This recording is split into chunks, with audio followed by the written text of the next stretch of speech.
Hello and good morning, everyone. Good morning. Can I get a hi? Good morning. Everyone had a nice rest after a fulfilling day yesterday? Yes?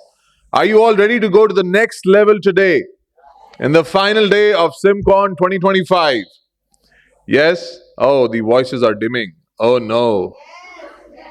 This is going to be another big day, right? How's the Josh? Ah. How's the Josh? Hi, sir. Again, how's the Josh? Yes, very good.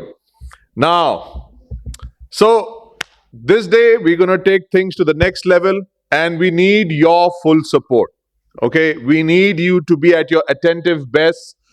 We're going to pile up more teachings, more knowledge, what we got yesterday, and we will get a chance to digest it, ingest it, and take it to the next level with our academic journey, with our learnings, and our take home from this conference today. Okay, so let's start the day with our conference anthem and request you all to stand, and let's put our left hand on our right collar as the media team will play the conference anthem.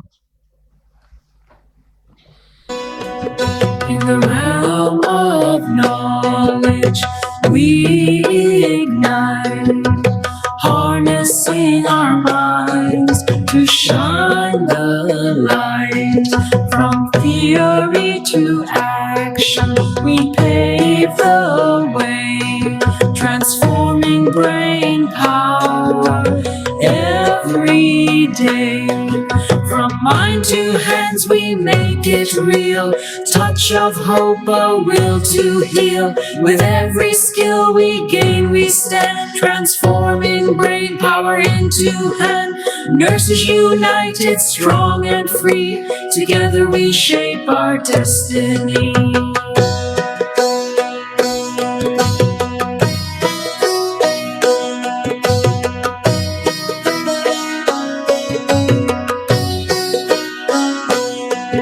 We stand on the edge of simulation, building futures with dedication. Each pulse, each breath, a life to save. With every choice we grow more brave. Together we rise, transforming the land from brain power to healing hand. Thank you, everyone. Request you to all take your seats.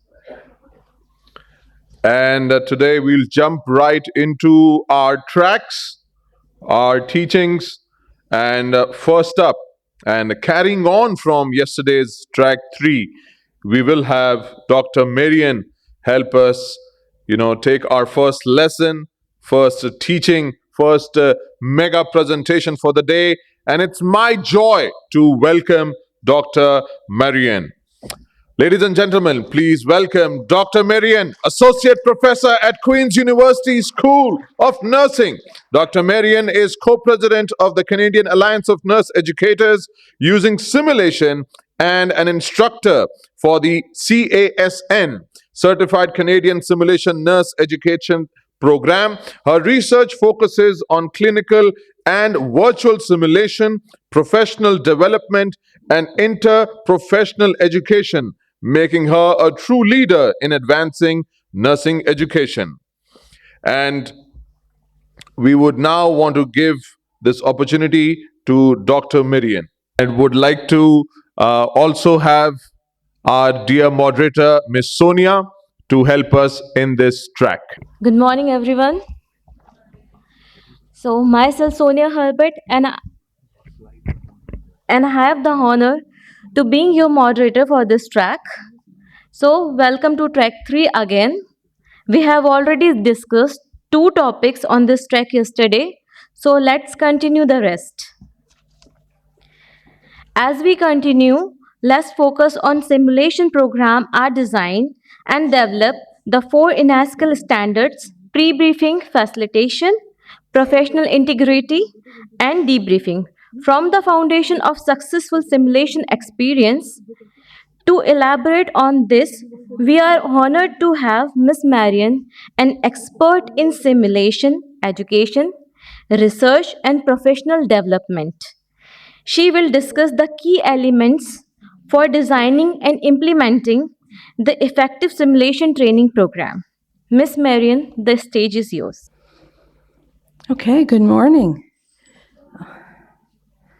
Apologies for the delay.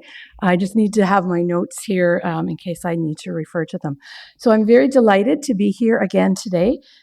Today I'm here representing INACSL. So I am co-president of CanSim, but I am a longtime member of INACSL. And so they've asked me to talk about the 4 core standards. And I know Desiree did talk about them yesterday, but I'm also going to focus on how to design and develop a simulation training program and what some of those key elements are. So I will disclose I am the co-president of CanSim, and I'm also an instructor with Causin in Canada. Are to talk about those key elements for designing a simulation training program. I will provide a brief overview of the 4 core INACSL healthcare simulation standards of best practice, and a very brief overview of the endorsement program, which is related to those 4 core standards. So starting with the key elements of designing a simulation training program, always starting with learning objectives. So when I talked about creating virtual simulations, always started with learning objectives. When I talk about creating a in-person simulation, always start with learning objectives. When you want to have a program of simulation, you need to start with the learning objectives for that particular group of learners that you're interested in designing the program for. You also want to think about the competencies that the learners are going to develop in the practice environment that you want to incorporate into your training program. So things like patient safety, clinical decision-making, and time management. So these are skills that can be incorporated into simulation. You also want to make sure that in your program, you are using or developing realistic simulation scenarios. And for them to be realistic, they need to have clinical relevance. They need to mirror real-life situations that you or others have encountered in clinical situations. And so thinking about emergency responses, patient assessments, or teamwork during healthcare situations. These are really important things for students to experience, and putting them into simulation is a way to control and give them some standardized experiences. You also want to consider mixing up the typologies or modalities that you're using and using the right modality at the right time. So virtual simulation is a great methodology, in-person is a great methodology, clinical is a great methodology, but which competencies are best met with each of those particular types of simulation? And with in-person simulation, you can choose between using a simulator if you're doing CPR-based type of simulation, or standardized patients if you're doing a communication scenario. You also want to have within your program a variety of settings because nurses practice in very different clinical settings.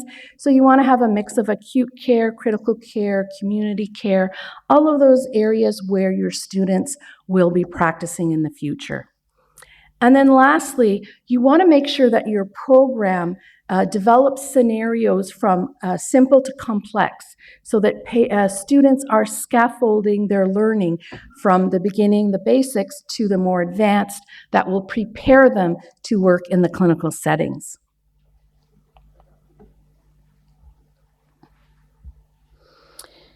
So simulation tools, so I've mentioned choosing between using a mannequin and a standardized patient. So always make sure, even if you have the best, most advanced equipment, that you're not using it inappropriately. It's more expensive, you have to have people to run it and to facilitate it. So make sure you're using it for the purpose that it is designed. And so typically the mannequin-based is going to be those team-based scenarios where students have to cooperate and participate in a decision-making around simulation. You also have to have support equipment. You need to make sure that you're able to have the clinical supplies that students would use in the hospital setting in your clinical environment, so it's very realistic, so that when they go to clinical, it's not different equipment. So try to use the same equipment and the same supplies, and that's part of the realism and part of the transfer to practice.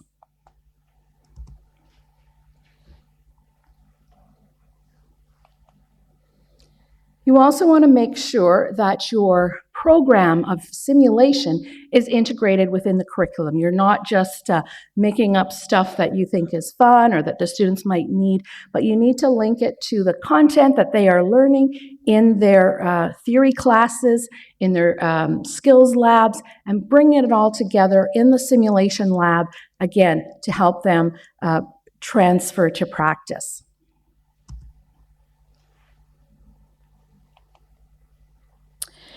And this is really, really important. When you are starting to do simulation, you need to collect feedback from participants, from instructors, and any relevant parties. We were talking about having service people providing feedback. These are really valuable to help you determine if your simulation program is successful. Are the students developing the competencies that you want them to develop, and is the simulation actually helping with that? The second thing is you want to incorporate evidence-based practice. And so you want to use the latest research that you can find, using the standards of best practice and any evidence from nursing practice like guidelines. So make sure all of those are incorporated so that your simulations are strong and teaching the students the latest up-to-date information.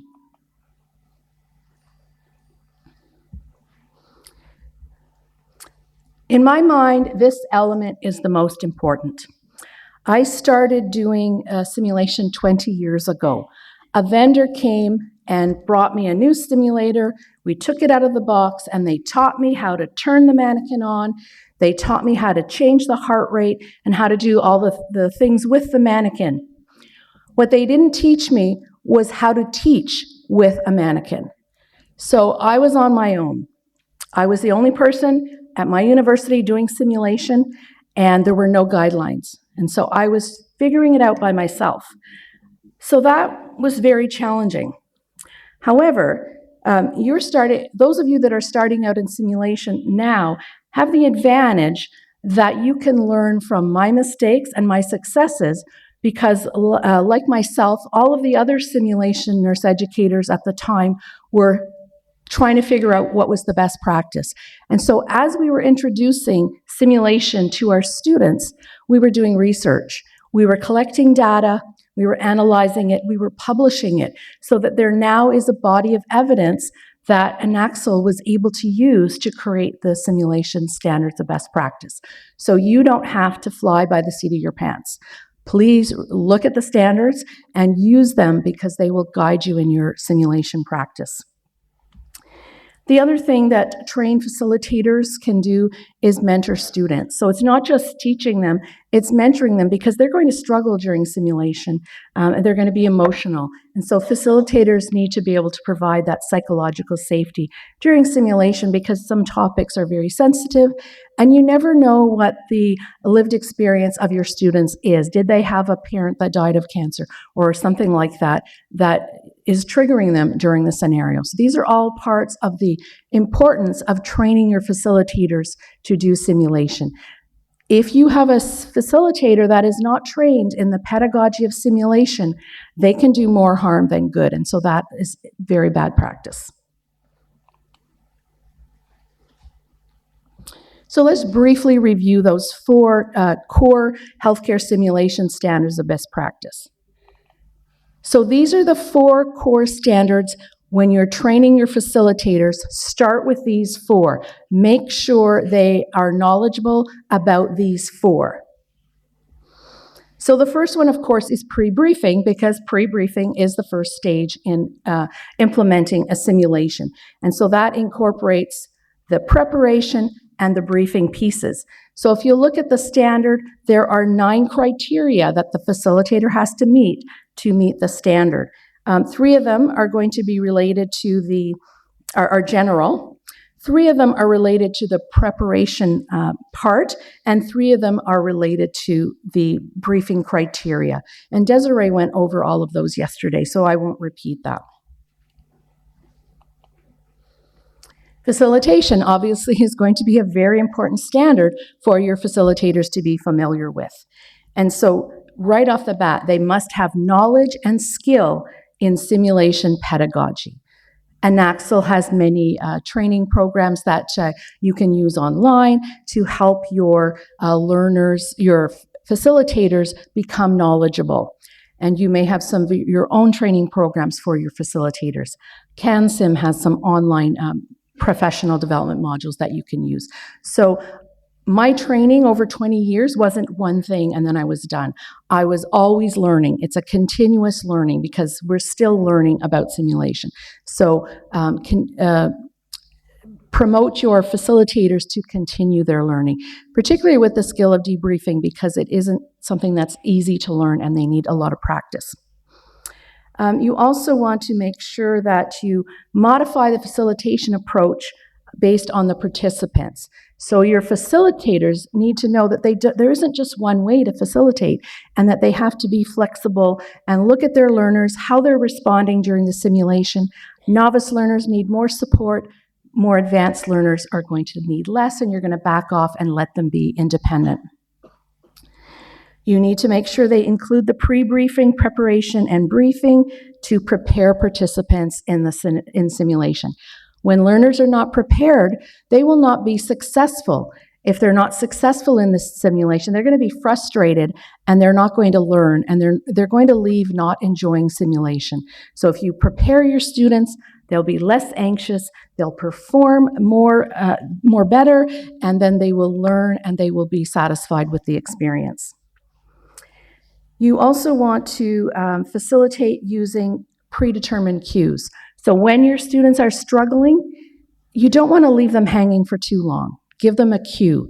The cue can come from the patient, the standardized patient, the simulator, or it can come from the instructor, or it can come from a peer. So just make sure that you think about where the places students might struggle and how you can provide some cues.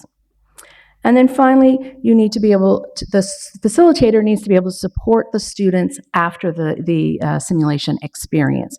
And that's going to be a big part of the training for them. And that is the debriefing process. And so we've heard many times that debriefing is the most important part of the simulation, where most of the learning occurs and where you're going to spend most of your time.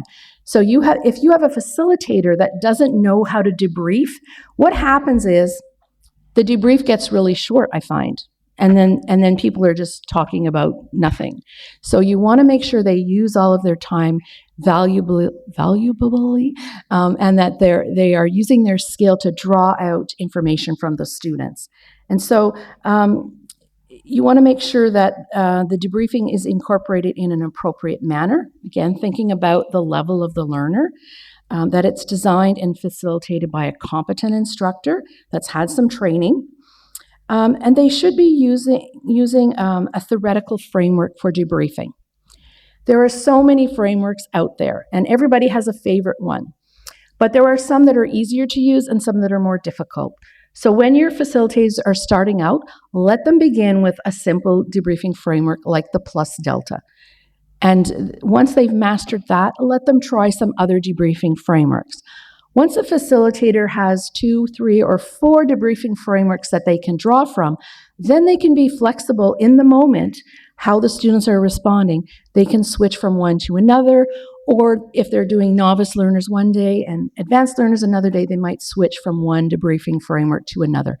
But you need experience with them to know when to do that, to know when to make that switch, and to understand which debriefing framework is valuable in that particular moment.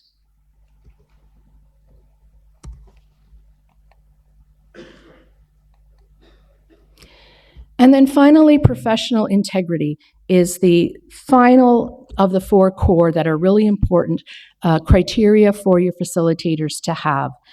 You want to make sure that they uphold the healthcare simulation ethics, code of ethics. So if you don't have those, make sure that you locate those. They should be in your simulation lab all of your facilitators should be exposed to those code of ethics. They also have to follow the standards and ethics of their own profession. So if you're doing an interprofessional simulation, the nurses need to be familiar with the nursing code of ethics, the physicians need to be familiar with their code of ethics. Obviously, they're going to be very similar and have overlapping, but everybody is responsible to follow their own discipline's code. And then you're going to make sure that you create and maintain a safe learning environment. It's not possible to make it completely safe for every student, but you're going to do your best to make it as safe as possible for all the learners. And so the facilitators have to understand that and have some strategies to do that. And then finally, you want them to practice inclusion by respecting equity, diversity, and inclusion for all of their students so that all of their students can grow and learn.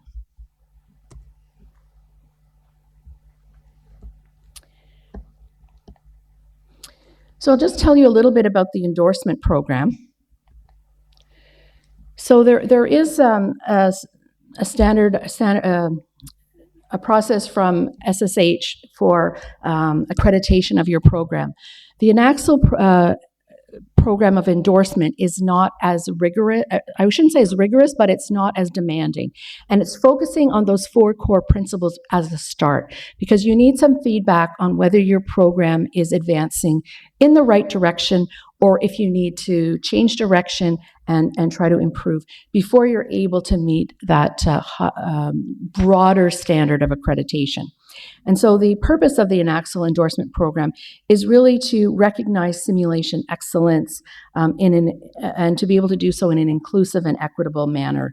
And so it's trying to highlight those of us that are doing a good job, maybe not perfect, but meeting those 4 core standards.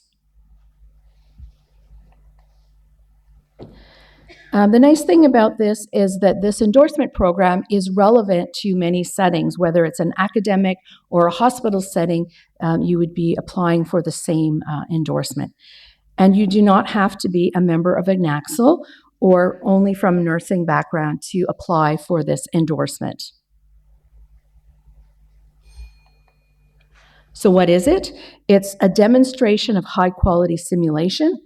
It is not a demonstration of the program or operational support of simulation. So are you delivering high-quality simulations?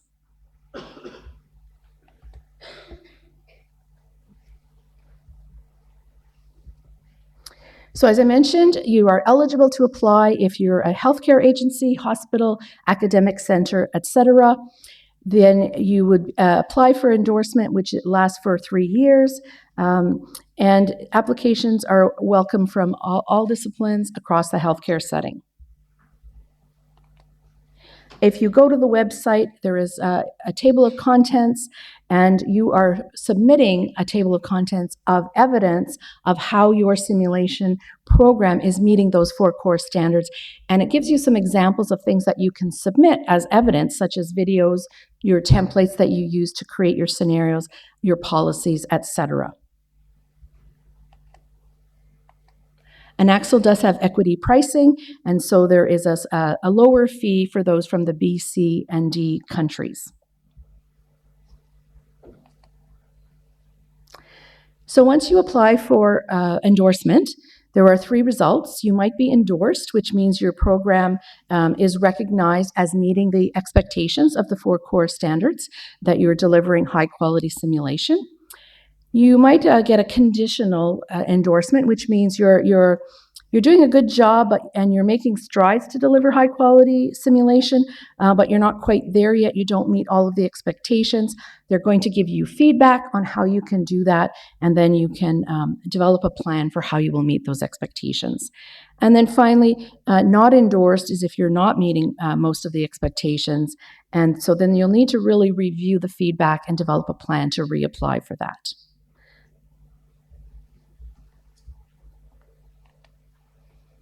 So just some things to think about if you're developing an action plan, thinking about what would be easy for your program to describe and provide evidence of, what would be more challenging, how would you overcome those challenges, And who would you involve from your site in this endorsement planning? So you need to create a team to gather the evidence to demonstrate those 4 core standards. So for more information about that, you can go to the INACSL website for the endorsement program. And thank you very much.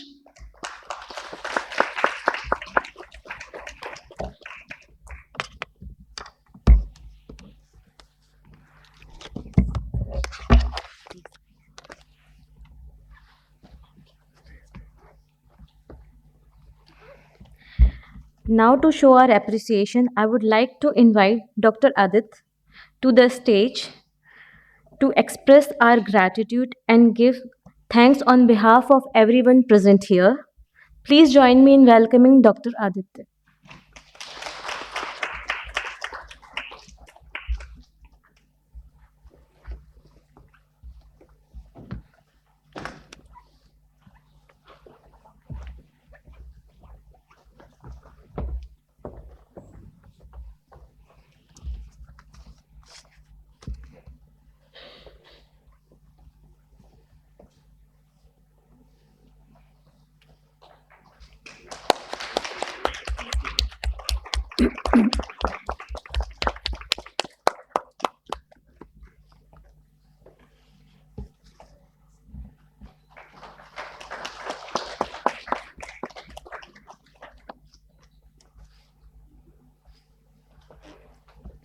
Thank you, Dr. Aditya, for felicitating Miss Marion.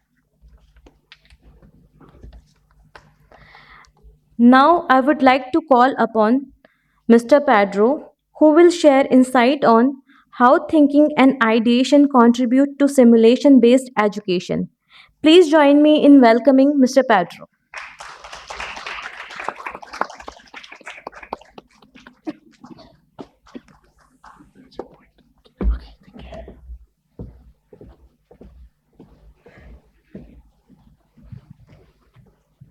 Hello. Hello. Good morning to everyone. Morning. How are you today? Much better. Good. So we're gonna keep on track with some of the things that we talked yesterday, and today we're gonna have a little bit of an overview about how can we actually implement simulation in different contexts. So the disclosures that I already told you yesterday, the way that I would like to share with you some ideas to make you think, and please come back and give me your feedback. And I would also, through this session, would like you to put different glasses of global consensus. So some of the things that we talked yesterday, keep on your mind while I'm thinking, while I'm talking about this subject today. So to start, I would like to know, it doesn't need to be if you are a student or a lecturer or a professor. Only would like to know from the public that is here, who has contact with the education system. Even if you are a lecturer, student. Okay. And now I would like to know who has contact with the healthcare system. Good. So the majority of you are in both. That's pretty good. So I think these are probably the 2 major systems that are together with simulation. When we think about simulation, simulation usually is applied in both systems, at the educational one and at the healthcare one. But sometimes they are applied with different strategies and especially with a different meaning and purpose. So when we apply this the simulation methodology, we do it with a huge meaning, which is to improve our patients' and families' outcomes, but also the healthcare professionals and students. When we do simulation, we are not only helping the students, but I think that we are helping as well our healthcare professionals to be more professionals, to feel them more capable to take care of patients. So, what I'm about to share with you is a little bit of the overview that I have nowadays about what is clinical simulation and the ecosystem that clinical simulation is building around this methodology.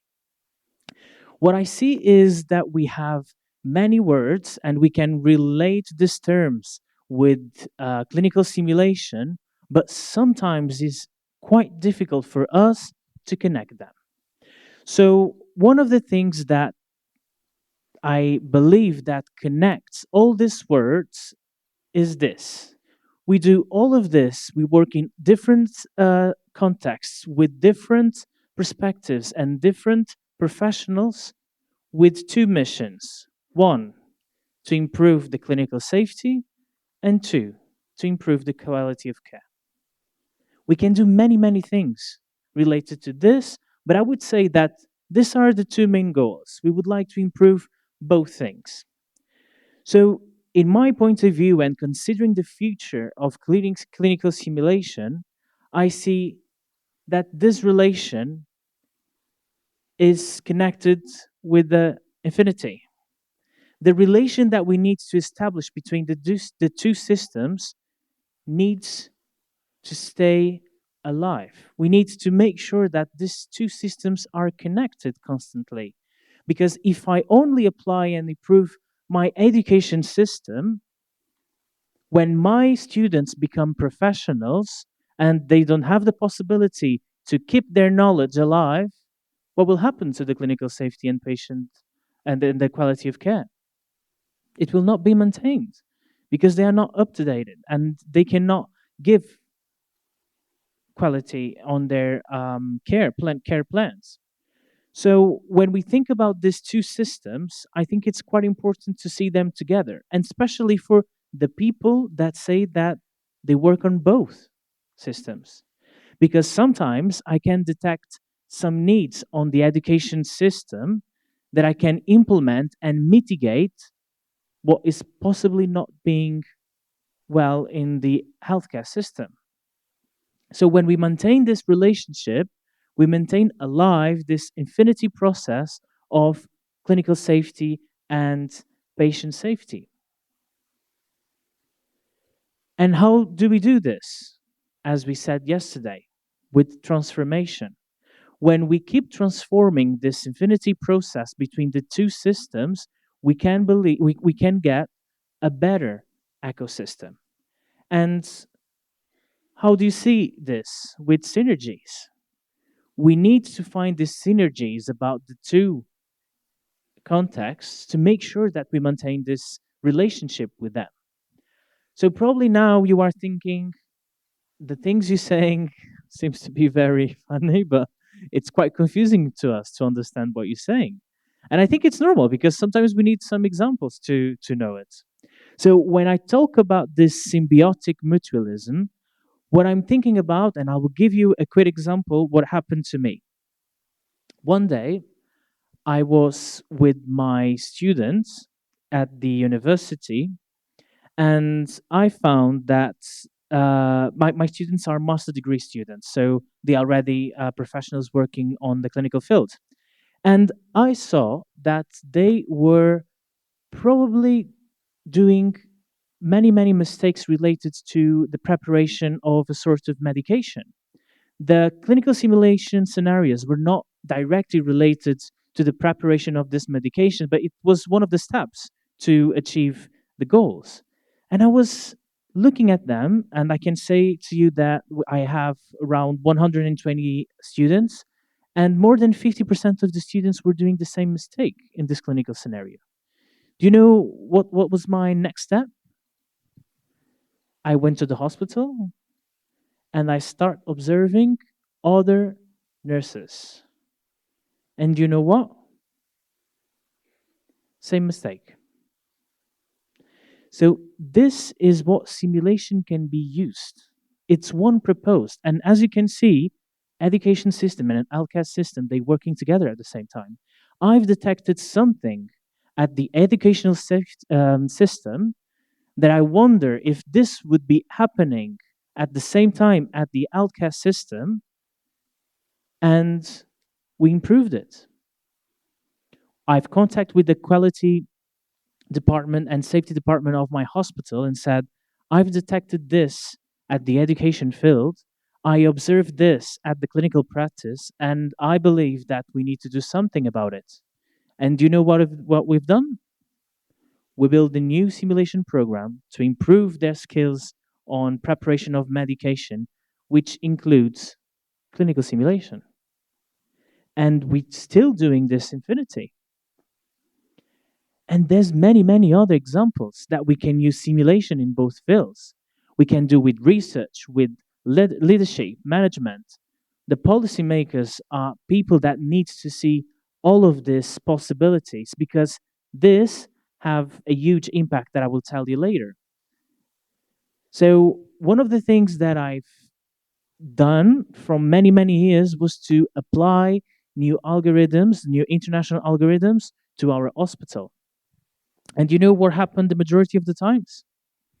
When we try to apply the algorithms to a SOP, a protocol to our hospital, we designed it, we implemented, and during the first 2 to 3 months, we received many complaints saying that this is not working. We have many problems about the new SOP because we don't have the resources, or this shouldn't be the right way. The workflow is not the correct because we would do in our hospital in a different process.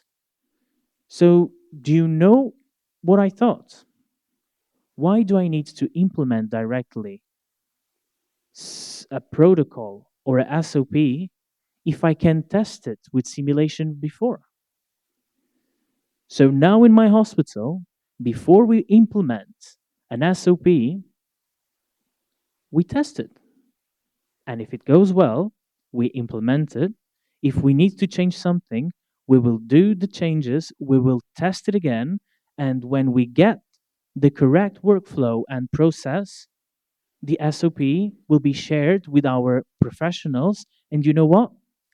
Before they have the possibility to apply the SOP, they will do clinical simulation as well to train the SOP and make sure that they are capable to do that and apply the SOP. So this can be quite difficult because you tell me, yeah, that's good because you have the possibility to work in a hospital that is related with a university. But what about that universities that do not have a hospital and the hospital that do not have a direct university? I think that that is a challenge that ourselves we can try to mitigate because we will always find someone in our universities, we will always find someone in our healthcare system that have both educational and clinical profiles. And these are the people that we need to invest and give them the possibility to bring and give feedback to us about how can we improve because they are observing. So to do this, it's very important that we need to be not practical but systematic. So we have many tools nowadays that can help us to do this observation, to register the needs that we observe, and this will help us to put in practice the changes that we would like to do. So, which impact can this have? So the major impact, I think, is to improve the outputs of patients and families. If we are constantly detecting these needs and we are implementing new changes to improve these needs, we can increase, as you said, the clinical safety and the quality of care. But now I'm going to tell you another challenge, which is what do you think when you receive incident report on your hospitals? Do you do incident reports on your hospitals? Okay. For me, incident reports sometimes are very difficult to understand because the way they are described and the way that the person's perspective says what happens, it's very difficult. Do you know what I do now? I do two things. I simulate the report and I simulate the report as well with education specialists to make sure that they can help us to address the needs that were detected through this report. It's more or less like to put in practice a report that was transmitted to us, to make sure that we have a full understanding. And you know what's the great thing of that? Is we offer the possibility to the people that would like to be identified in that report, we offer the opportunity to them to come with us, do the simulation of the report, and they will help us to understand better what happened. It's more like, the crimes when the crime happened, and then we need to do the before the trial, and it's more like that, but it's always with simulation. And the outputs that we get from this system, we can implement new educational programs both on healthcare system and education system. And this has a main purpose that all the policymakers of your hospital will be happy with. Do you know what? Saves money. This saves a lot of money because it's cheap. It's more cheap to do this kind of things with clinical simulation than, for example, to try to pay insurances or any other kind of reimbursements that we need to do when a patient or a family is um, in a situation that would like to report a medical error, or in the other hand, if the medical or error is fatal. So the clinical, when we put the clinical safety and the quality of care in the first page, I think this is a good way that we can understand that the ecosystem works. We just need to feed this ecosystem. And who can feed this ecosystem? Every single person in this auditorium. We are the ones that can think about this process and feed the process and be active in the way that we can be part of this improvement. So, when I thought about this ecosystem and I would think about the synergies about both educational and the clinical settings, I thought about that we were working on this. Simulation based education is made for healthcare professionals and students. Do you agree with that? Me too. But then when I thought about this ecosystem, I could see that the only active members of the ecosystem were the healthcare professionals, the educational experts, and the students. But who is the center of it? Patients. So, are the healthcare professionals and students the only people that can benefit from clinical based simulation?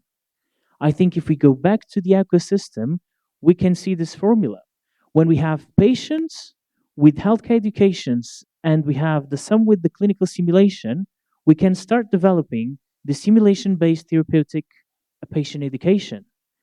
Patients can always be part of clinical simulation scenarios to take care of themselves or to take care of one member of their family.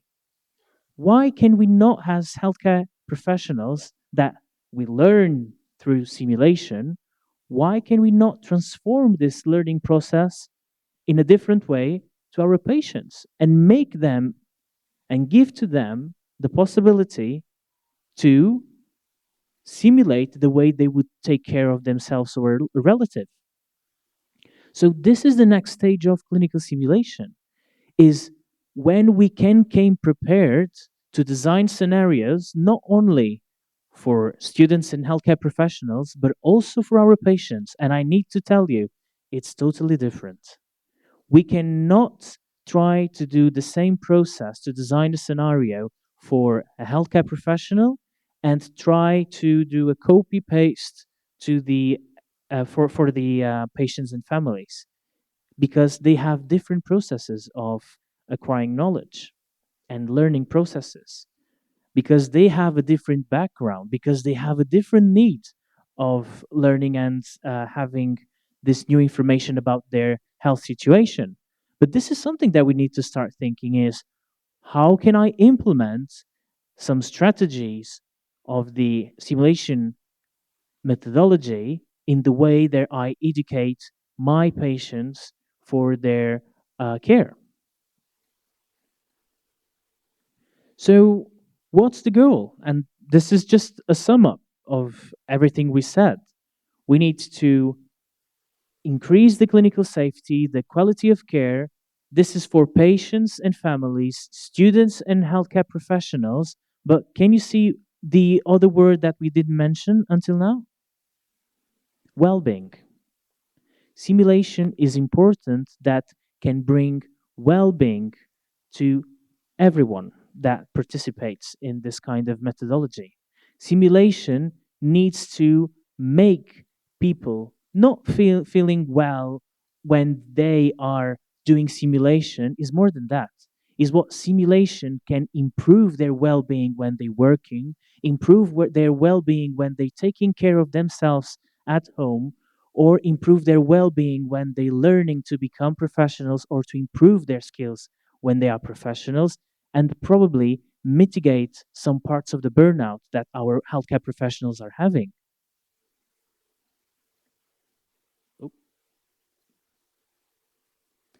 And to help this situation to get better and better, we have one thing that we have always in our minds is that we need more faculty. We need more faculty development. We need more people that are have the instructors or the faculty certification to do clinical simulation. But I would also add something else. I would also consider that we need participant development as well. We need to increase the number of students and healthcare professionals that are prepared to receive simulation in any situation. We are prepared to be in a room receiving a lecture. We know what to do, who can talk, who cannot talk, how to interrupt, how to do a question. If I need to leave, the way can I proceed to do it? But if I go to someone in my hospital and I'm probably in the main hall of the hospital and I throw a mannequin in the middle of the floor and I start saying, hey, this man has no pulse. Can someone call the Code Blue team? What people would think? They would think, what's going on with this? This one probably is on the psychiatric yard and shouldn't be outside. And this is true. If we try to do this kind of strategies, mock codes in our hospitals using simulation, the majority of our professionals, the majority of our students are not prepared to act directly. Because what? Why? Because they don't have the knowledge about what is simulation. So, do you remember the projects in many countries that we have the cardio safe environment where everyone on that building that works on that building has the basic life support certification? So why are not we doing the same with clinical simulation? And everyone has a general pre-briefing certification for simulation and make them able to participate in any simulation scenario in their institution, even if it's according to the normal schedule or something as a mock that we would just implement in any circumstances without them knowing that it's going to happen. So this is what we need is to make people aware that clinical simulation is something that we're doing and we need to know how to do it, not even as a faculty, but also as a participant. So final message today, it is this big one. We are all agents of change. Every single one can make small changes on their environment, and these small changes will have a huge impact. 10 years ago, I was the strange guy at the ICU that was trying to implement some communications and decision making strategies. Do you know what? Nowadays, everyone does the patient assessment as I used to do 10 years ago. It took me 10 years, but now they're doing the way that I thought was the best one, the way that the guidelines said it would be the best one. And when I've tried to do it and do it and do it, they changed. So you can be the ones that can change your environment as well. So don't miss this opportunity. Small things can make a major impact. People will laugh, people will ask, people will say, what's going on with this guy? Don't worry about it. You need just to put on your head one major thing. What I'm doing, it will improve the patient safety and the quality of care? Yes, keep doing it. Keep doing it, and people will say the first day it's strange, the second I might try, and the third day they will say thank you for showing me this. So keep the good vibes, and remember, all of us can be agents of change. Thank you very much.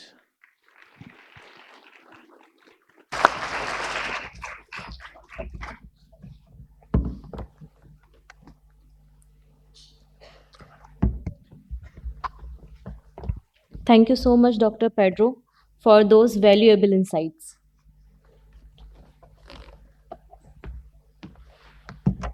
Can we give a round applause for Dr. Pedro and very insightful practical sessions that we are taught? Now, before we move to the next track, few basic announcements and few basic requests that I have to make. First of all, let's follow good etiquettes while we are in a public setting.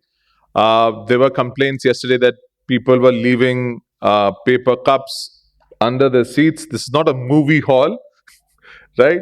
So let's be mindful of that. You've got bags, right? Your welcome bags. So you keep your bottles, your plastic cups, whatever you have, put it in your bag.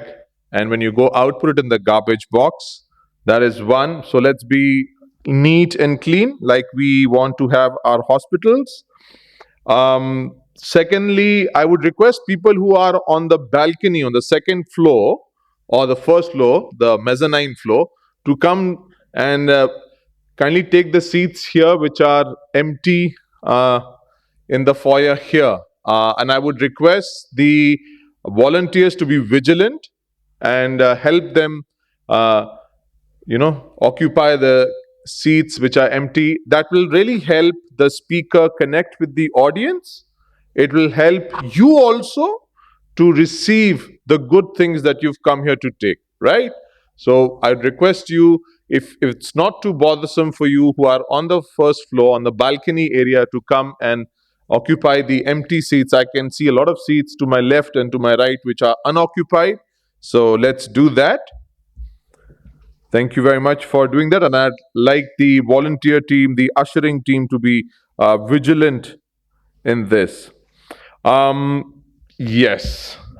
Okay. So we've all been able to stamp our passports. How many of you are stamping your passports? Okay, that means less than half the number of people are going to enter the lucky draw. Okay. So I'm going to encourage you to, whenever you have the time, during the break time, during the lunch time, go ahead and get your passports stamped. And by going to all the exhibition, all the kiosks, all the booths, right? Our sponsors have done an excellent job in supporting us for this conference. So let's go to each booth, get your passport stamped, and then enter the lucky draw as well. Who knows? You could be that lucky one with that big prize. Okay. So yeah. Okay, moving on. We are going to start track 4 now. Innovations in nursing simulation. I will first like to call upon Ms. Priyanka to help moderate the track 4. And it is my great joy to welcome Dr. Adit Chinnaswamy, who is going to be our first speaker in this track 4. Ladies and gentlemen, please welcome Dr. Adit Chinnaswamy, minimal access surgeon and co-founder of Medicine VR, a graduate of Sri Ramchandra Medical College. Adit is revolutionizing medical education with VR and AI driven solutions. Medicine VR partners with leading institutions like Harvard and the NHS, providing impactful, affordable training to professionals worldwide. His dedication is transforming healthcare training and patient care. Over to Priyanka.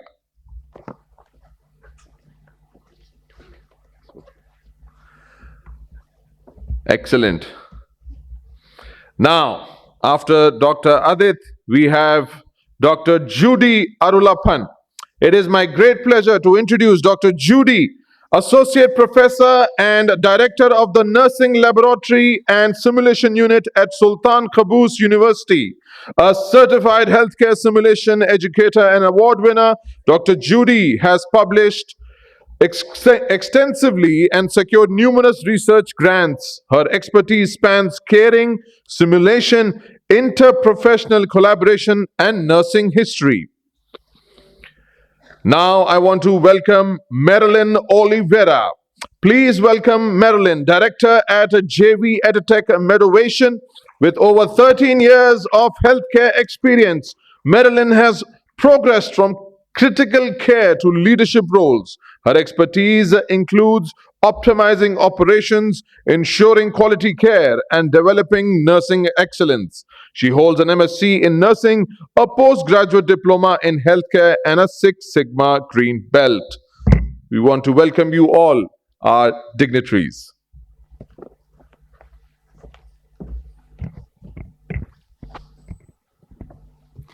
Good morning, everyone. I'm Priyanka, and it is a truly an honor to be moderating the session today under the track Innovation in Nursing Simulation. This track is an exciting opportunity for us to explore and discuss the latest advancements for us too in the nursing education.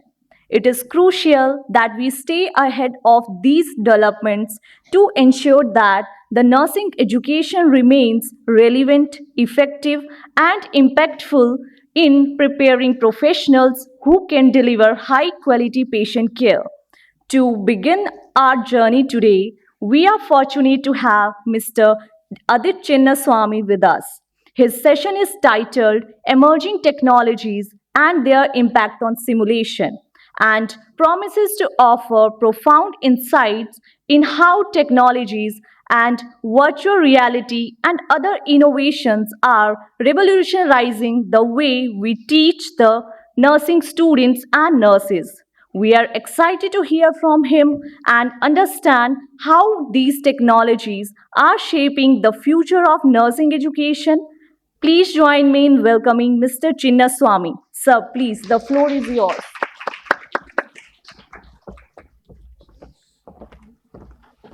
Use the pointer.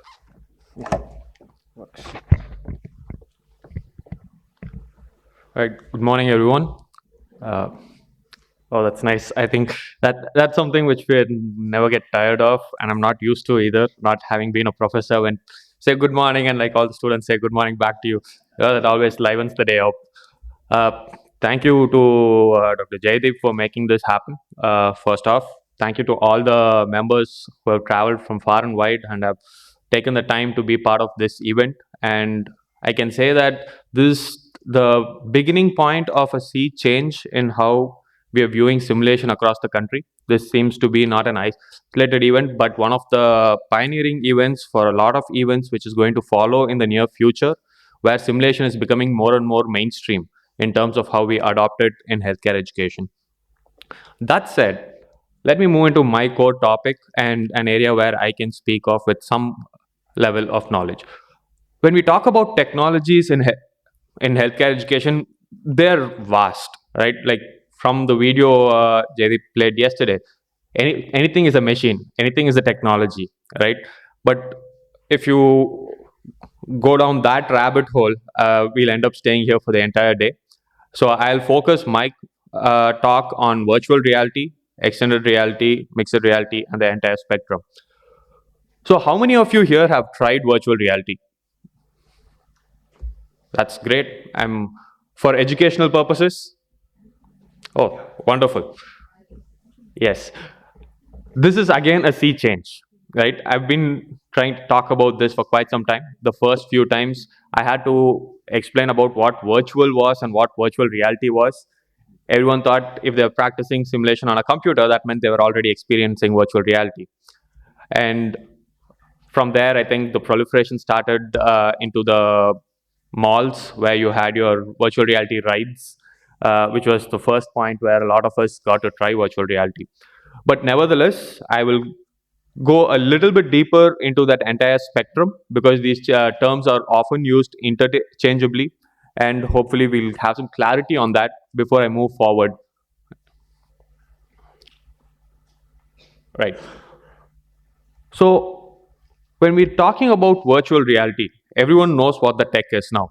Basically, it is a technology which disconnects you from your existing surroundings and puts you in whatever surroundings that the user creates or the experience is supposed to. It can be putting someone in a hospital, it can be putting someone on Mars, but now that they should not know what is around them in the immediate vicinity. That disconnect is the most important part of virtual reality. From there, you have, and this is something which we have all experienced. You would have also all heard the terms augmented reality and augmented virtuality. If you look at it as a spectrum, augmented virtuality is when you are still in your virtual environment, but there are certain physical elements which have been added to the environment. You could entirely be standing on stage, wear your headset, you'll feel like you're in a hospital room, but you'll also be able to touch the body of a patient, meaning we have brought in a particular element, a physical element into your actual virtual reality. That is called augmented virtuality. From there, the next step is your augmented reality. Augmented reality is when you can still see your entire surroundings, but you will be able to add a layer of information onto your existing surroundings. And I think the best reference for this is always going to be Iron Man. And it's a long time since he passed away, but still that seems to be the gold standard in movies. And if you imagine in a hospital setting, you wear your headset, you can look at a patient, and then his vitals pop up next to him every time you look at him. And it is a virtual display on your glasses, can be vitals. So that kind of technology is what augmented reality is going to do for us in the future. And of course, and then you have your real environment, which we are all very comfortable with. So why this becomes important for us to understand this entire spectrum is because now we are reaching a level of convergence where you do not have virtual reality operating separately. All virtual reality headsets are now capable of mixed reality, which means in the near future, we are only going to be looking at one terminology which talks about your extended reality as a whole. With that, currently, when you're looking at training purposes, I think the utilization of virtual reality is the most promising technology which can actually deliver what we need. When you're looking at real world use case scenarios, that is where augmented reality can actually play a bigger role. So when we're deep diving into virtual reality, let us take a look at what are all the areas in healthcare education that it's actually being utilized in. First one, your skill training. I think this is one of the most common areas where it is being utilized. You tend to learn protocols, you tend to learn how to perform your basic skills. You have your virtual patients created in them, and you can learn right from putting in your IV lines to how to perform an ECG or how to perform a catheterization on a patient. Then you have your clinical training. This allows for interaction with virtually generated patients. You can practice your diagnostic skills, you can practice handling scenarios, and this entirely focuses on the cognitive and decision making aspects of the training. You also have your core theoretical concepts being taught in virtual reality. I'm sure all of us have seen various videos of bodies floating in midair in virtual reality and being able to take it apart. And that is an area which has immense appeal and immense traction with the student fraternity as well, because we all know the difficulties and the challenges we face in our first year in the medical field. Not trying to understand which muscle goes where and what is related to what in terms of relations. Virtual reality will allow you to pick any spot in the body, get between particular organs, understand the spatial relations of each particular object in a virtual space. And then you have your scenario training. And this is the core of simulation, right? We try to recreate environments and scenarios and simulate those scenarios in which we can train. One of the biggest hurdles or challenges we face in adopting it mainstream is actually the cost and the resources, whether it is human time hours or the cost of setup or the number of people you actually need to make it happen. Virtual reality can actually address all of that. You can virtually recreate all of that, and with the same set of hardware, you can create numerous training scenarios and have them preloaded for students. So now we look at where this technology can actually make a difference. So one of the common or most common concerns when it comes to technology has been, and especially healthcare training as a whole, is what are the standards of training? How do we standardize this? And we've all traditionally followed the mannequin based training system for a few decades now. They were designed to cater to low volume cohorts. We have maybe 4 or 5 mannequins where a trainer trainee ratio is essentially 1:4 or 1:5 at the most. And that is very difficult for us to implement in India, where we deal with much higher populations, and the trainer trainee ratio is nowhere near the 1:4. We are at close to 1:10 or 1:15 in most cases, sometimes even more. And that is where this plays a major role in the system being able to assess the competency of the individuals and deliver a quality control across not just the standard of training that occurs, but the standard of learning which the student inculcates from. And this also, of course, allows us to provide an AI based platform which can take care of the assessment metrics, and that is going to reduce the burden on the instructor. So let us look at what the benefits are, and I'll go into further detail on each of these. First one is, of course, standardization of training.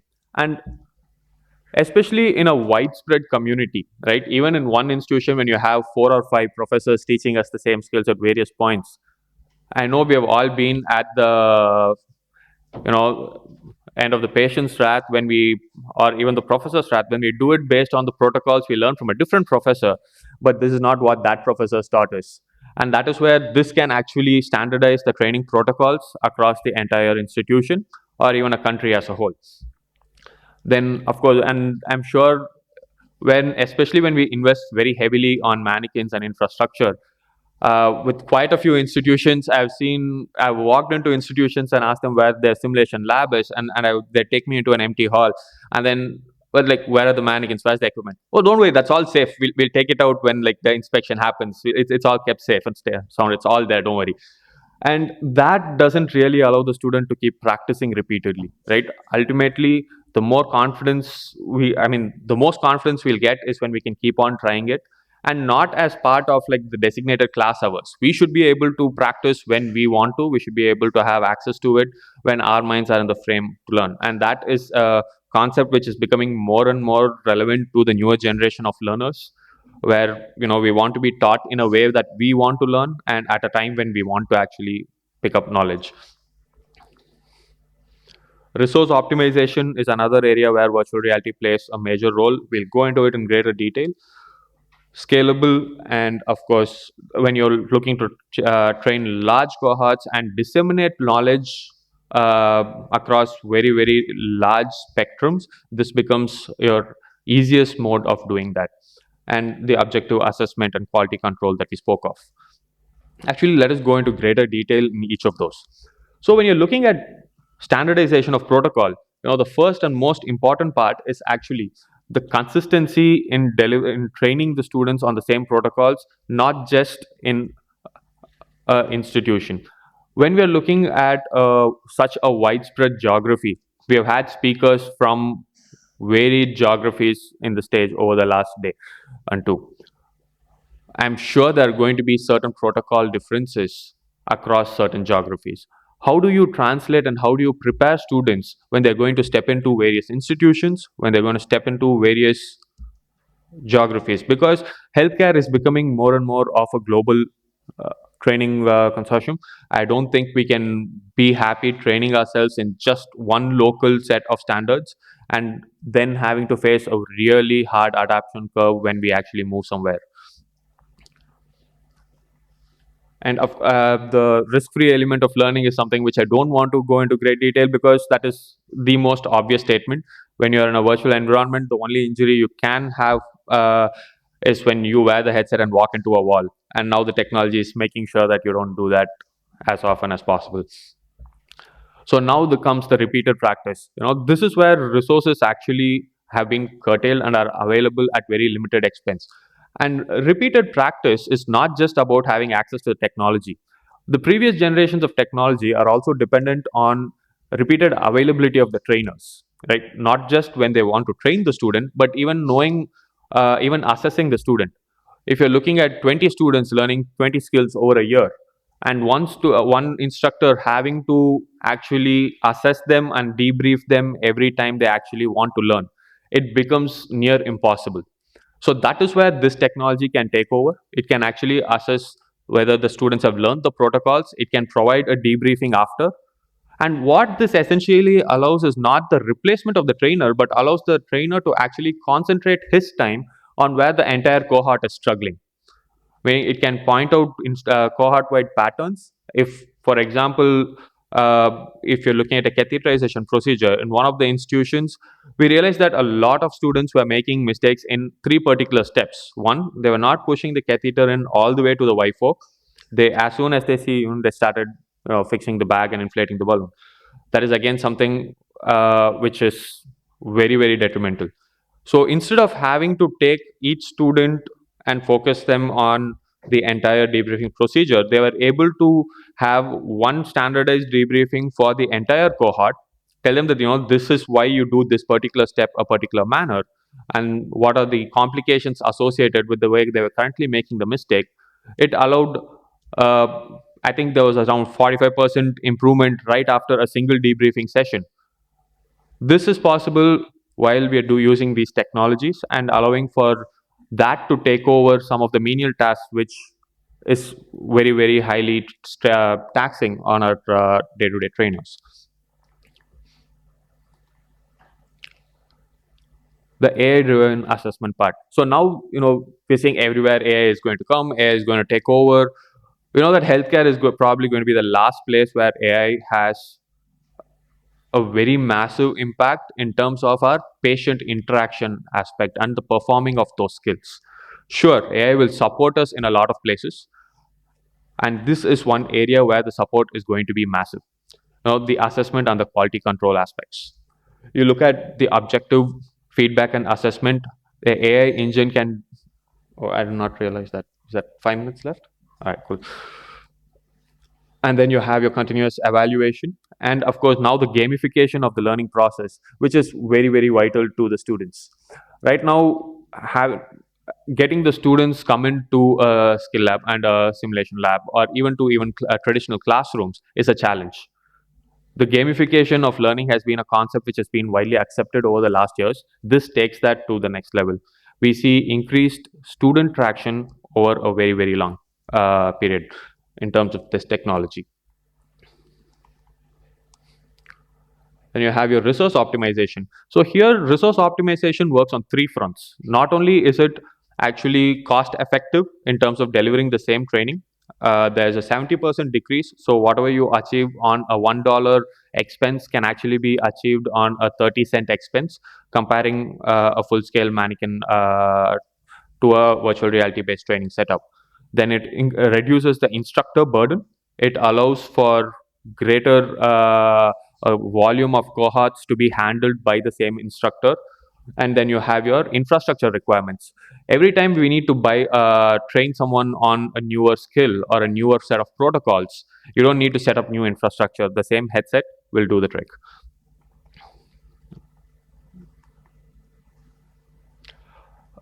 And of course, accessibility is the next major aspect of virtual reality.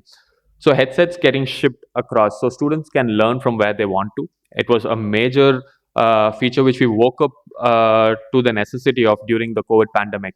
They couldn't access hospitals, they couldn't access training centers. You could have the headsets delivered to the students, make sure they complete the protocols, and training could happen where they were. And especially when you also need to set up infrastructure in remote places, it is not going to be a challenge with just the technology and the software taking the major burden of the training requirements. So some of the research that has been done shows that the long-term retention of knowledge is 3 times greater. And this was something which was done at an institution in Pondicherry, where students were trained on EKG. And with respect to time, I'm going to move a little faster. So I wanted to show you a very, very brief clipping. This is going to be about 30 seconds.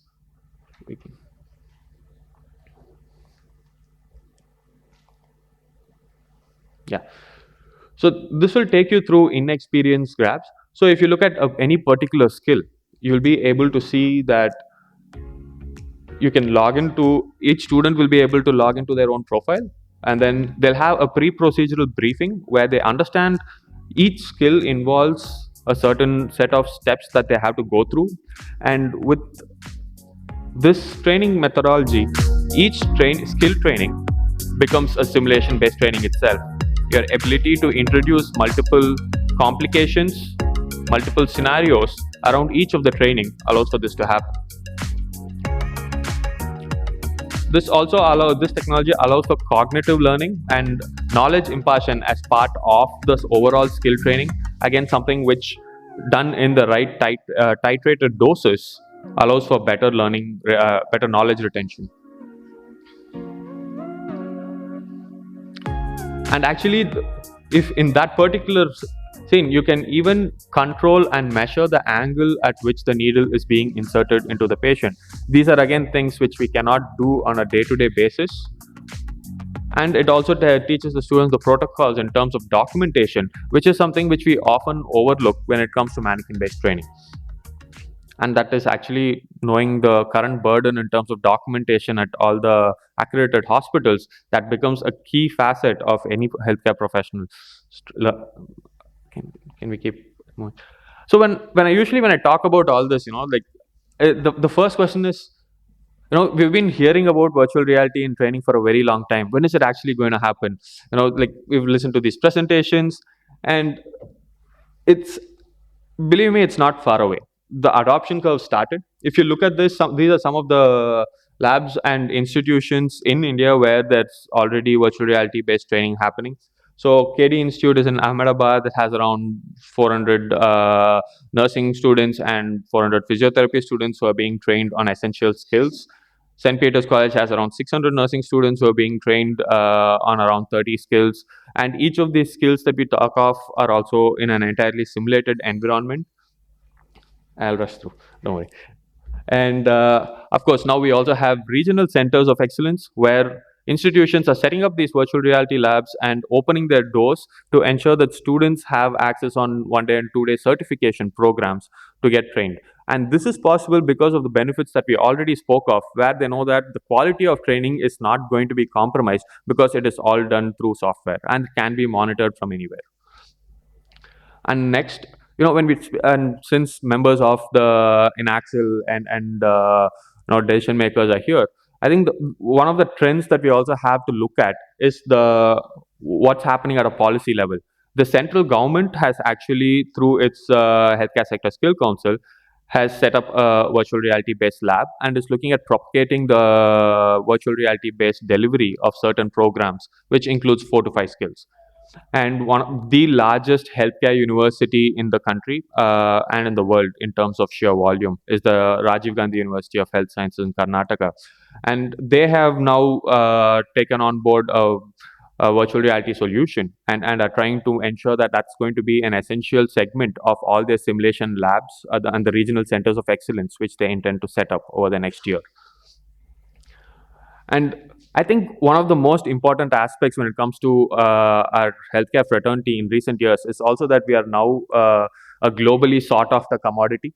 And I know that some of the speakers yesterday spoke of how they didn't want the brain drain to happen. But let's face it, right?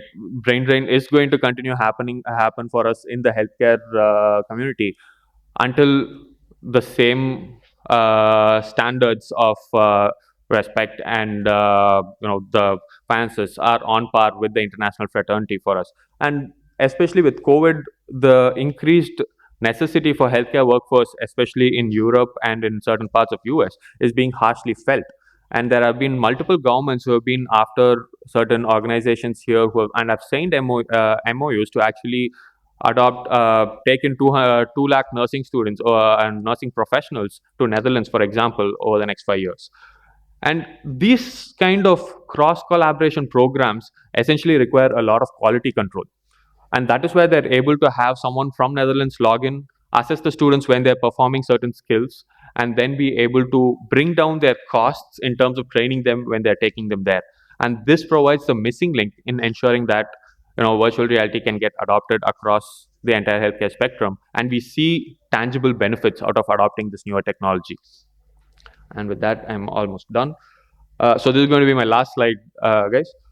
So where are we in terms of technology adoption? I think it's safe to say we are at the cusp. Even in India, we have over 5,000 students on the training platform, and these numbers are going to grow over the next year as more and more solutions are becoming commonplace. The advent of AI is going to ensure that more such solutions will become commonplace. And with the Indian healthcare professionals being the next big global export for us, in 80s and 90s, it was our IT guys who are all leaving. And I think in the next decade or so, it's going to be the healthcare professionals. We need to make sure that we are in a position to ensure that we set the norms for that. We don't end up going there and then getting trained. If we can be sufficiently trained here, then we have the upper hand when it comes to setting the tone at which we actually want to send our healthcare professionals. And then I think this goes without saying, but nevertheless, I feel the need to make the statement. But any new technology coming in is never a replacement of existing technology. This works hand in hand with your existing technology. It can reduce the burden on that, but it is not a replacement. So, yeah, yes, please, thank you. And I think with that, I probably want to give you guys saying explore other technologies. I think this is the time when like your students are starting out a career. There is a lot of paths for nursing and healthcare fraternity members as a whole to take, not just in terms of training, but being able to translate our knowledge of the medical field to relevant tech industry. Thank you.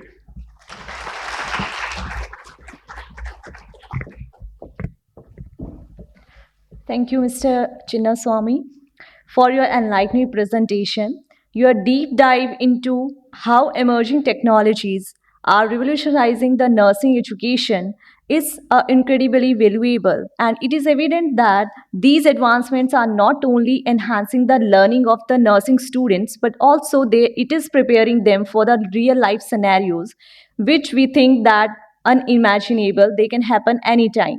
So with now we heard about the emerging technologies and their impact on the education. So moving on to our next session, that is, we welcome Dr. Judy, who will be presenting on the essential topic, that is designing impactful simulation scenarios. Ma'am, please.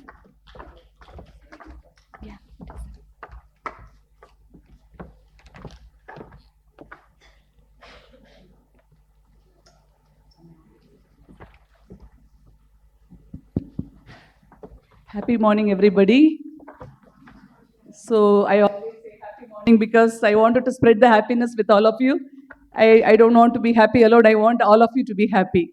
So to say about myself, I am Dr. Judy Arlappan. I am a certified healthcare simulation educator. This certification is offered by the Society of Simulation in Healthcare, the US.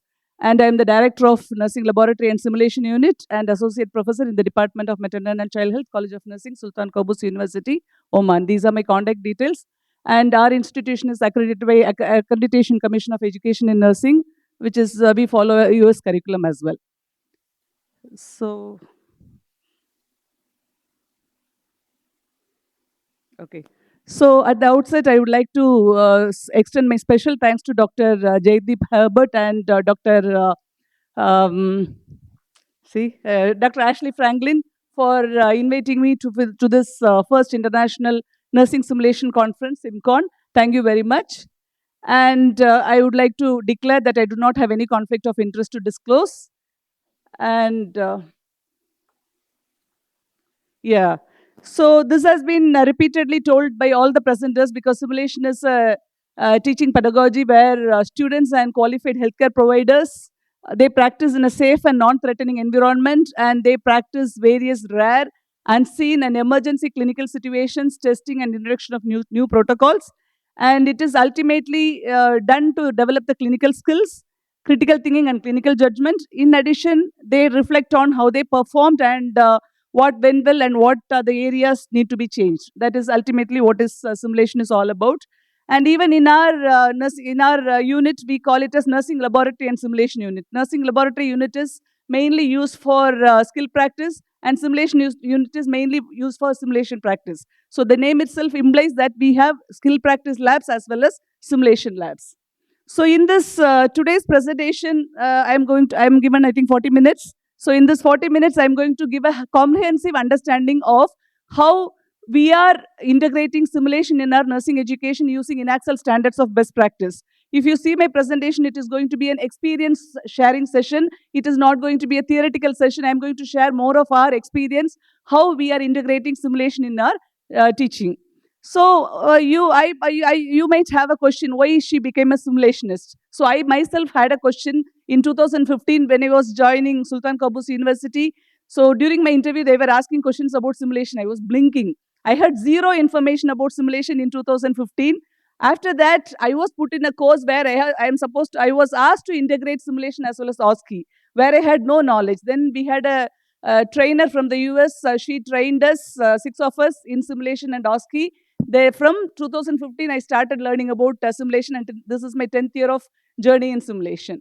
So, and personally, I had 2 incidents when I was doing my BSN in 1992 to 96 in Coimbatore. I had very 2 bad incidents in my life, which really made me to take this discipline. Because, like when I was doing my BSN in the second year BSN, I had witnessed a situation in the post-operative unit as well as in the ICU where there was 2 medication error where we lost 2 patients, and I was an eyewitness for that.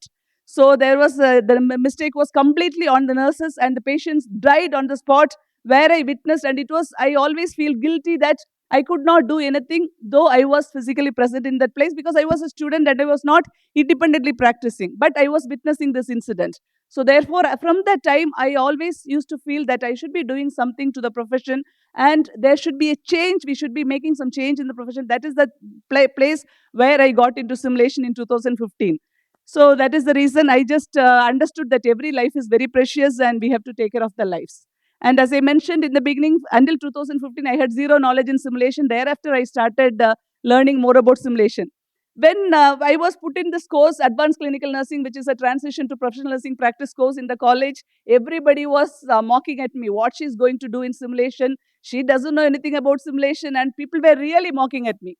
Then I was only one who was trying to be in simulation side. We had 70 faculty members in the College of Nursing. In the 70 faculty members, I was the one who was fighting for simulation, remaining all were just going back.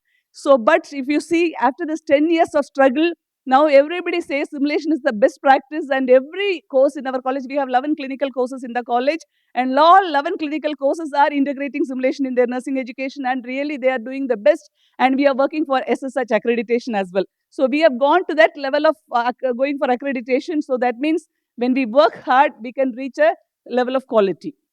So many people have misconceptions about simulation, because really I just wanted to show the evidence that there are lots of misconceptions. However, the NCSBN study in 2014, they concluded that high quality simulation experiences could be substituted up to for 50% of traditional clinical simulation hours. Similarly, Singapore Nursing Board 160 out of 400 clinical hours has been recommended for the final year's BSN curriculum with simulation.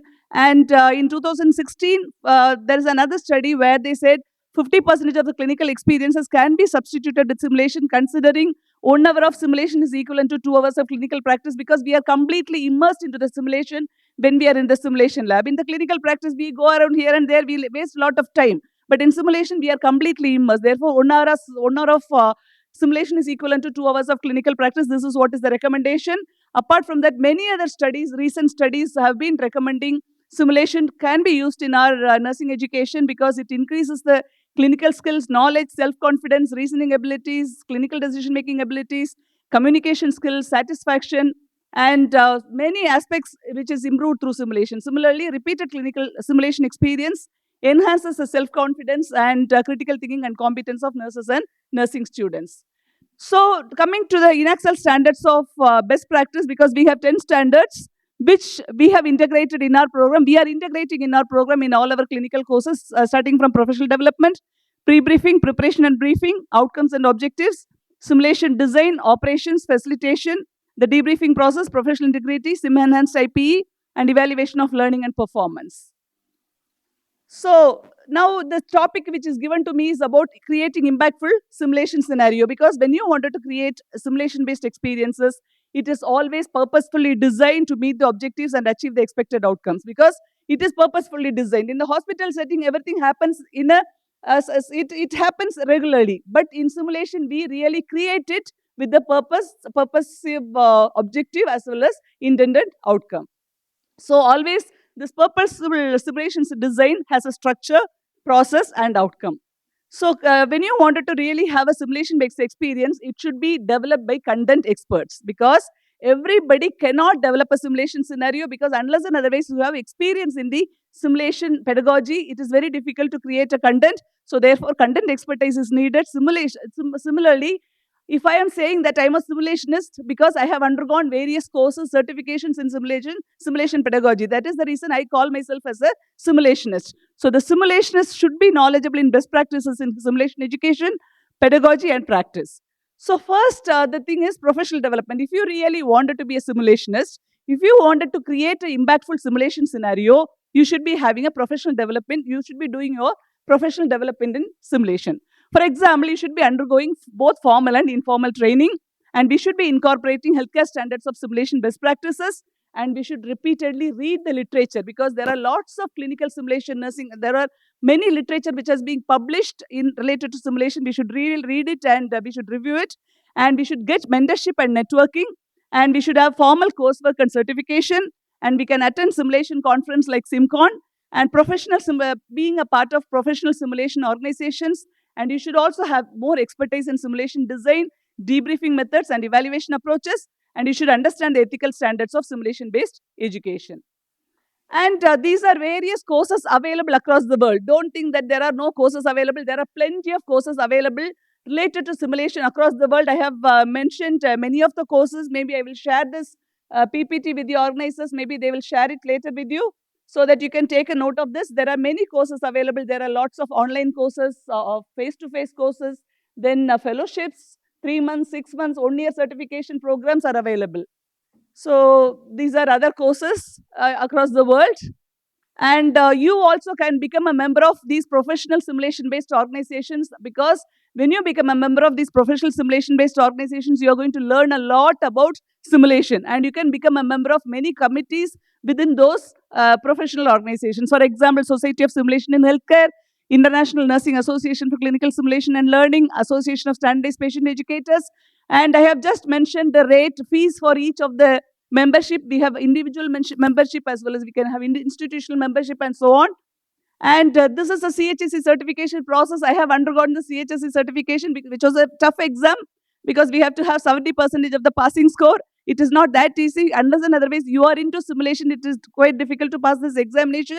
And this process, because you should have only a bachelor degree, or you should have 2 years of experience in simulation, and you should be getting 3 recommendation letter from simulation experts from different parts, and it should go to SSH, and they will review your application. Then you can apply for the examination within 90 days of getting your application approved. you can do the examination. In Oman, we have Oman Medical Specialty Board as a testing center. There I did my examination, I passed the examination. Okay, so this is I passed in the 4th attempt only. I'm not saying that I passed in the first attempt. I passed CHSE certification only in the 4th attempt. So don't think Judy is great. Judy also underwent hardships and got the certification. Okay. And this is my personal reflection how I became a simulationist, because in 2015 I started my journey and I started the training from Dr. Jennifer Bartlett, who is a simulationist from the US. And after that, I underwent many training programs, which I have highlighted here, because OSCE Trainer Program, International Visiting Scholar Program in Duke University in the US, and I attended various courses by INACSL, SSH, and I attended the INACSL Simulation Education Program, which is a 6-month certification course, and become a member of all these organizations. And I am a very active researcher who conducts simulation-based research. And we publish the simulation-based research, and we utilize the best practices in our nursing education. If you see, we have a registered research group which is called as Simulation and Interprofessional Collaborative Research Group. This research group is registered under Sultan Qaboos University, so I collaborate with internal members as well as international members in conducting simulation-based research. And there are many other courses, and I am a part of INACSL committees, SSS committees, and so on. So this is the way you have to develop yourself as a simulationist, because for doing a proper simulation, for creating a simulation scenario, we should have proper professional development in simulation. That is very much needed. That is the reason I thought I will just tell you my experience, so that you should get motivated to do more and more courses and certifications to come to this level. And they were my mentors in simulation in Duke University, Dr. Nicole and Dr. Valerie and Dr. Marguerite. And these are the various certification courses, all that I have undergone. So this is about professional development. Coming to the roles and responsibilities, you might wonder, what are the various roles you can take up being a simulationist? You can become an administrator like me. I'm the director of the simulation unit. So you can be an educator or facilitator.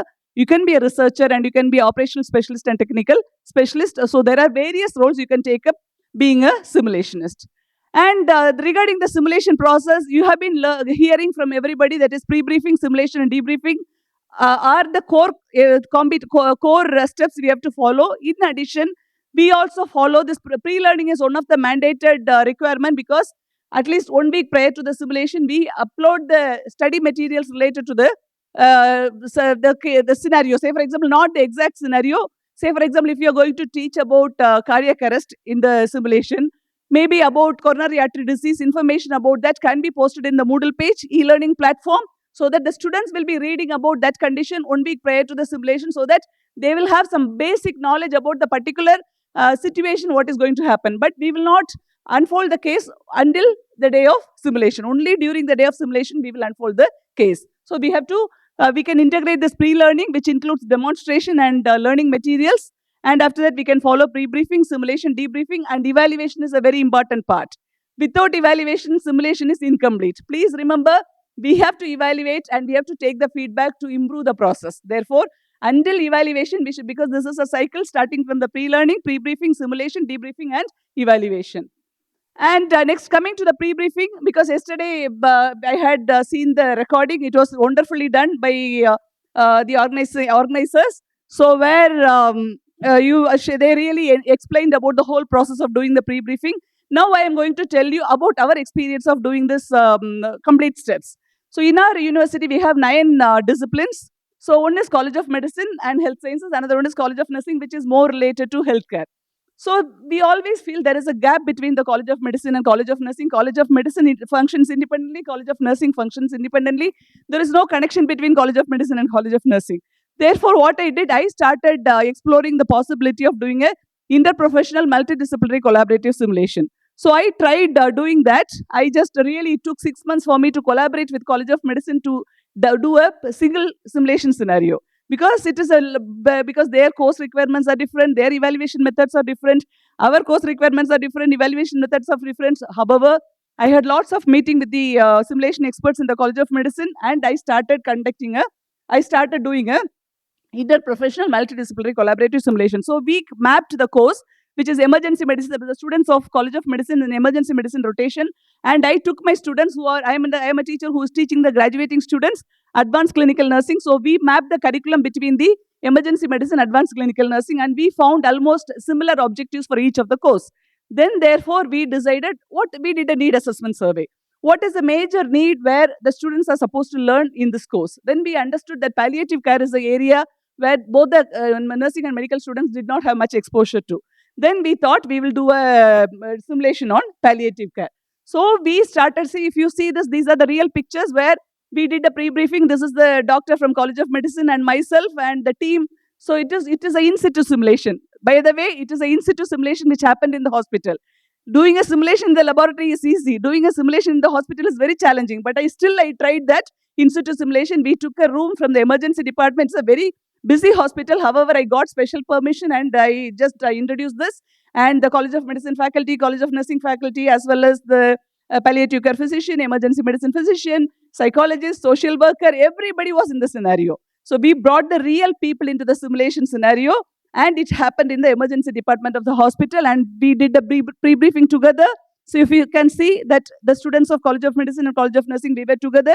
So they were understanding the roles and responsibilities of nurses, as well as nursing students were understanding the roles and responsibilities of the doctors. So it is a kind of collaborative learning. They were able to understand the roles of each other. So this is the way it happened, the pre-briefing.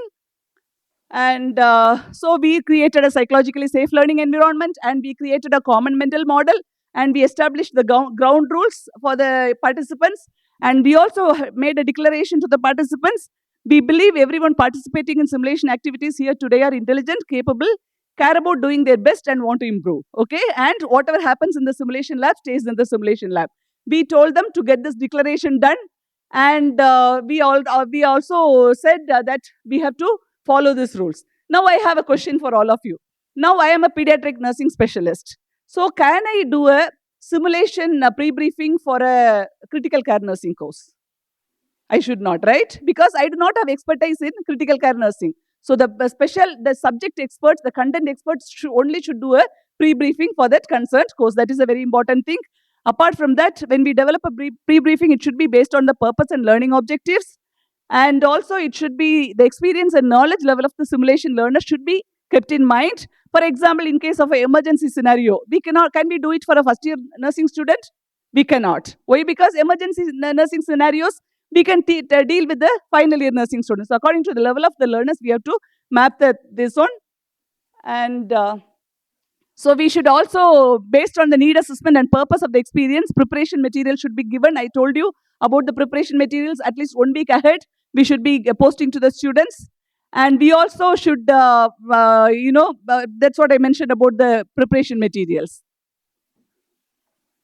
And we also should tell them about the expectations and agenda and the logistics, what is happening during the simulation. It should be explained to the learners. And we should conduct a structured orientation, including the environment, including the modality. Yesterday, we were seeing how they were introducing the logistics to the participants in the lab. And now coming to the orienting the learners to the expectations. Now in the College of Medicine and College of Nursing, we oriented the learners of medicine and nursing to the expectations and role badges. Assignment of role badges is very important because it can be either based on a random assignment, because random assignment is always good, because any student should get any role, because they should not come prepared that I will be performing only a primary nurse role. No. They should be able to perform any role they are assigned at that point of time. In a situation where the students are not willing to take up, in that case, you can go for based on the preference. So in our simulation, we had palliative care physician, emergency medicine physician, psychologist, social worker, palliative care nurse, everybody participated in the simulation. Now I just wanted to ask another important question because it's a very practical question. Can a nurse act as a physician in the simulation? Yeah, can you tell me the reason? Because it is not our scope of practice, right? So many of the institutions I have seen, many places they call me for simulation training. They say, no, nurses act like physician. How can a nurse act like a physician? Where the physician's scope of practice, their roles and responsibilities are totally different. You should never do that. Okay, if anybody is telling you to do that, please don't do that because it's a wrong practice. Only the real people, you can bring the real people into the simulation like what I did. so that they will perform the simulation. What we conducted was so realistic, because the doctors were giving the orders as per their educational standards, and it was so good. So the palliative care physician was giving her own orders, and everything was happening in a live way. That is what is very important. So then fiction contract is very important, because sometimes students used to smile, laugh when they come to the simulation lab. So the student should be made to understand, though it is a simulated environment, you should understand they should take it as realistic as possible. Therefore, we should get signature in the fiction contract. Though it is a fictitious situation, they should take it as a real situation. Therefore, fiction contract is very important. And consent for video and photo recording is very important, because many places they take photos and put it in the social media, especially a place where I'm working, it is a Muslim country where they don't like to take photos and videos. So without getting consent of a person, please don't record or take any photos, don't put it in the social media, it will be a big issue. Then we should also orient the participants to the technology, and we should review the evaluation methods. If you don't review the evaluation methods during the pre-briefing, they'll be lost. So they should not have any doubts when they go for the simulation. This is what is very important. Also, we should be suspending the disbelief, especially creating a physical environmental fidelity, especially when there is a pulse oximetry. When there is a decrease, there should be an alarm. So it is an example of physical or environmental fidelity and functional fidelity.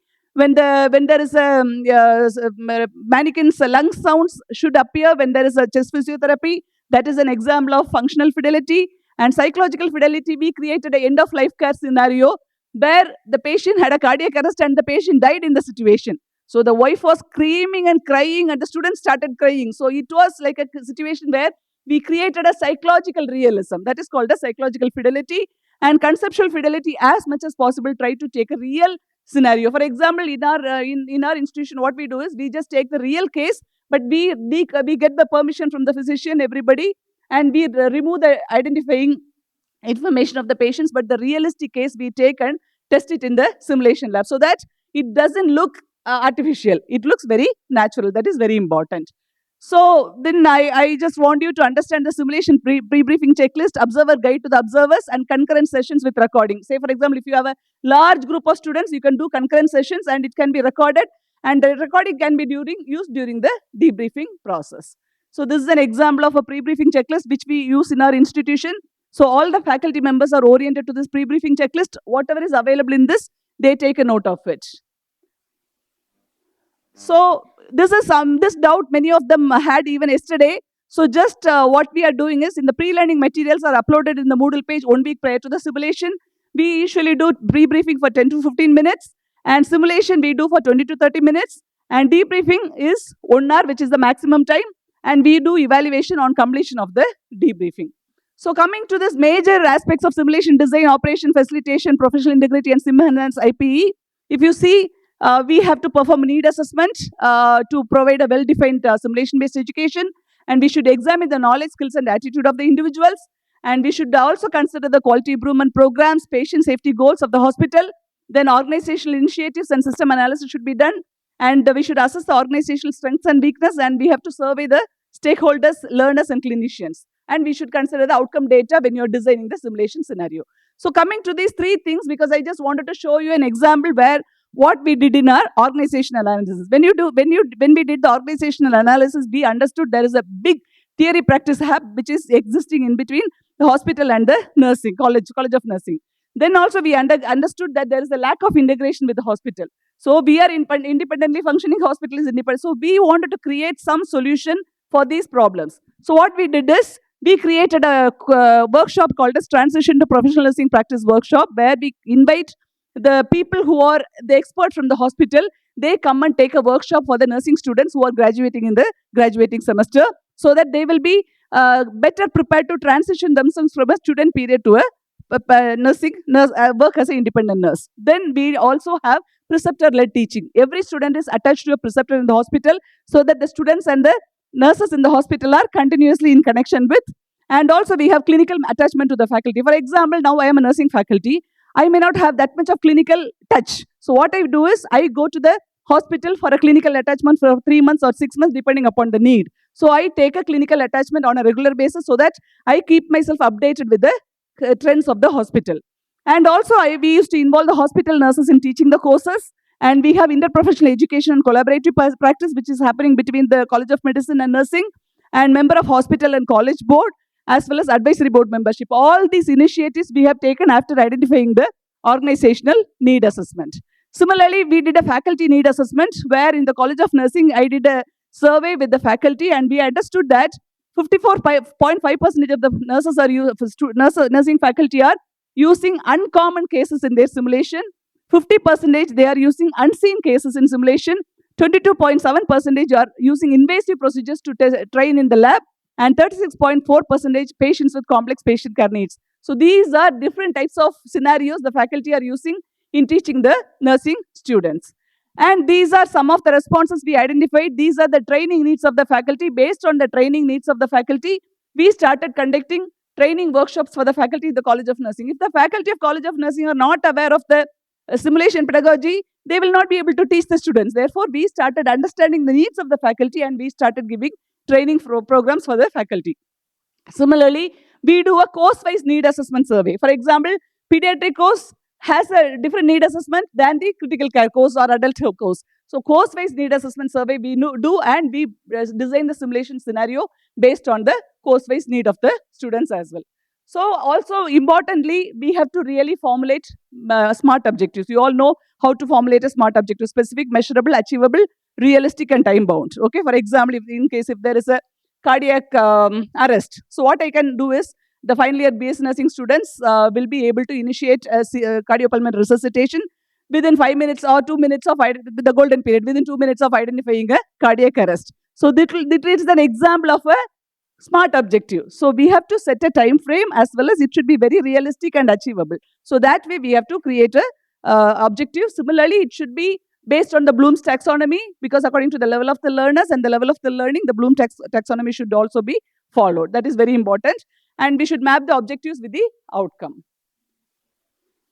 Then this is something people may not know. There is a simulation design template. Without having a simulation design template, we cannot design a scenario, isn't it? Do you all have your own simulation design template in your institutions? Okay, so in our institution, we have designed our own simulation design template. If you do not have one, what you can do is you can get it from the NLN. Okay, we have NLN simulation design template, which is freely downloadable and available for the use of the people. So please make use of the NLN design template. So similarly, we should also design, choose the most appropriate modality, and I will show you. Because, for example, the starting point, what you are supposed to issue, say, for example, patient's initial circumstances, then the structural activity, you will be unfolding the scenario and you will perform the psychomotor skill. And in the end point, we will be ending the simulation-based education and we will expect the demonstration of desired learning outcomes. So this is a scripting of the scenario. We will start from the endorsement, client's complaints, identifying the underlying problem, and initial vital signs. This information will be given to the participants to start with. So this is the same thing I have mentioned what we are doing in this. So we will have a planned dialogue. Why we should have a planned dialogue? Can you tell me? If I am repeating the simulation for the next group of learners, if the dialogue is inconsistent, the learning outcomes will not be achieved. So therefore, we should have a planned dialogue and we should have a clinical progression and cues. And the cues can be provided through the patient, provider, visually, or lab results. And there should be planned time frames for progression of scenario. And also we should identify the critical actions and performance measures. And always the action should be evidence-based action. So this is another example of endorsement, complaints, and all that. And this is a scenario what we usually give for the students. And this is the notes and pathways. For example, what will happen in the initial phase? When you will notify the doctor, what is when the acute deterioration will happen? When the patient will become unresponsive? When the patient will be stabilized? So we have to create a pathway like this so that the learning will progressively happen without any mistake. So this is an example of the progressive note where pathways, duration, expected action, vital parameters, cues. When you are expected to, so you will, if there are concurrent sessions happening in multiple labs, you will follow the same pathway. So everybody will go in the same direction. So this is an example of the progressive, then this is very important, culturally inclusive care. Okay, when you're designing simulation, you should be provided, because I learned it in the US when I went there, because they were black and white, so they were differentiating in the mannequin itself. So the scenarios are based on the culture. So similarly, in India also we have different cultures and people from different culture. We can design a scenario considering the culture. So this is then we have to identify the appropriate modality. So this is VR where we attended IMSH last year, and this is a in situ simulation where we did a real standardized patient. A lady was acting as a wife, and the nursing and medical students who are participating in the simulation. And this is the palliative care physician, psychologist, palliative care nurse. Everybody was there in the emergency medicine department doing the simulation. And this is a hybrid simulation where there is a standardized patient as well as a mannequin, where there was it's a standardized it's a hybrid simulation happening. This is again a hybrid simulation. And this is a distance-based simulation where it's a psychiatric simulation happening, but people from different countries, they were participating in the simulation. This is called as distance-based simulation. We can try this also. And this is a simulation which was happening in our simulation unit where the students were participating in the simulation lab. So this is computer-based simulation. This also can be a modality. And this is something which I wanted to say, never use the word pretend. So sometimes I have seen people, act, pretend. Please never tell the word pretend or act because it is perform. Whenever the students are in the simulation lab, we have to tell them that it is like a hospital only. So we have to tell them to perform.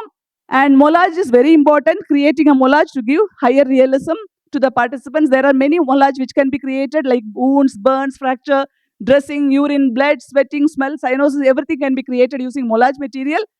And we can add effects by having some spray. If you wanted to have the smell of vomiting, spray the smell of vomit, and you can have the monitor beep.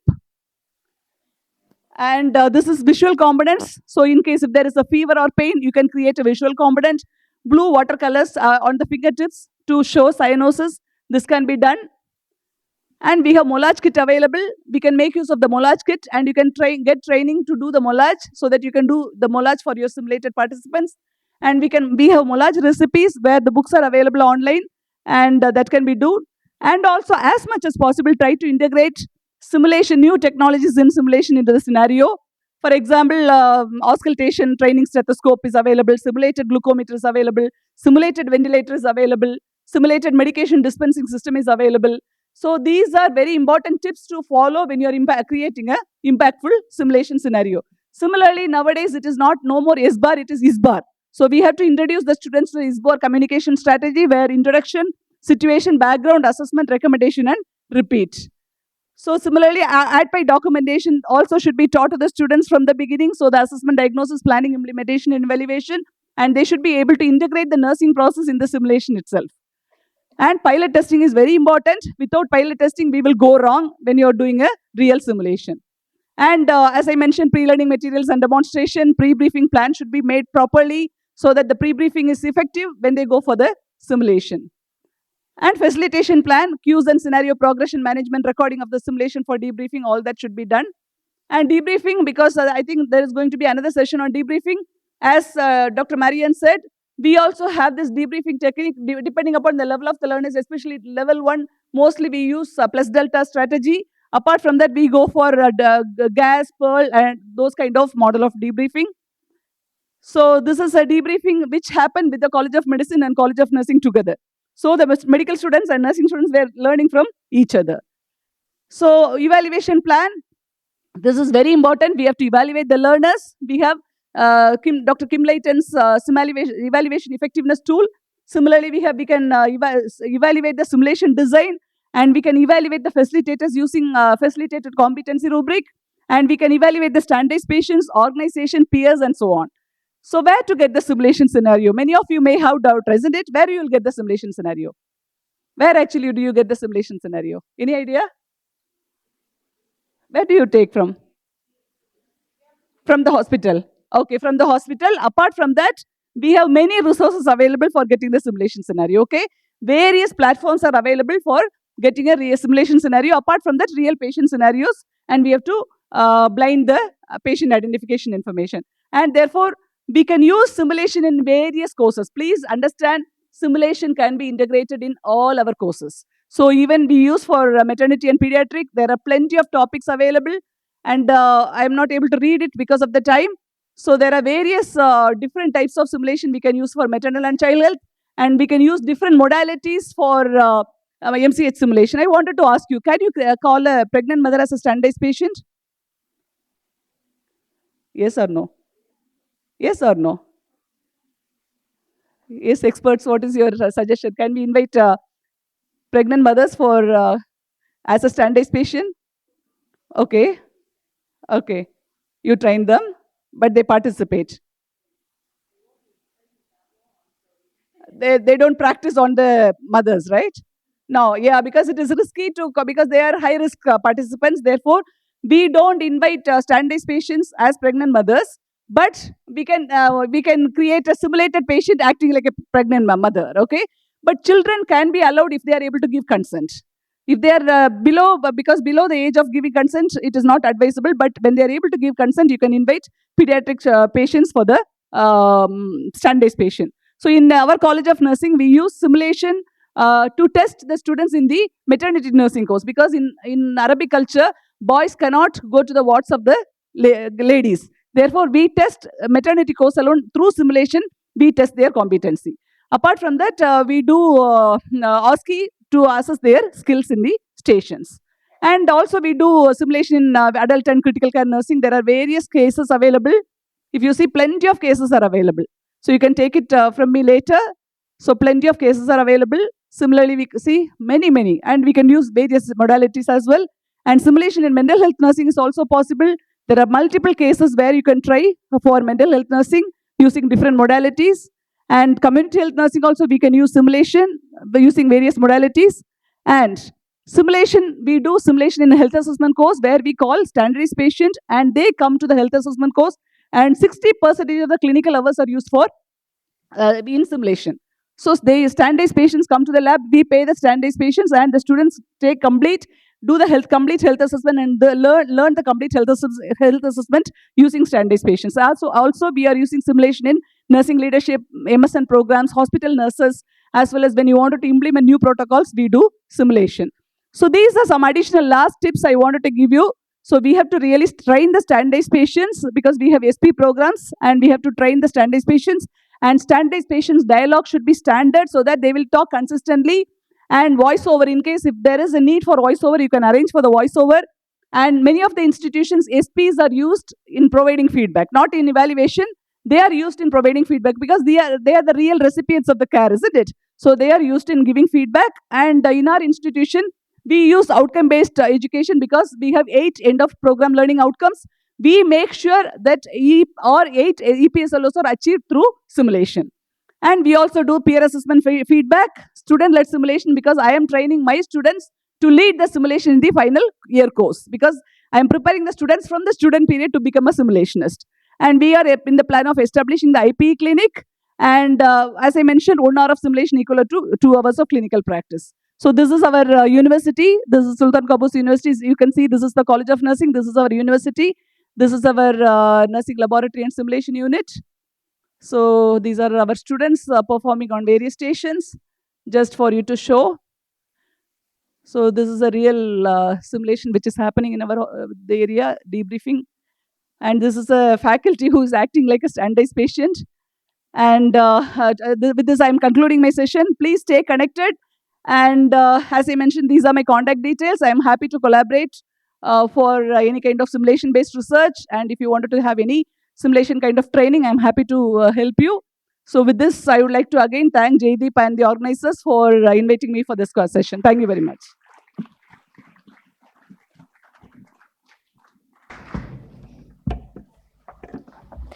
Thank you, Thank you, Dr. Judy, for your practical and insightful session on designing impactful simulation scenarios. Your examples and strategies will undoubtedly help us better understand how to create simulation that truly resonate with nursing students and nurses and enhance their learning outcomes. Thank you. Now, we are excited to hear from Ms. Marilyn, who will be discussing on the topic that is artificial intelligence and nursing simulation. Ma'am, please.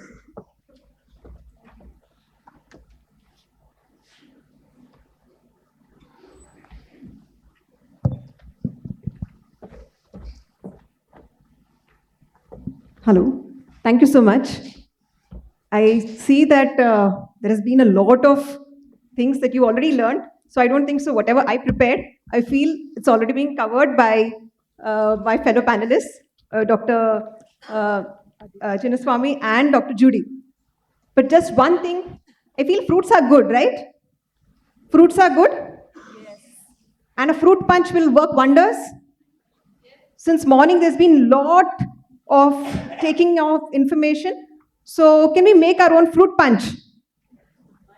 Yes. So that's the spirit. So I request everyone to kindly rise. Let's relieve some of the pressure. Feel free. So for our fruit punch, let's get some apples. So apples, apple, apple. Both hands, both hands. Right now I'm holding the mic also. So both hands. Apple, apple, apple. Grapes, grapes also. Grapes, grapes, grapes. Now let's go down and get some pineapples. Pineapple, pineapple, pineapple. Some people are doing cheating. Come on, go right down. That's a good exercise as well. Pineapple, pineapple, pineapple. Let's put them all together. Let's cut, cut, cut. Then mix, mix, mix. And finally, fruit salad. One more time. Fruit salad.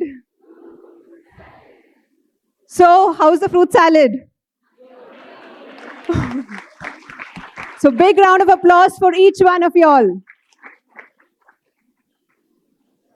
So, glad that you all participated so beautifully.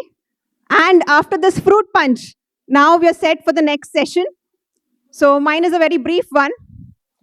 And I'm not here for a lot of things, but I'll try to get few things which are practical and which are being practiced. I would just like to introduce you all to each of it. So, artificial intelligence and simulation.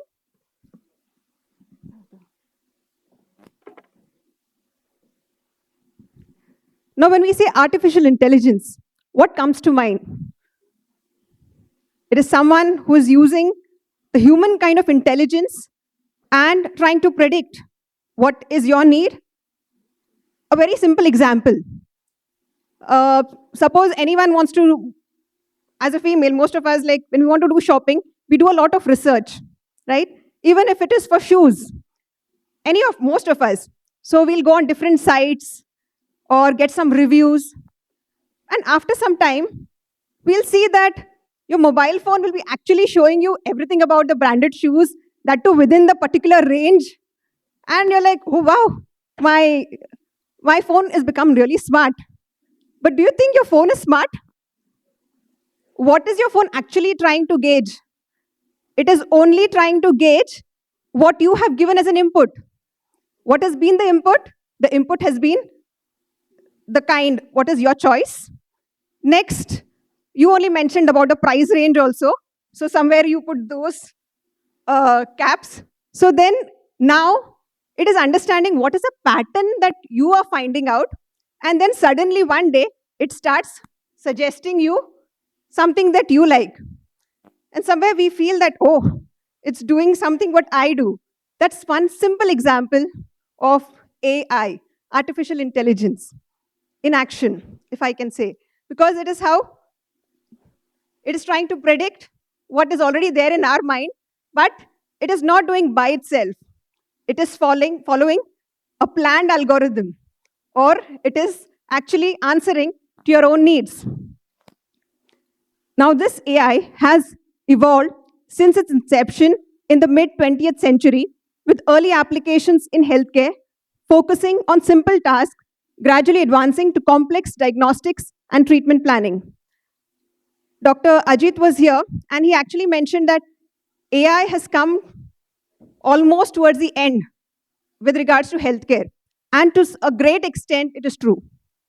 Because we see that AI has revolutionized the way we think, the way we are behaving these days. But when it is with regards to healthcare, our adoption of AI is restricted to a great extent.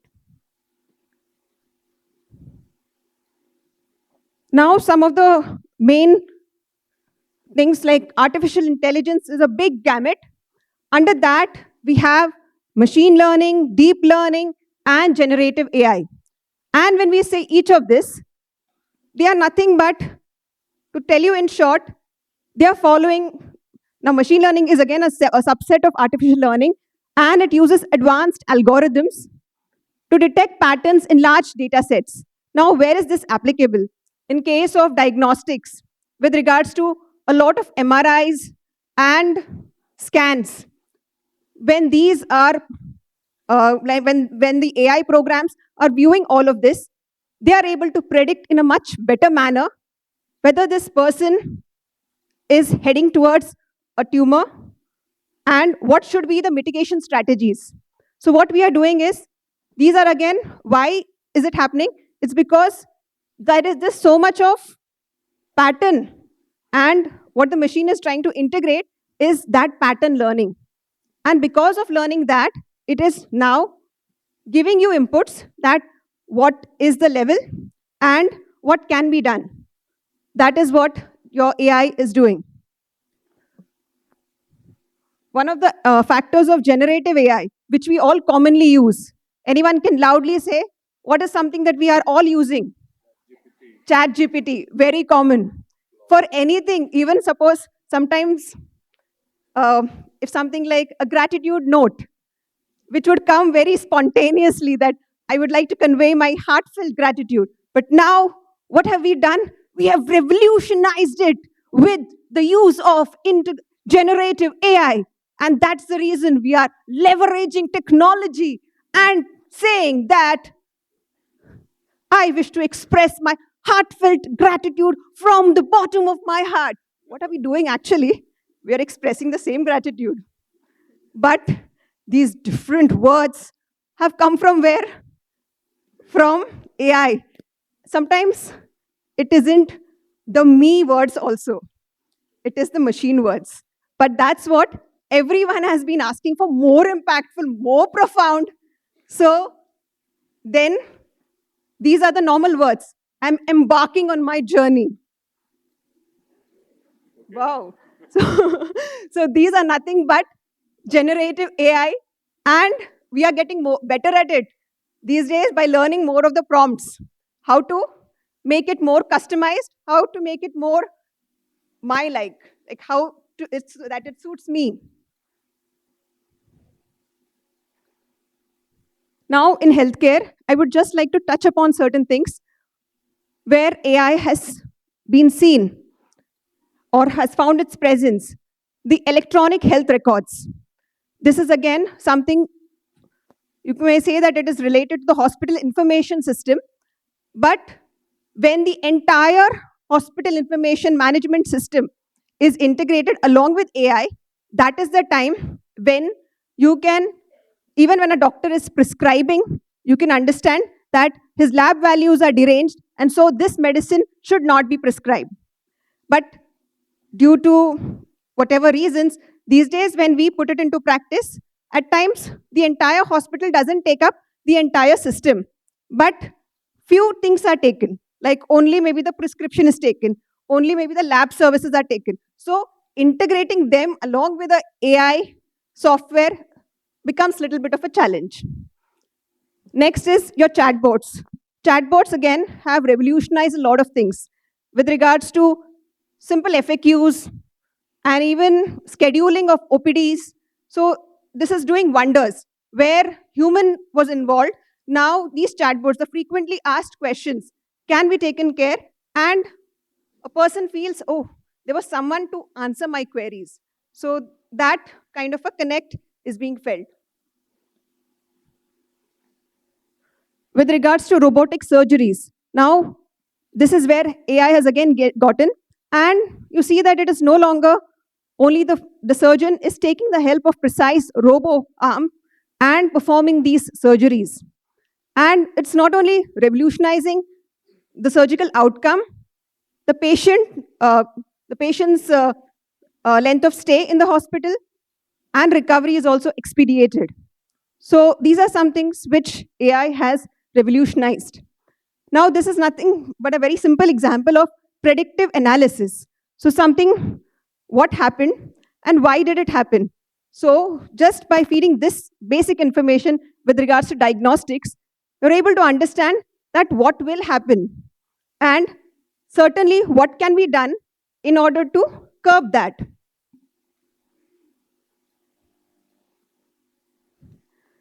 Now, some things which have revolutionized nursing, AI systems. Now, what happens is, we have all heard about early warning signs. Yes. Now, early warning signs, what is the main principle? That before there is a sudden arrest or a sudden cardiac arrest, the body shows some form. In some way, some things happen, and that, if picked early, you can avoid an arrest. Yes? So, based on this principle, there are nowadays contactless patient monitoring systems. And we are very happy to say that it is patented in India itself. And these contactless patient monitoring systems help in continuous monitoring of patients' vital signs. And so the only thing is, the initial vitals of the patient need to be taken manually. They have to be entered into the system, and then the patient has to be in contact with the sheet. Now, every time it is getting recorded. Moment it is deranged, if suppose the blood pressure goes too high or too low, immediately there is a red color coding alert which is seen reflected at the nursing station. And so the nurse is alerted. But you may feel, what if the nurse is not watching the monitor all the time? Don't worry, the company is also provided for that. They give a call directly from the call center, and then whoever is at the nursing station gets a call stating that, please monitor the patient's vitals is deranged, the blood pressure is deranged, whichever parameter. So you have to actually go and check whether it is a disconnection, or is it really the patient is having some cough, or is it a true thing? And you need to validate that.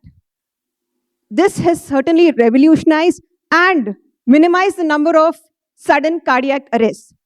Many code blues have been prevented. In most hospitals, I'm sure we have a rapid response team to act on any patient whose vital is showing some sign that he or she requires assessment. So this has revolutionized. It has also brought down nurses' monitoring time drastically. And also, it is giving you that, like many of the patients at times, when they are not critical in the ICU, they are only in the ICU for monitoring purpose. Now, these patients can also be shifted to the wards, and they can be monitored there because they are being monitored 24/7 using this contactless monitoring sheets. This is nothing but AI in action, which is helping nurses. There is this IV drip monitoring device. Now, this again is a device which is connected to the flow sensor, and it is connected to the patient. Now, when you're at the nursing station, there will be a display. So this would be the display where you will actually understand how many patients are receiving IV fluids and how much of the IV fluid, what rate, and when is it due. When exactly do you need to? When will it be getting over? So these are some things which have really given a lot of time to our nurses to work at the bedside. Now you may feel that AI has come, so it is taking away the skill. No, it is not taking away the skill, but it is giving us some more time to interact with our patients, to communicate with our patients, to have that human contact. That is how AI or artificial intelligence is helping us to enhance patient communication. Now, from artificial intelligence, let us go to simulation. I think this entire conference is based on simulation, and I find myself really unworthy to speak anything about it, because whatever I have, few things that I have, is already covered by all you wonderful people. So some of the simulations that we have seen is mannequin-based, using high-fidelity simulation. But what I would like to add on is, when we are saying simulation-based learning, most of it is seen in the education side, in academia, in our country. But I'm very happy to say that there are many institutions also which are opening up, and they are taking this simulation-based learning in the service side as well. So what is happening is, actually you're able to bridge the gap, and everyone is feeling more confident. If I give you a scenario, imagine yourself the first day of your, all of those who have worked in the, who have started working in the hospital scenario, how was your first day? You were trained for 3.5 or 4 years. But yet, how was the first day of nursing? How was the first day of your day as a staff? Okay, I'll give you options. You are very confident. Why do I hear no? Yes, some of us were not very confident. Why?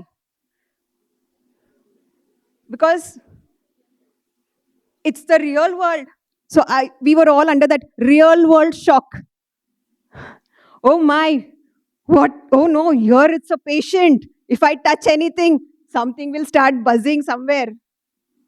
Somewhere that fear was there within us. Why? Because we had not at times handled the same equipments in our classrooms. Or maybe we had worked on it, but maybe those were the trainer models. So we were still confident at it, but not the real one. The make has changed. So there was anxiety within each one of us.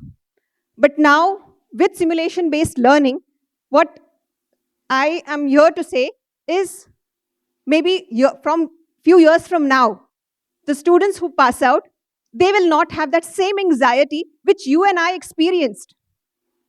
Yes, they will be more confident. When it is a code blue scenario, what is the first thing that we wish to do?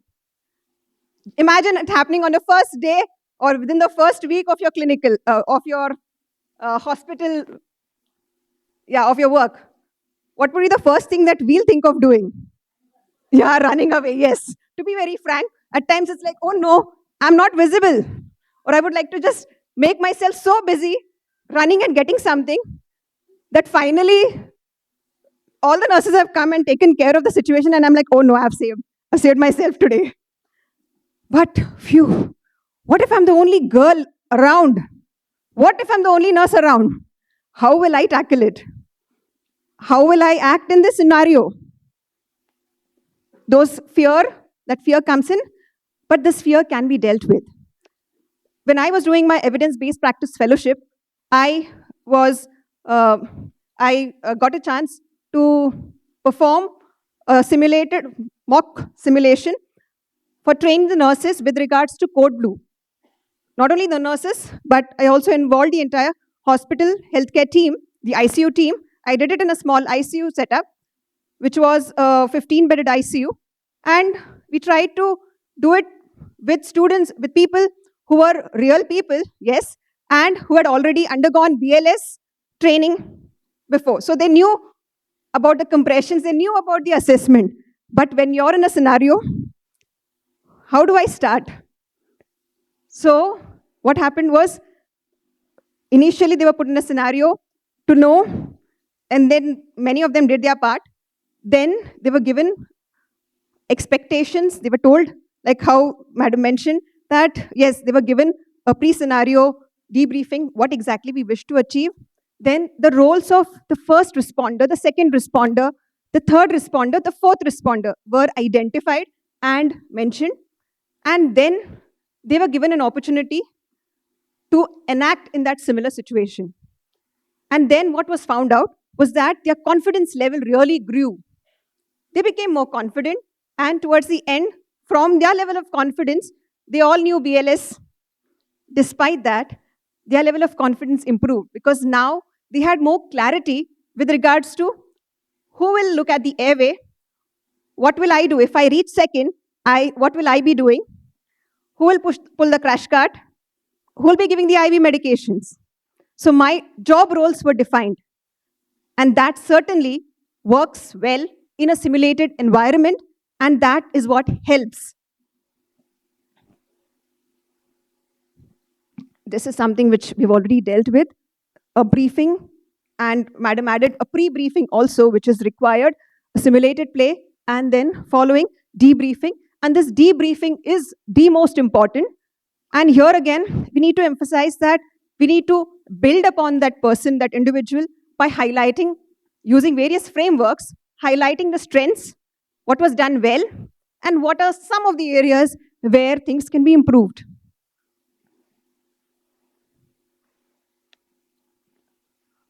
Now, simulation-based learning has found its way in practically training of every procedure when it comes to service side. So whether it's IV cannulation or any procedure with regards to stoma care or wound care, all of it is they are using simulation-based learning methodology. And this is something which is really beneficial, and it's found to be increasing people's confidence. Now, AI and simulation, which is the future of nursing.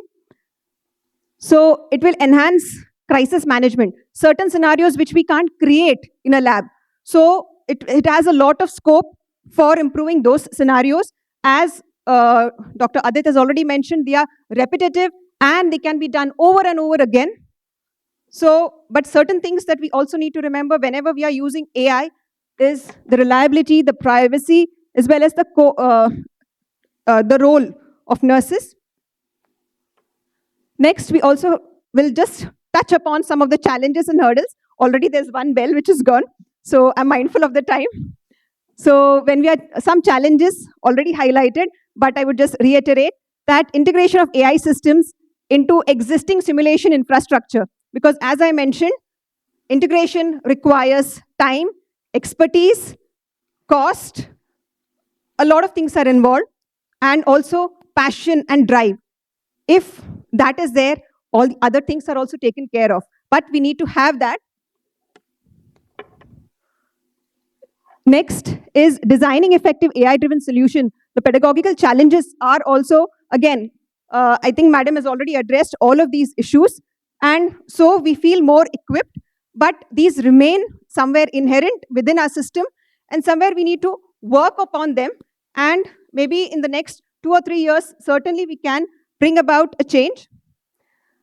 I would like to leave each one of us, after attending SiMCON, what is our role with regards to simulation, with regards to artificial intelligence. Just use the mnemonic SiMCON. S, simulate procedures and policies for better understanding. This is something, let's use our creativity to do it. I is the intelligent use of AI. When I say intelligent use, I mean not only relying much on ChatGPT, but let's remember that our human intelligence is the one that gave rise to that generative AI. So let's use our human intelligence. Let's understand when to use which technology. Next, M is use of mnemonics, your video-assisted learning, because these days, it's the norm of using reels. So nowadays, you ask to do a role play, people may say, shy away. No, ma'am, role play. But come on, let's do a reel on this particular topic. Let's do a hand hygiene dance video, and you'll get number of entries. So these are also better ways, simulated ways of doing procedures. Choose it as per the procedure to be taught, and as well as the level of the learner. C is creatively designed teaching experience to avoid monotony. O is open. Let us be also open to research and learning, because we found something useful. Evidence says it. Let's put it into practice in our own scenarios, in our own setup, and see if it is working for me. If it is working for me, let's get it published. And that's how the world will know about it. The last, N, is new technology and techniques. These need to be welcomed. Like how we are saying healthcare is last, let us not be the last ones, but let's be open to it from the beginning. But let's not be dependent on them. Let's understand, if one day some circuit fails, their server is down, yet can I do it without it? That will give me real independence. Yes? So that is the end part of it. So role of nurse, just summarized in SiMCON. So AI improves efficiency and simulation, enhances learning. AI is a tool, not a replacement. Nurses still remain, normally we hear, we are the backbone. But I thought I'll just reframe it, because even when there is a spinal injury, human life is not lost. Human being can be in a vegetative state and can still survive. But if the heart stops beating, can we survive? Is there life? So, dear nurses, you are the heartbeat of healthcare. That heartbeat has to be relevant, has to be current. It can't wait till time, then I will innovate. No, it has to be now. Let us learn technology when it comes. Let us not wait for someone to put it on us, but let us take an initiative to learn and practice it.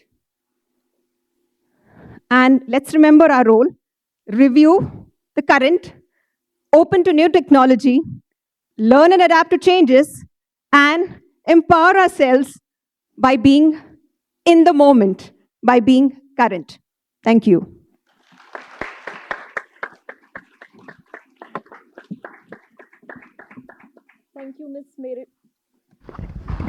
Thank you, Ms. Marilyn, for your fascinating presentation on artificial intelligence in simulation education. I would also like to extend my sincere gratitude to all our distinguished speakers for their fantastic contribution today. Your presentation has sparked important discussion about the future of nursing students and simulation. Now, I would like to invite Colonel Binu Sharma to facilitate a discussion with our speakers. Let's give them all a big round of applause.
Thank you very much to all our dignitaries and speakers.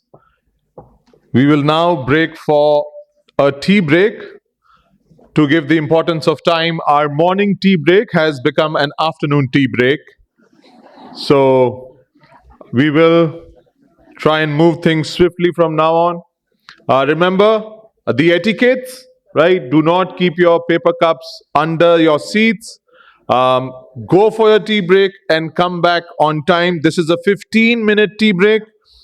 We are back here at 12:25 p.m. IST.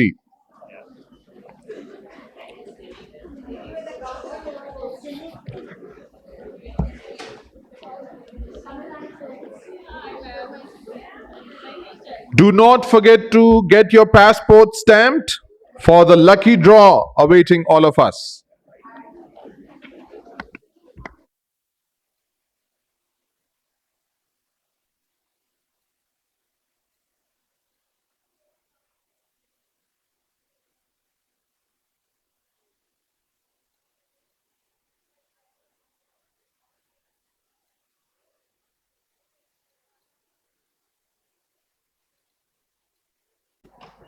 Okay. Fine. Moving on. Maverick apparently lived up to the name, and we do not have them here right now. But moving on, we will go to a very interesting panel discussion. And are you ready for this? And we have our esteemed guests and experts in their field who will be talking in this panel discussion. And I would like to first call upon Dr. Jaideep Harbert, who is going to be the moderator. And after that, it's my joy to welcome Dr. Raminder Kalra. Can we give a round of applause for Dr. Raminder Kalra? Ladies and gentlemen, please welcome Dr. Kalra, a seasoned nurse educator with over 39 years of experience. Dr. Kalra holds a PhD in nursing and an MSc in psychiatric nursing from the University of Delhi. A master trainer and diabetic educator, she has received numerous awards, including the President's Gold Medal for Excellence in Master of Nursing. Now, next, we have Colonel Binu Sharma. Can we have a round of applause for Colonel Binu Sharma? Senior Director of Nursing at Max Healthcare Institute Limited, with over 4 decades of nursing experience, including service in the armed forces and leadership roles at Max Healthcare and Columbia Asia. Colonel Sharma is a recognized leader in the field. Her contributions have been recognized with numerous awards, including the Nursing Icon Award. Over to Dr. Jaideep. Dr. Lata. Oh, okay.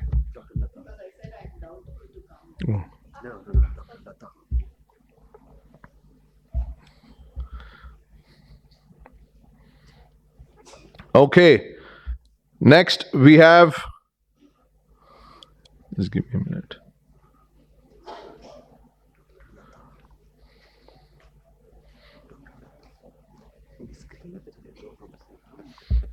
Okay, we'll display the details of Dr. Lata on the screen. And Dr. Lata Venkatesh holds multiple advanced degrees, including BSc, MSc, and she's an expert in areas like palliative care, simulation, bioethics, neuro-linguistics, programming.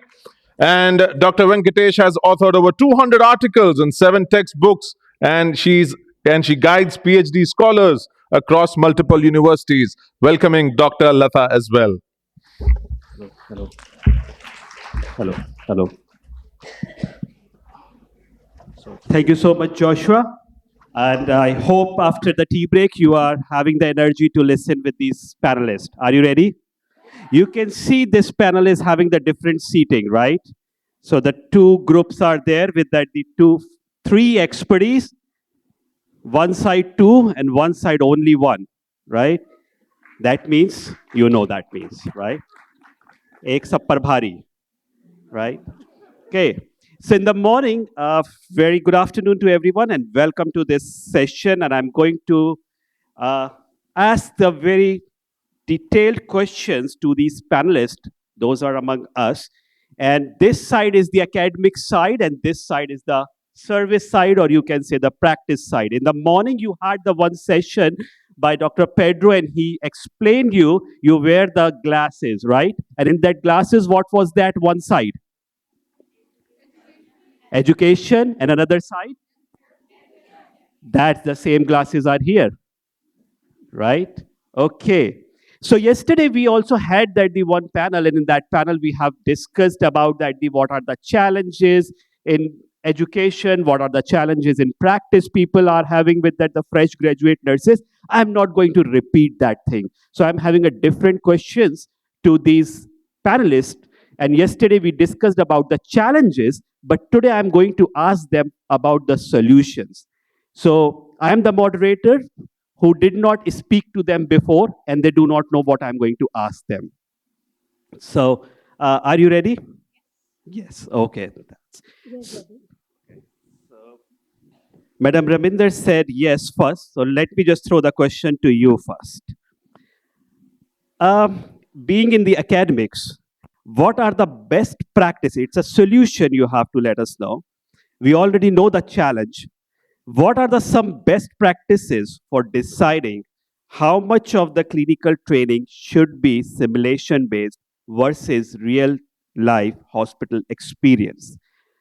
I know that you might say the INC has given the curriculum, but sometimes it is not possible to follow that exact hours. So, with your experience, because you know that those hours which are mentioned, sometimes we have to divert from that hours because of our own schedule, duties, different activities, curriculum activities.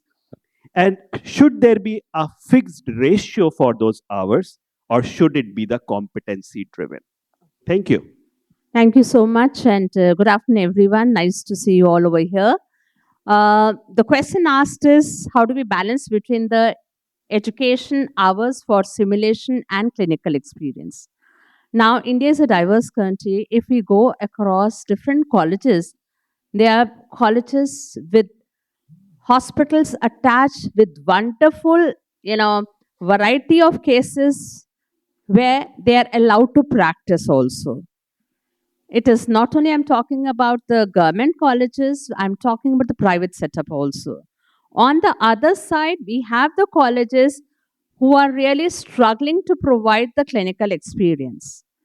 So it depends more on what are the facilities available, but definitely you cannot make your patients guinea pig without making them, skilled enough to go and practice. Even during my training more than 4 decades back, we have had the simulation with the low fidelity mannequins. We had demonstrations. We had discussion on the demonstration, not giving the name of the simulation. I still remember certain procedures which were taught. And I remember the day, that we had the names being given to the mannequins. Each mannequin in our fundamental lab had a name. And we would always address them by that name only. And the last procedure in the fundamental would be packing the body.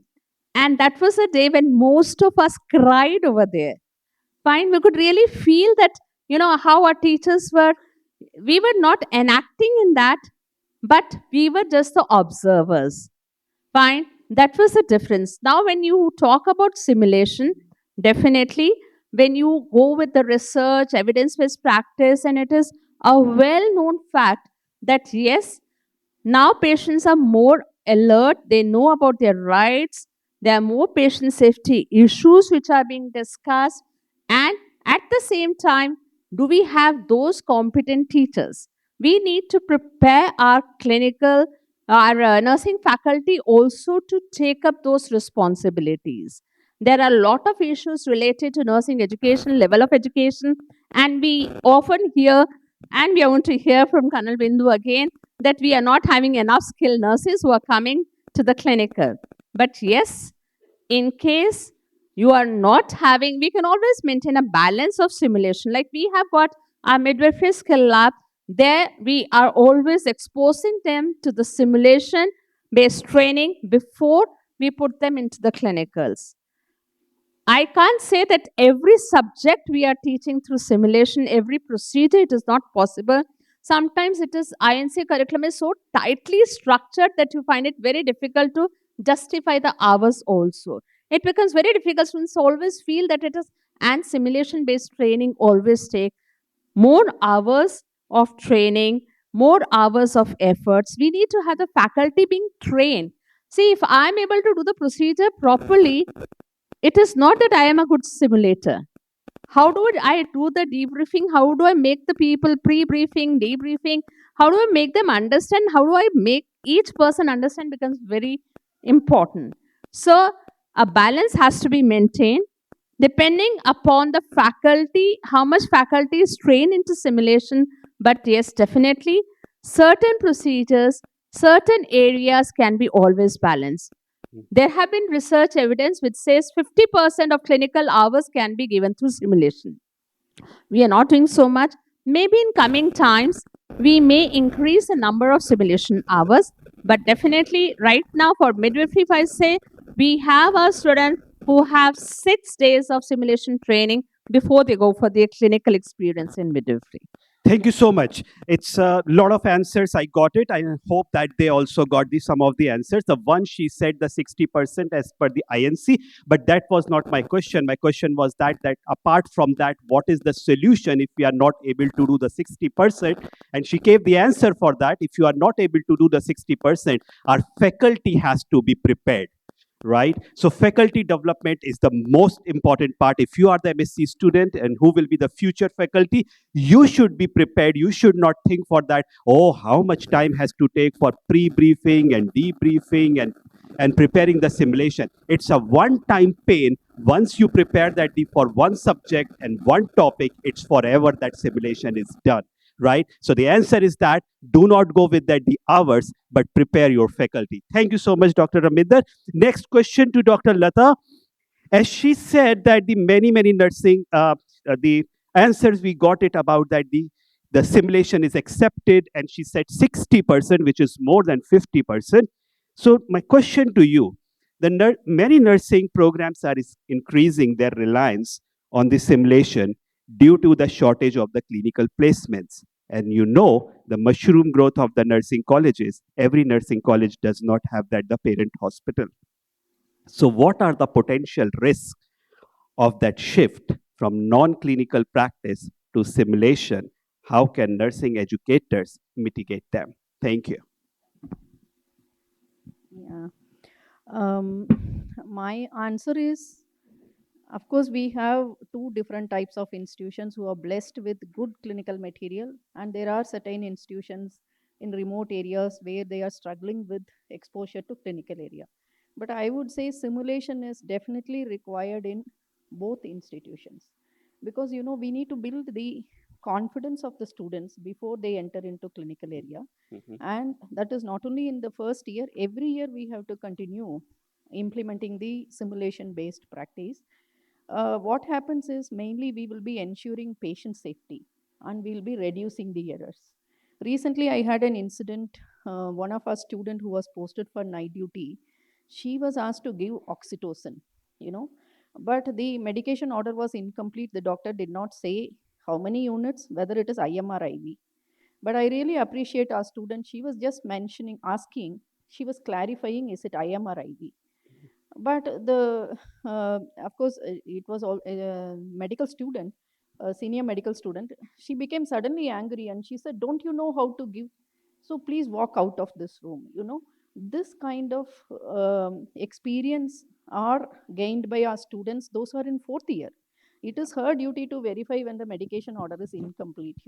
So definitely simulation, which is a team based learning, as Madam Kalra was telling, we were having demonstrations. Demonstrations were concentrating only on the procedural skill. Very It true. was not grooming our students how to be a team player, how to interact with the other healthcare professionals, how to communicate with the patients, when the challenges come, how to react. Even such incidents happen, how to manage. These kind of exposures are not provided with the traditional method of demonstration wherever it was happening. So my opinion is, irrespective of whether you are attached to a 3,000 bedded hospital or your college is attached to a hospital which is an affiliated one, this kind of simulation based practice has to be encouraged, so that we are ensuring mainly patient safety. We can't afford to have the patients and families exposed to the risk, and we can also ensure psychological safety of the students. Okay. We always talk about patient safety, but what about the psychological safety? Okay. The students are exposed to the experienced nurses and doctors in the clinical area, and they expect them to perform to their level, whereas these are novice nurses. They are just looking upon the seniors to teach them, to comfort them, to engage them, which is not happening. So at least to ensure the psychological safety, I feel not only the nurses, entire healthcare team has to be trained in simulation based practice, so that they will learn how to respect the fellow team member. Thank you so much. So again, my question was to her, what do you think if this is the risk for the nurses or nursing students, if they are not able to go into the clinical practices, can simulation can replace it? Absolutely no. But yes, what she said, that yes, of course, if the instructors are ready, the simulation trainers are ready, the facilitators are ready. They can make it. So at the end, again, it on you. Are you ready for it or not? Are you ready to adopt that simulation-based practice? As yesterday I discussed with you the difference between the skills demonstration and simulation. She quoted the same statement where she was not here yesterday, but she quoted the same, that skills demonstration is different, but simulation is different. So until and unless the facilitators or the educators, they do not know about that the simulation, they cannot replicate the reality of clinical setting. So what was my yesterday's statement? Simulation is replication of reality. Thank you so much. You are with me. Thanks. Okay. Okay. So we have heard much about from the education side. Let's listen what the services say. The one word she said, the psychological safety, right? So and recently in one of the presentation by Dr. Marilyn was saying that when we enter into the first job, we have a fear, right? So my question on that to you, do you think that simulation can truly replicate the emotional and high pressure environment of real patient care? If not, what additional steps should educators take to prepare the students for the real clinical challenges? Thank you, Jadip, and glad to see a lot of Gen Z and a mix of other generations in the audience. A very interesting question. I would go back to just about 5 years pre-COVID era. In pre-COVID era, I'm talking of 17, 18, 19, anxiety, depression, frustration, burnout, stress, fear were there with novice nurses or new nurses, but not to the extent what we see now. I mean, to the practice side, we hire about 5,000 nurses in 1 year, which means about 400 plus nurses every single month across max hospitals. Most private hospitals in metros and beyond metros struggle with, say, about 40 to 70% attrition. The data what I speak, attrition, abscondees, which is people leaving without information or without any communication or without even putting in their papers, are people who have just joined a hospital new. In the first 3 months, people who are leaving the hospital, they just go away without telling you what is the reason and where they are going. That number is very high. Between 3 to 6 months, the number has come down, and after 6 months, the number is significantly low. We did a mystery survey because this number was becoming alarming in last 1 or 2 years.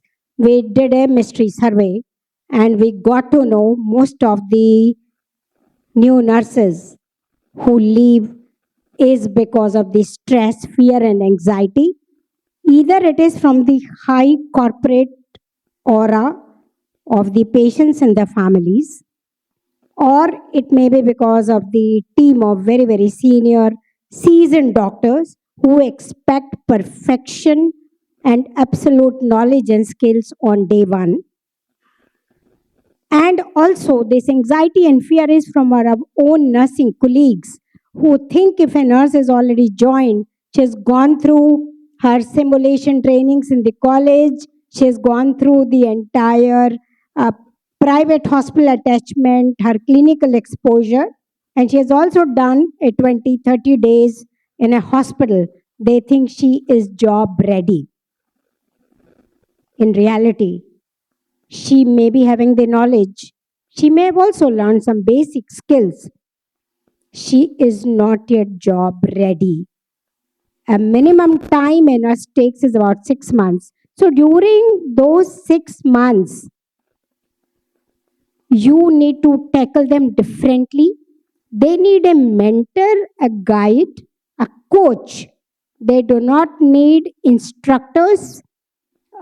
I mean, the people who give them orders, I meant by that, somebody just giving instructions without them understanding or not understanding. So, what they need is a guide at bedside, a mentor at bedside who is not just teaching them the nursing skills and taking them from a novice to an expert level, but is also a mentor to them 24 by 7.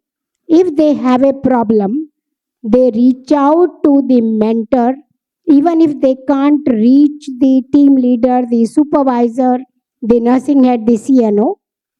Those people may be strict, may not be approachable, may not be available, may be busy into multiple things. In private hospital, all those things happen. So keeping this challenge in view, we understood this batch of people needs special attention. We have assigned one mentor to about 40 nurses in one particular department, and those numbers, their contact number is available. They are introduced to each other over and above, and so they become like sisters or like brother or sisters. So they are able to confide, and multiple people who are just getting into a burnout or a stress or a feared situation, or maybe a little bit of felt or perceived harassment by another colleague or a doctor or by anybody in the system, that is nipped in the bud, and these people become very fearless. We also introduce, and almost every private hospital does that, an open door policy. They can walk in, they can write, they can reach out on WhatsApp to every single person, including the CEO of the company, and we encourage that. The third thing we've introduced is coffee with CNO. That's I introduced that in my previous organization about 10 years to back. you on that. I will come back on the next question to you on that. All right. So the fourth thing which I would say, last year we introduced a mental well-being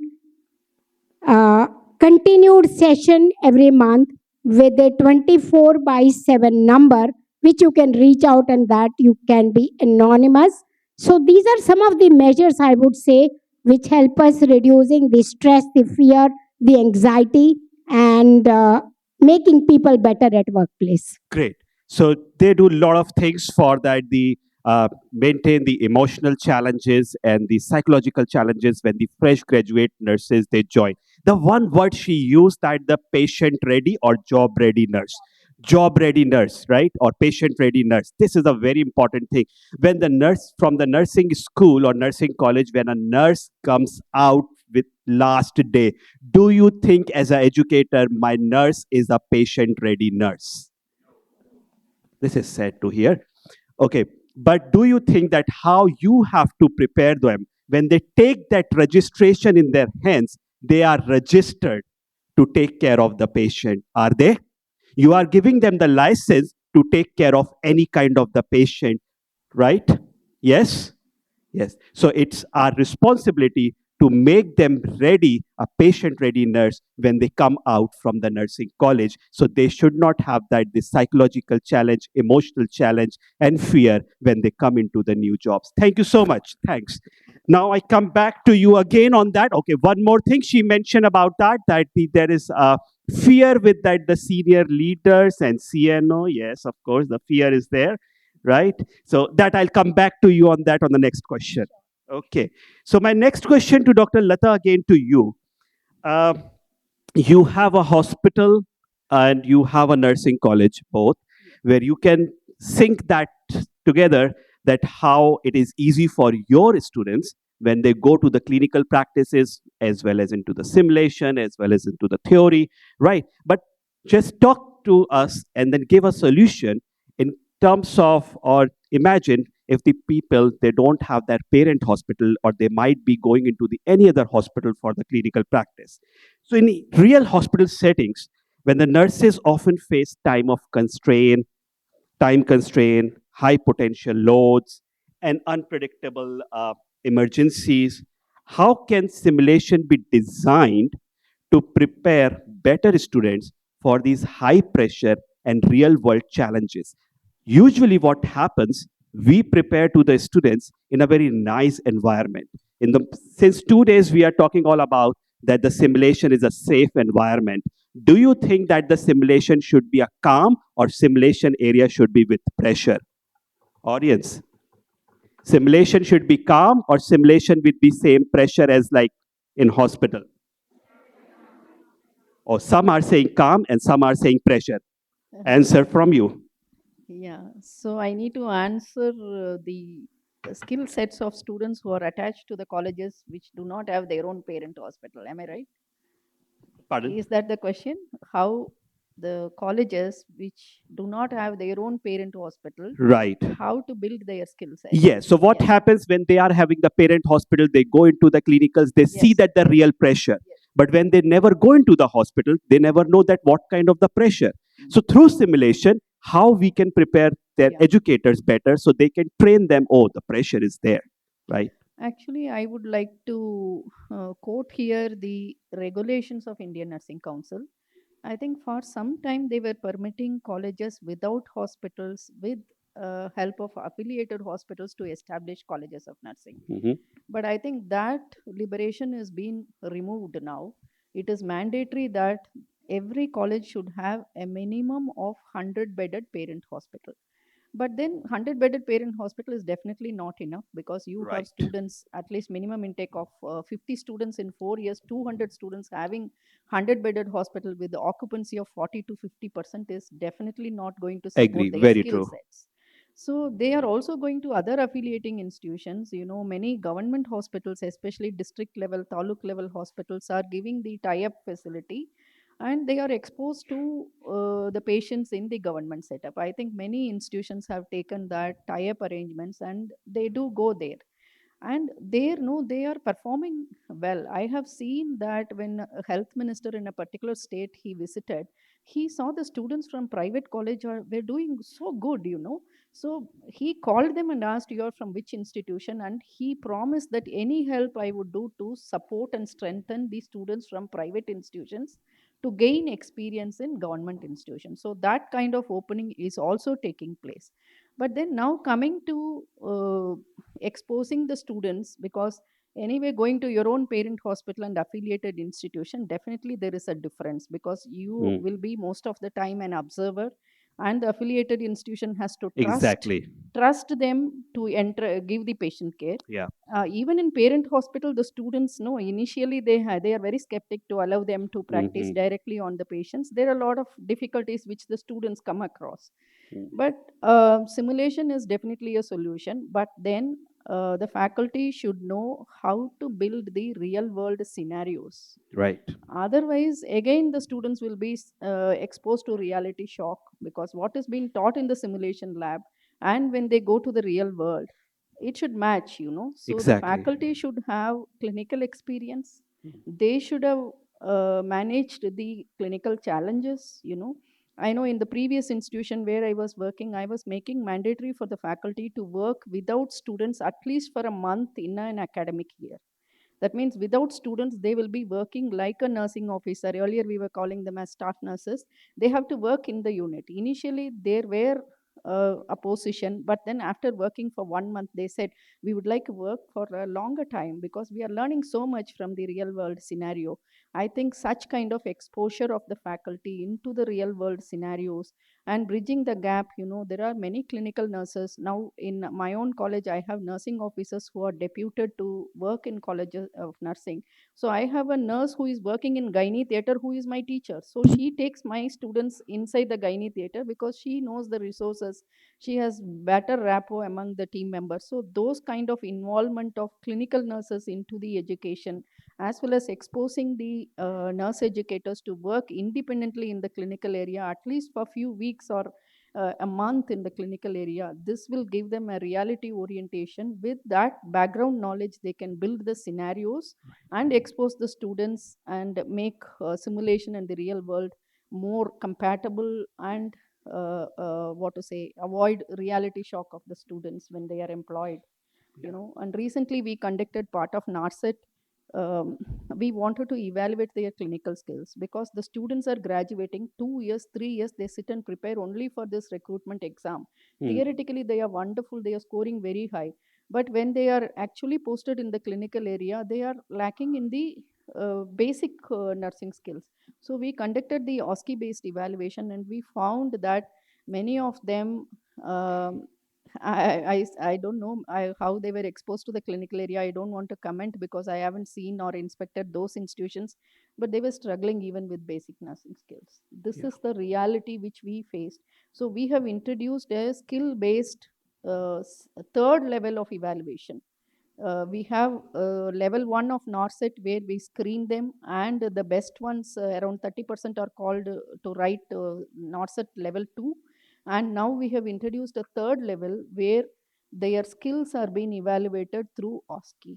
But then I don't know whether you have a question here or not, but I would like to say as an educator, one of the challenge which we face is simulation you are using for teaching, but simulation is not developed to the stage for evaluation.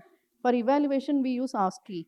Teaching, we are using simulation. So these gaps also have to be bridged up, and we have to take simulation to next level where we can use it as part of our practical examination, where we can evaluate them through simulation, which is not happening right now in India. Yeah, so thank you so much for your insights, and you have given a lot of information to us. I just conclude with that the couple of things which I caught it from your talk. One thing what she said, which I can say that directly or indirectly, you are saying if you wanted to do a simulation, you should be in the clinicals, because as I said, the simulation is replication of. I'm happy that you are taking at least this message with you. If you are saying the replication of reality, you should know that what is happening into the reality. If you do not know what is happening into the reality, you cannot do the simulation. Trust me, you cannot make the scenario. You cannot make anything until unless you do not know what is happening and what errors they are doing into the reality. So the message from her is that, and from I think that all these panelists are accepting this, that all these educators, they should be connected with that the clinicals. Until and unless you are not connected with clinicals, you cannot do the simulation, and you cannot bring those things what they're supposed to do into the reality. Thank you so much, Dr. Lata. My next question to Dr. Raminder, to you. Now, in the morning, we have a study, and we have the great sessions by Dr. Adit, Dr. Marilyn, about the technology and simulation and AI all together. So with the technology, which is rapidly advancing, now we know the high fidelity AI in simulation, AR, VR, and AR virtuality, which I heard today, which was very interesting. How do you see the future of simulation evolving as it's evolving right now?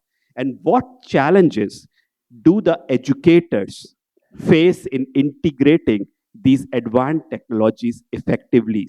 So some of your educators, they might be old educators, they might be not generation friendly. Some of the educators are generation friendly, but all these things are integrating and evolving. How do you come up with that challenge, and what the solution for all of them? Thank you so much, and rightly said that. But I think that nowadays people are more prepared to look into the advancement. You look at the mobile phone. Fine, whenever you have a new iPhone coming and all, people are getting adapted to it. There was a lot of reluctance when it was COVID time and people had to go in for taking the online sessions, but everybody adopted to it. So when there is a need, it is told that it is required that you have to be trained in this, you need to adopt this. We have very senior people also who have gone in for training into simulation, and they are using it in the clinical. But another challenge which is there is the cost involved in high fidelity simulators. But that should not become as an obstacle. We have lot of things which we can do with medium low fidelity simulators also. And there are a lot of real scenarios which can be created by one of the student acting as a patient also. Fine. So it is not difficult. It is our intention, our willingness, which is more important. And one thing that you were talking about, the thought was coming, whether we should have a very calm environment during simulation. It has to be like a real environment. So it has to be during the simulation process, you have to have the relative crying, people getting anxious, and all those things have to be there. Yes. That is very important. That prepares you better. But yes, when it is pre-briefing, debriefing, that time you have to remain very calm. You can't say, why did you behave like that? Why didn't you do like that? Fine. That comfort has to be provided to the students that yes, you can, it process, this is how the things have done. Need to appreciate and sandwich the correction between appreciation. That needs to be done. Fine. And a big challenge is the budgeting. If you are able to, wherever we are able to, like in our college also, I can say that every year we have looked into that, yes, we'll be going for purchasing this thing. And gradually we have come to the level when we have got all the classrooms with smart board. We have got good simulators also. But yes, at the same time, looking into high fidelity at all is still difficult. So there are challenges related to it, but that should not stop us within whatever limited resources that we have.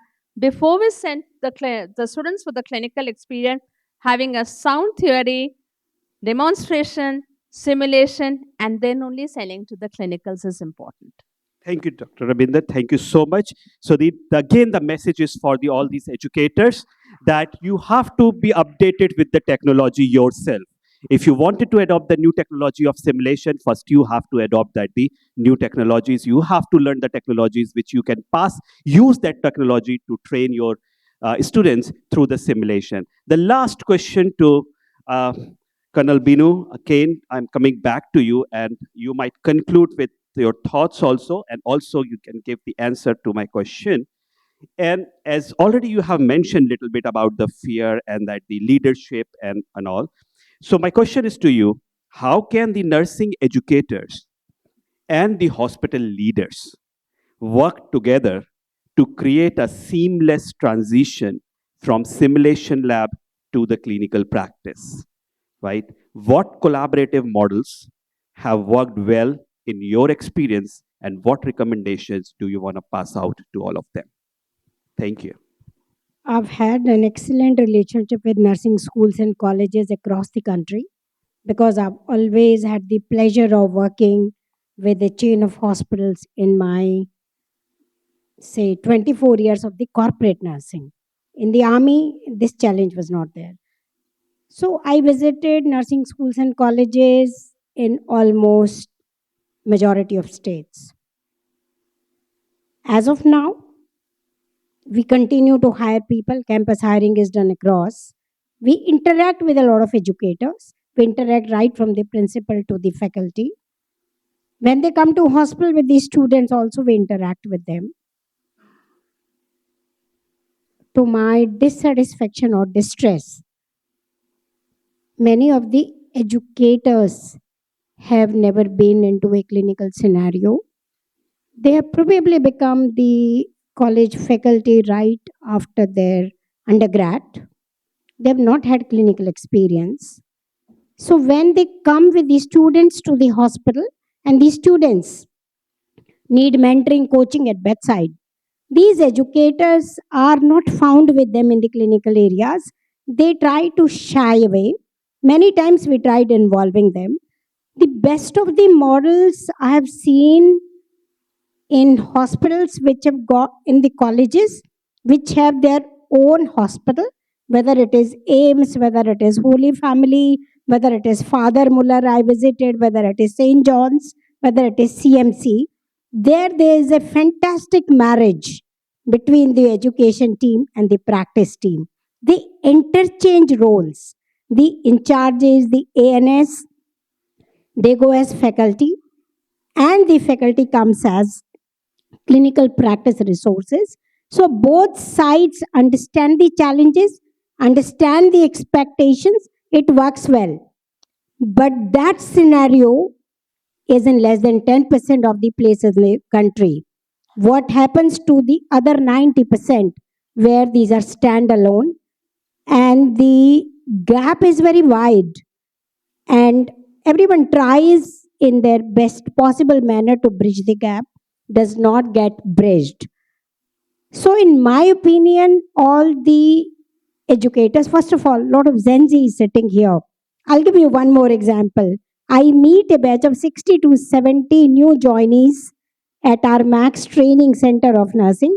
Every Monday they are there, Monday to Saturday.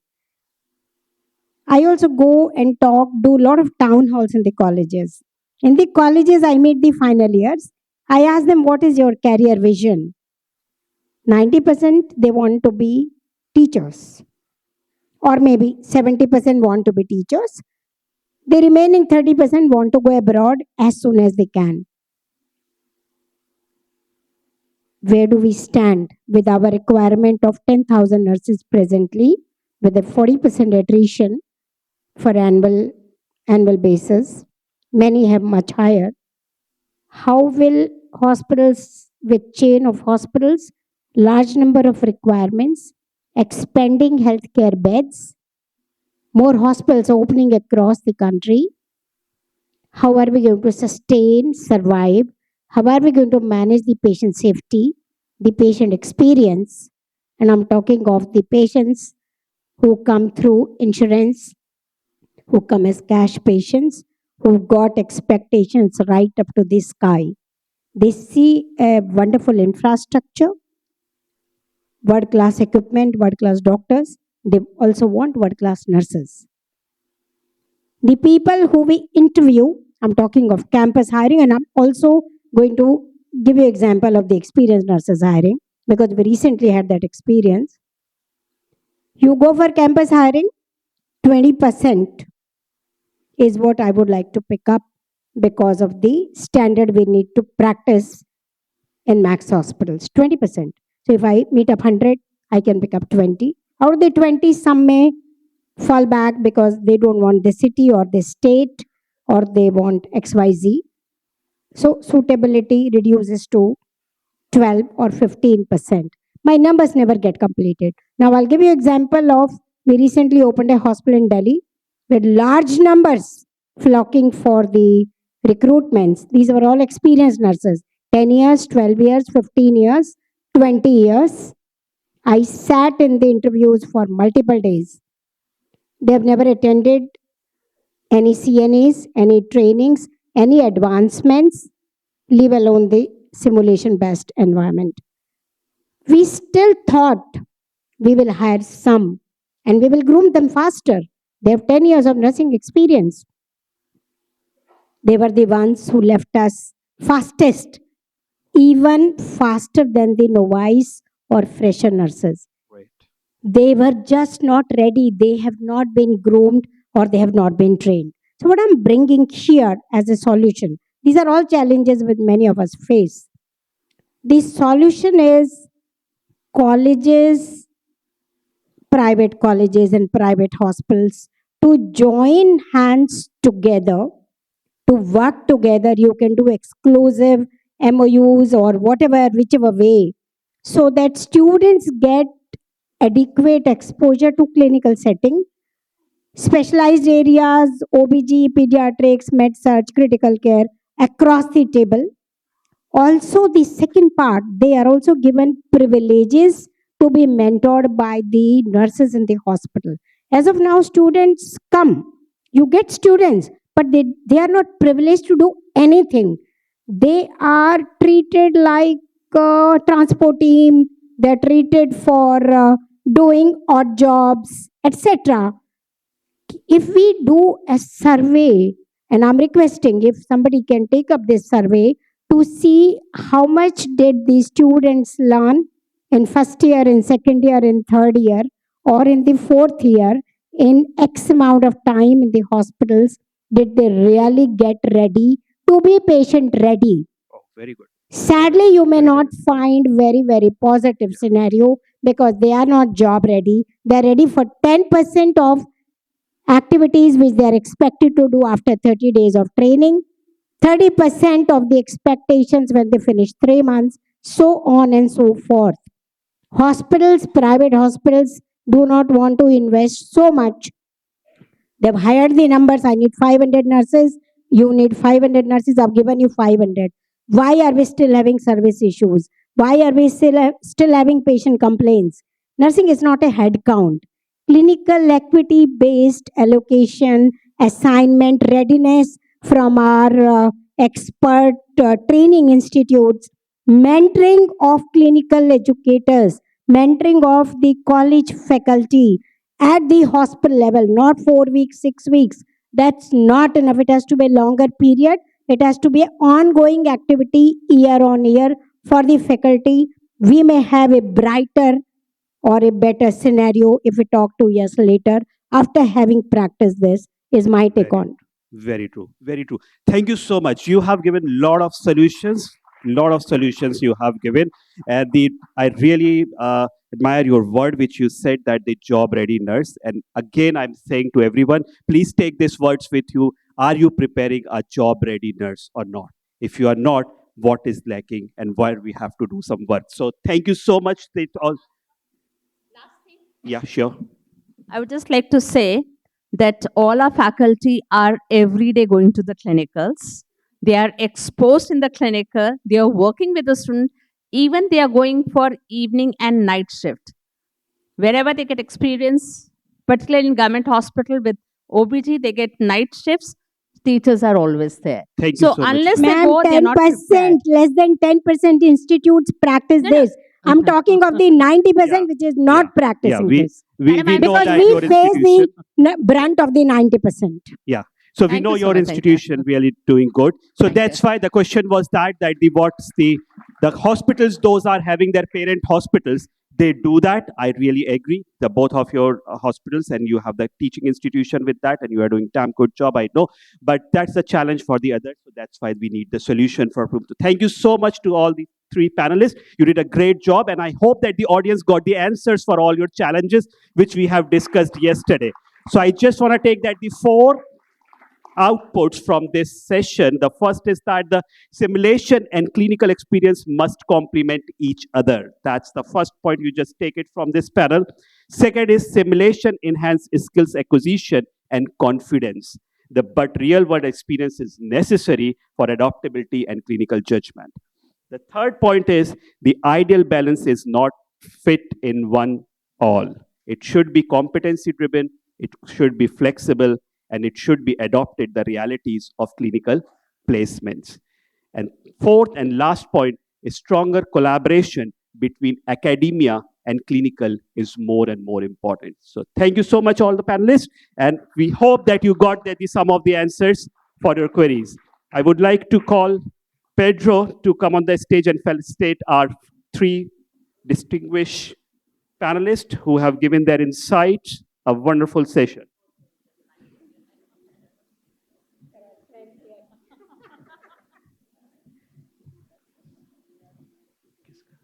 Dr. Raminder Kalra.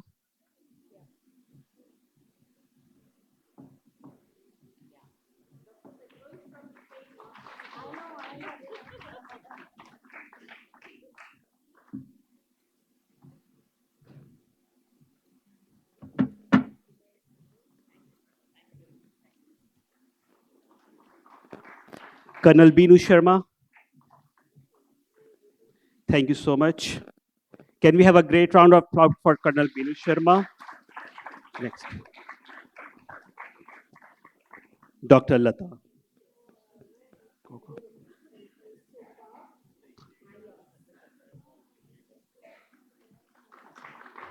Dr. Lata.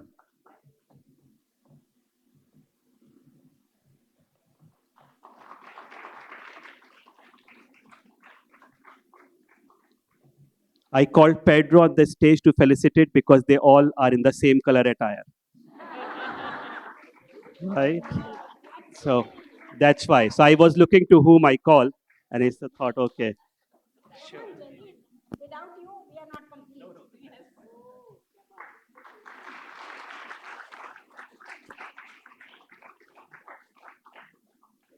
Thank you so much. Thanks. पढ़ाई वो लोग कराएंगे हमारे सामने it was wonderful.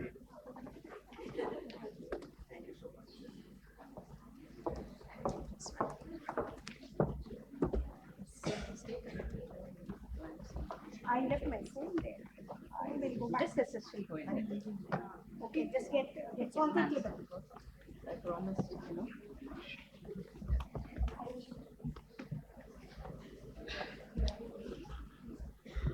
Thank you once again to our esteemed guests. We now head into track 5.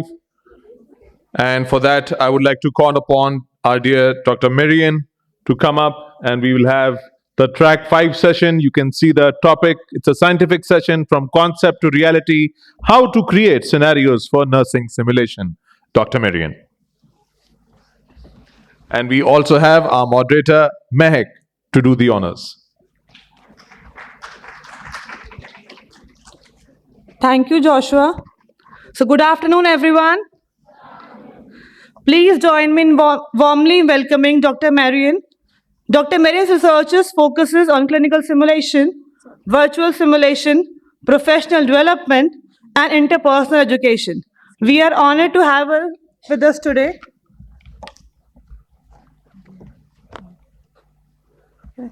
Okay, so today's session focuses on the art of games and simulation and building realistic clinical scenarios. So simulation in healthcare education blends art and game to create immersive learning experiences. The art lies in storytelling, realistic scenario design, role-playing, reflective debriefing, fostering a safe and engaging learning environment. The games include sessions regarding serious games, escape rooms, gamification, and mannequin-based challenges. Enhancing skill development through interactive hands-on learning, effective simulation improves critical thinking, teamwork, and patient care. So can we have a huge round of applause for Dr. Marian? The stage is all yours, ma'am. So is it connected? Yeah, just a moment, ma'am.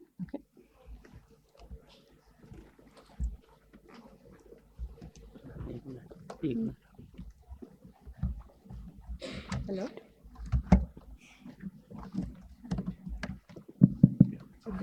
Hello? Oh, okay, it is on. So I'm really excited about this presentation because I'm going to show you a virtual simulation game that was created here in India by myself and Robia and Shilpa and some actors you're going to recognize. And so I'll talk a bit about CanSim and how we make clinical simulations and how we create virtual simulations. And then I'll show you the game that we created. It was a challenge because we did the writing before I came to India. We did it over Zoom, which is very easy to do, but there is the time difference. So we were either up very early in the morning or up late at night to connect together. But over several sessions, we were able to write the simulation. And then when I arrived, we were able to film at the Vidyanta hospital. And so you'll see that simulation. Yeah, just a moment. We are just reflecting that. And so after we did the filming, I sent the video clips, or I shared the video clips through Dropbox to my colleague, Dr. Jane Tyerman, who wasn't able to come with me to India because she couldn't get her visa, but I shared the video clips with her, and she's the one that actually put the simulation together using a template that we have created on Articulate Storyline software. And so how many of you were at the pre-conference workshop that I did? Okay, and so and how many of you were not? Quite a few, okay. So at the pre-conference workshop, I went through how we write the simulations. We use a number of templates that I've created. And I mentioned earlier in my presentation that whenever you're doing a simulation, you start with the learning outcomes. And so, of course, our first template is writing learning outcomes. So we did that. And then we have something unique at CanSim is that we always create a learning outcomes assessment rubric. And we do that for in-person simulations as well as our virtual simulations. And we use these rubrics for students to self-assess themselves before and after a simulation or a virtual simulation.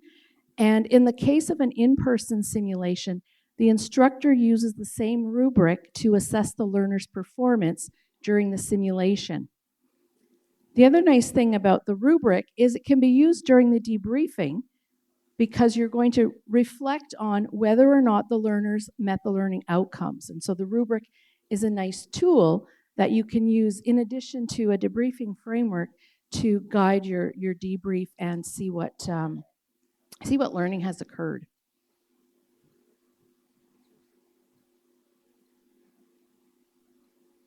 Okay, I might need you to help because you know.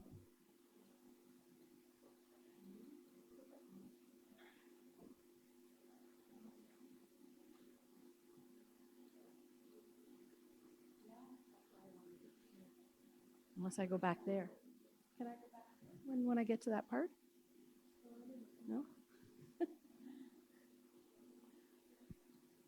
Okay. So you know who I am. That's me. And this is Jane Tyerman, who is the other co-president of CanSim. And we both live in Kingston, Ontario, but she teaches at the University of Ottawa, which is the capital of Canada. And I want to tell you a little bit about our journey with simulation and how we develop some of the processes that we use, how we create clinical simulations, and how we create the virtual simulations, and share a little bit about CanSim and how you might want to get involved because we are about sharing resources. So we started with clinical simulation.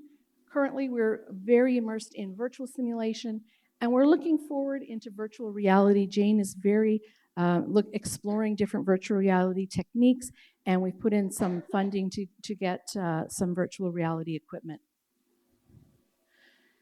So I want to start off with where we've been because I'm not sure how things work in India, but when I was first teaching in simulation, everybody taught alone in their own school, and we never talked to the other schools. It was like we were in a competition or something. And I was very alone. I was the only one doing simulation in nursing at my university, and so I had no mentor, I had no help. But if you work together, if you break down those silos, it makes a big difference. And so CanSim has 4 values. One is innovation, so we're always trying to be ahead of the curve and adopting new innovations like simulation, virtual simulation, and in the future, virtual reality.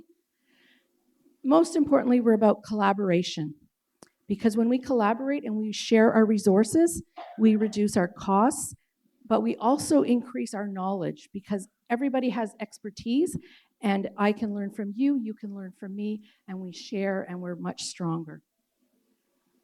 Mentorship. So as I said, when I started in simulation, I did not have a mentor. So that was very challenging for me. But as I've moved along, I've met some mentors at INACSL. Funny story is somebody mentioned Kim Layton earlier. Has everybody heard of Kim Layton? Okay, so she was very big in the simulation world. She was the vendor that came and unpacked my simulator for me 20 years ago, and then she was the president of INACSL at one point. And there's a lot of papers. She wrote. Oh, she made the simulation tool, effectiveness tool that somebody mentioned. And scholarship. I mentioned that we did research as we went along. Scholarship is so important because it's how we grow the knowledge base for simulation to make sure that we are doing the best practices possible.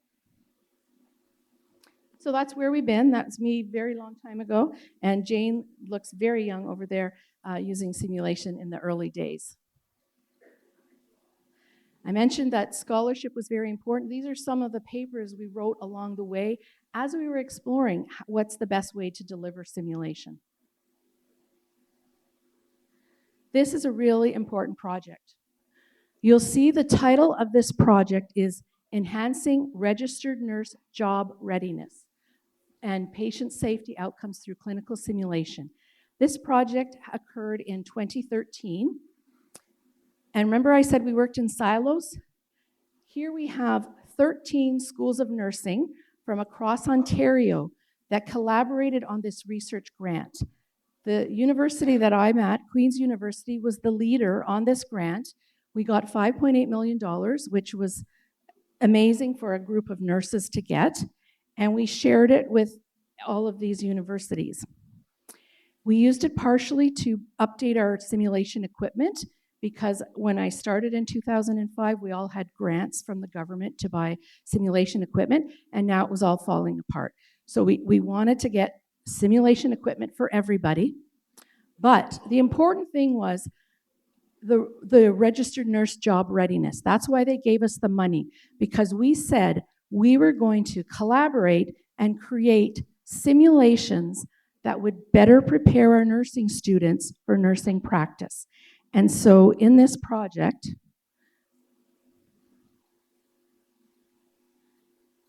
part of the project was we wanted to figure out how to best write clinical simulations.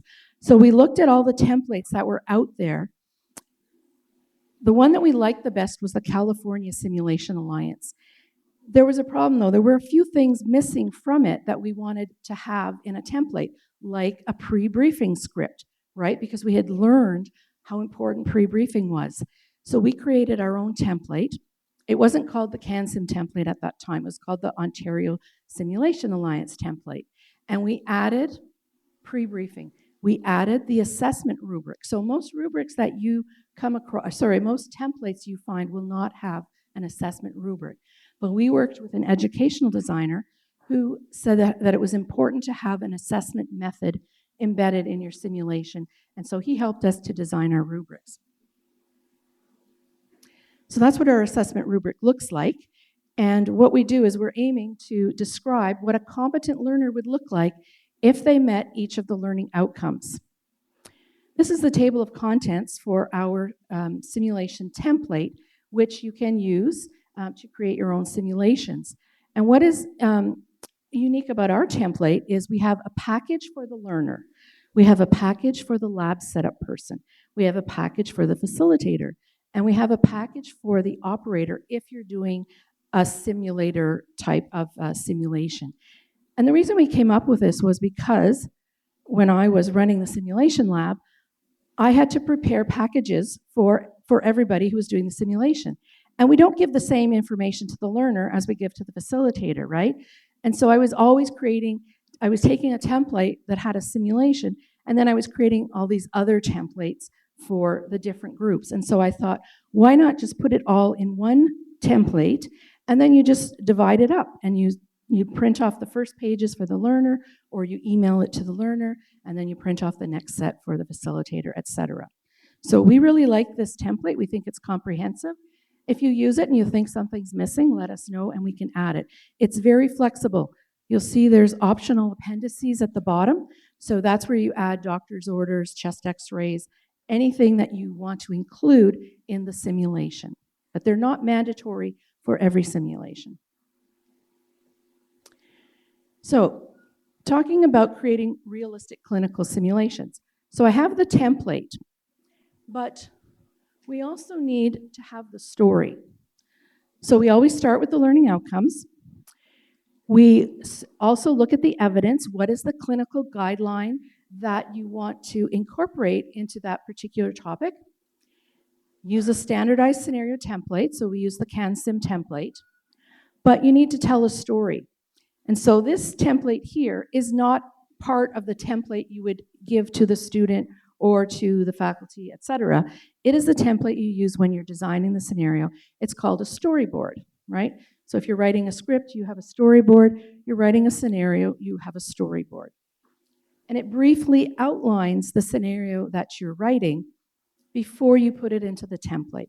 So here's where you can play with phase 1, the temperature is this, phase 2, the blood pressure is this, just to get the key elements that are going to change through the scenario. After you've finalized that and people have agreed that that's what you want to do, then you can take that information, put it into the template, and add more detail for the operator, for the facilitator, etc. So these are all tools that we've used and we've tried, and we've used them over and over again very successfully. So now we're at the virtual simulation. The reason we got into this is because our students were coming to the simulation lab not prepared. We had pre-simulation preparation activities for them, usually readings and lectures and things like that that they found boring, or they told us they didn't do them because there was no mark assigned. So we wanted to find a way to engage them in the preparation so that they would come to the lab prepared. And we thought creating a virtual simulation game might be the solution. So again, we came together, we collaborated, Jane and I, with some colleagues from a couple other universities in Ontario, and we got some more money this time to create virtual simulations.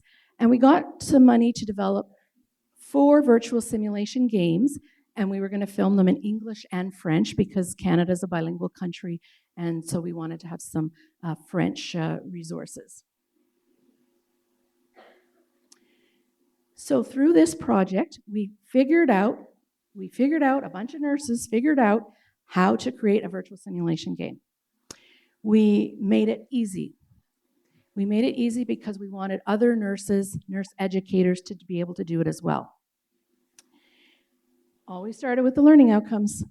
Then we had an assessment rubric because we always want that. The next thing we had to do is create a decision point map. So it's like a storyboard for the virtual simulation game.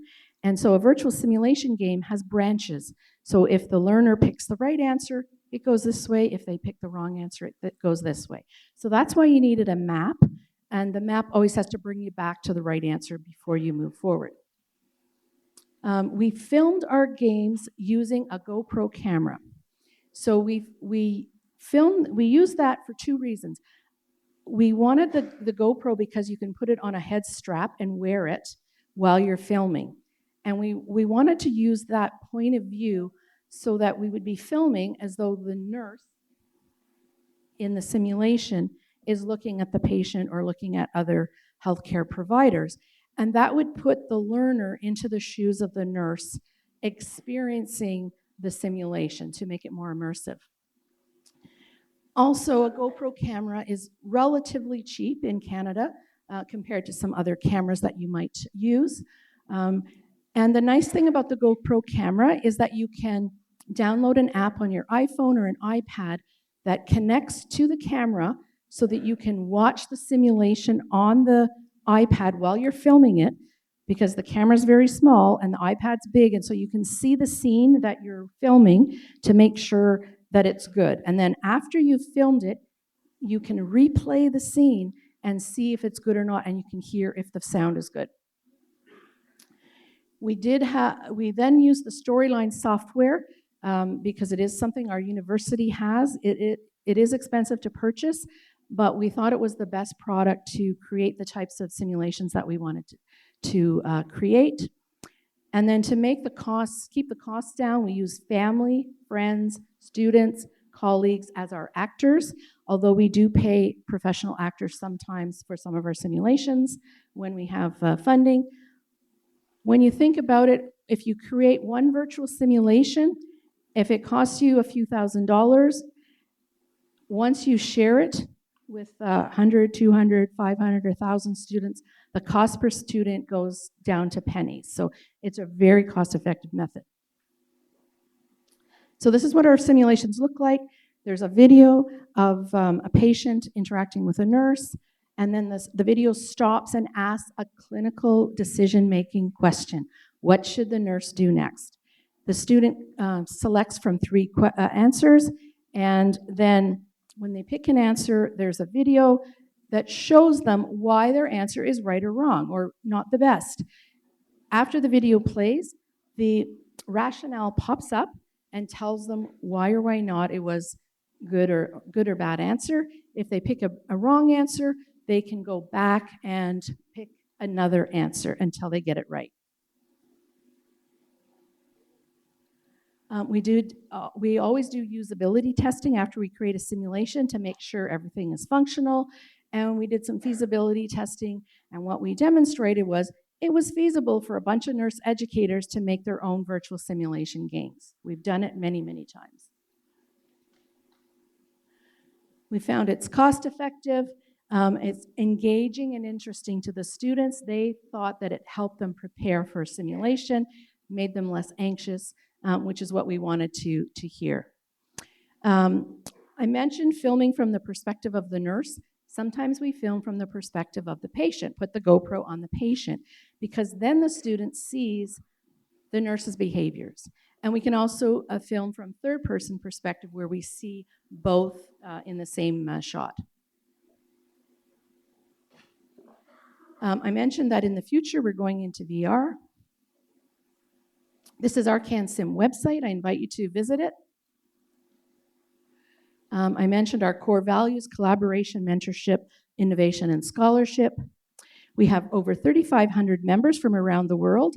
At the end of 2024, we had 9 members from India, and I know that I've had a few members join since I've been here, so I hope to see those numbers go up.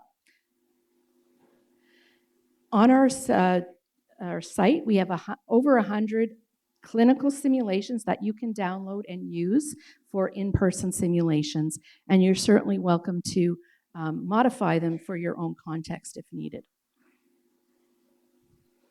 We now have over 300 virtual simulation games. 65 are open access, which means you don't need a membership to use them. Most of them are in English. There's not one, there's 250. There's 42 in French, 2 in Portuguese, and 1 in Amharic, which is a language spoken in Ethiopia.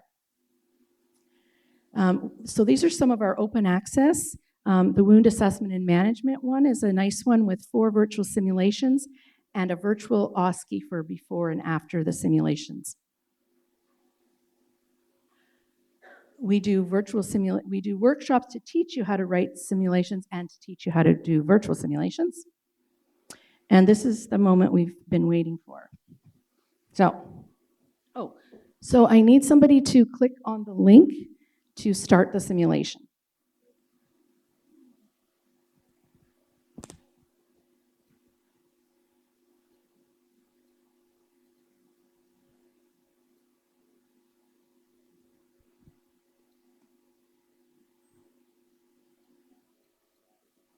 Okay, so this is what our simulations look like. Start the module. There's always some pre-learning resources. If you want to scroll down. Scroll down on this side. Okay, and then it says continue. Learning outcomes, continue. You can download the rubric. You can download it and have the student complete it. Either bring it to the lab or upload it onto your LMS. And scroll down. And continue. And now we have the virtual simulation game here.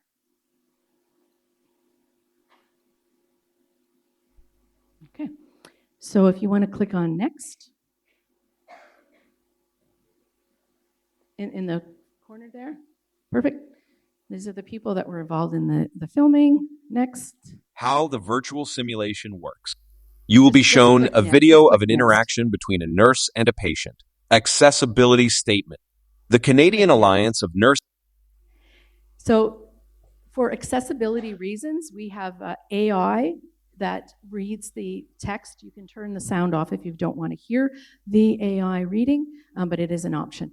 So if the student prints their name in this spot here, at the very end of the virtual simulation, after they've done it, they will get a certificate of completion. So next. The learning outcomes are here. Adhere to the 6 rights of A fresher nursing officer, Priya, is administering morning medications to Mrs. Anjali Sharma, a 28-year-old female patient in the adult surgical unit post-op day 1 from an appendectomy. Mrs. Anjali Sharma has a history of GERD and is allergic to penicillin. She presented with umbilical pain, which led to her surgery. The nurse is following the medication administration record, MAR, to prepare and administer the prescribed medications, including ceftriaxone, metronidazole, and paracetamol. The nurse must follow the 10 rights of medication administration. Now, do you see in the top? Oh, okay. Go ahead. Good morning, Mrs. Sharma. Can I call you Anjali? Yes, of course. How was your breakfast? It was good. Are you going to give me more medications now? Yes, I'm here to administer one of your IV medications. Okay, so our first question, how does the nurse identify the patient according to IPSG rules? Do they ask the patient's name? Do they ask the name and check the patient ID band? Or do they verify the patient with their bed number or room number? So how many people pick the first one? Okay, how many people pick the second one? Okay, how many people pick the third one? Okay, so it looks like number 2 is the most popular. Before I proceed, I also have to know your full name. So can you please say me your full name?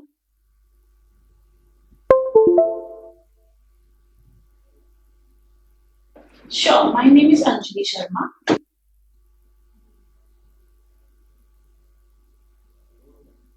The internet, I think. Okay. So to verify, I have to again check through your wristband. So may I do that? Okay. Are you comfortable?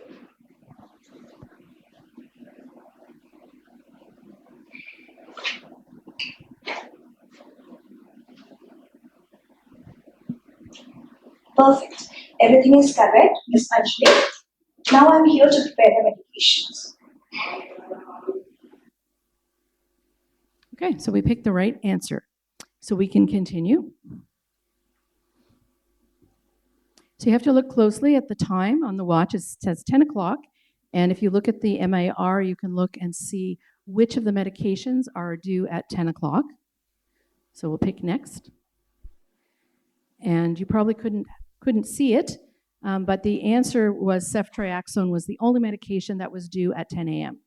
So if you want to pick ceftriaxone, actually pick two of them. Pick something else too. Yeah, pick any of them. And then click submit. So it's telling you that it's not right, so try again. So this time just pick ceftriaxone. Okay, so you've got the right answer. Continue.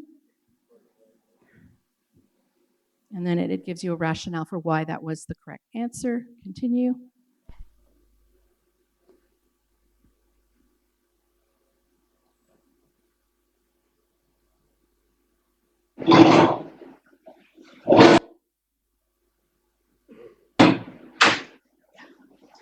So for this simulation, I had the GoPro on a tripod.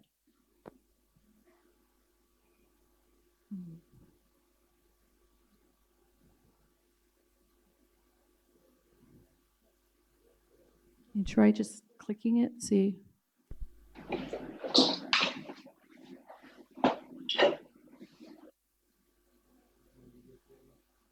And you'll see throughout the scenario that she's demonstrating hand hygiene quite frequently. Nurse Priya, is this for my fever? I feel much better than I did yesterday. Yes, Anjali, it is an antibiotic which will reduce the infection. I'll also check for your vital signs shortly. Before that, I have to also prepare this medication. So give me some time. I'll be back with the medication.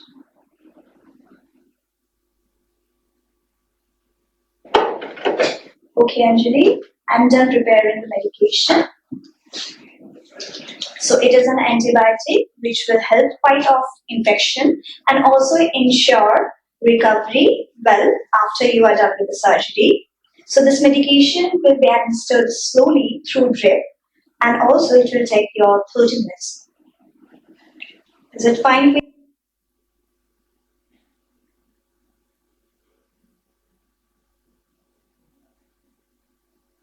you? Okay. Shall I start? Yeah.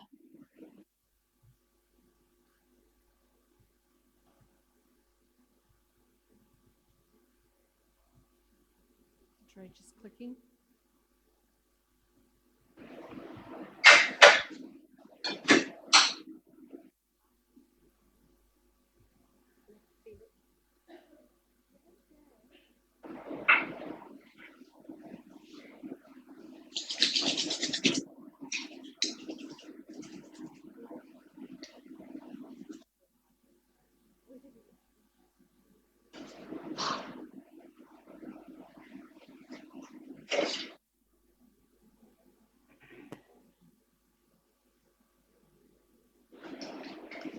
So the videos are an opportunity to role model best practices.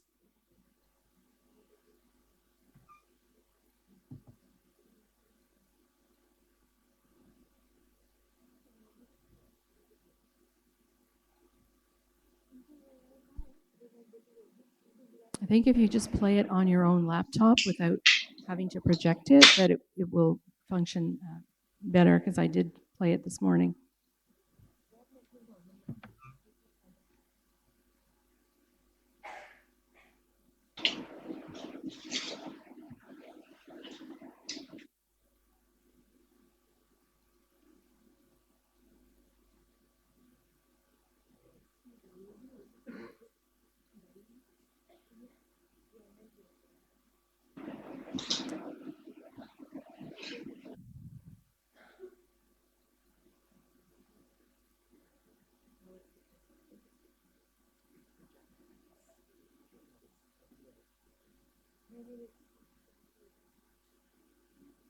Okay, I think because it's not connecting well, that we'll just, if you want to click on debriefing options in the little circle here, down here, debriefing. So it does give you some options for how you can debrief a virtual simulation. And it's really up to the instructor if you want to do it in person or if you want the students to just do some reflective questions. You can do it online.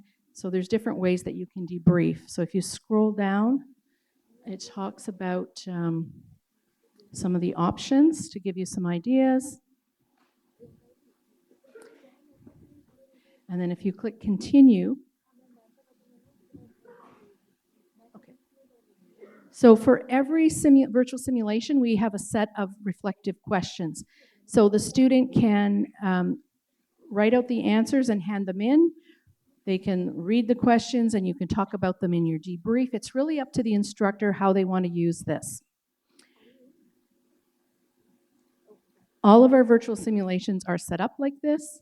So I think we'll just stop there and go back to the slides if we can.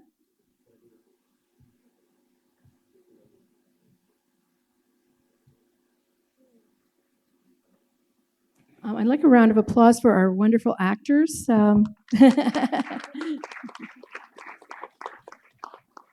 once we get it up on the website, you'll be able to go back and play it all the way through.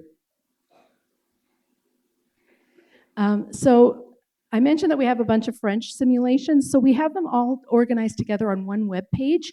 And so I see that we could do something similar if the group here or others are going to create their own virtual simulations for the Indian context. We can create a separate page for India and do something like this. I also want to point out that we have a whole bunch of webinars. So we invite experts from around the globe who are simulation experts to talk about different simulation topics. So we have a little library of past webinars that you might recognize some of the speakers if you go to the website. We have some professional development modules that also include virtual simulation games for the instructor. So an engaging way to do some professional development on debriefing, on how to facilitate simulation, and for clinical instructors, how they can support students. We have had some collaborations addressing some global needs, and we've worked with a couple groups in Africa, one in Tanzania and one in Ethiopia. And we also, during COVID-19, we were lucky we had simulations that we had created before COVID occurred. And in response, we opened all of our simulations up to all the schools that wanted to use them across Canada and globally. And we were also asked to create a simulation right at the beginning of the pandemic on COVID-19, how to do assessments and PPE for COVID patients. And so that simulation was created by nurse educators from across Canada in 1 week, and we had it up on the website because there was such a need for that content. So those of you that went to the pre-conference workshop, I announced that we have some international pricing for CanSim memberships. And so JD negotiated a $12 Canadian, which is 732 INR for you. If you would like to join CanSim, we'll give you access to all of our resources. And the discount code is annual 2025. So if you go to the membership page on the website, you'll click on annual. It'll say $75 because that's what everybody else pays in Canada. But if you register now, there'll be a place for you to put in this code. So just take a picture if you want, if you think you might be interested in joining. If you don't do it right now and later you decide you want to join, just email me or go to the CanSim website and email me and I'll give you the code. You can also follow us on YouTube. Many of our videos are on YouTube, LinkedIn, Twitter, and Facebook. I'd say LinkedIn is probably the best one now to follow us on, as well as YouTube. And that's my contact information at Queen's University and Jane's. And we're both always happy to talk to people about simulation because it's our passion. And one thing about people that work in simulation, you'll find they're very passionate about simulation. It's one of the funnest places and ways to work. Okay, thank you very much.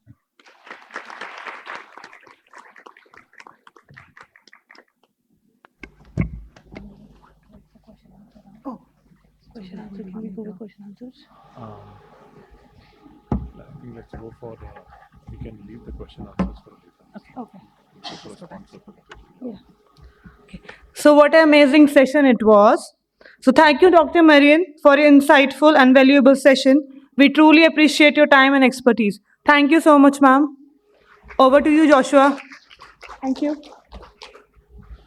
Thank you, Mehek, for moderating the session. And we want to thank again Dr. Marian for the wonderful presentation. We did learn a lot of things about CanSim and the work that you do and the innovative ideas that we can bring to the table when we are dealing with simulation-based education. So now, before we go for lunch, we have some time for a sponsor presentation. And I would like to call upon on stage an executive from the Maverick Group. If you are here, kindly come upon on stage, and we have time for a sponsor presentation from the Maverick Group.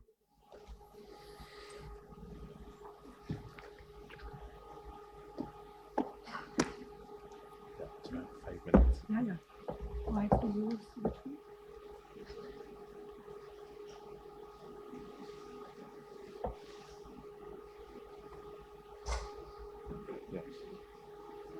This one?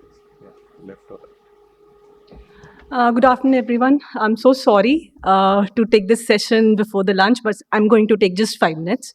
You are being a very lovely audience. I've been noticing that you're listening to all these sessions related to nursing, training, education, everything so patiently.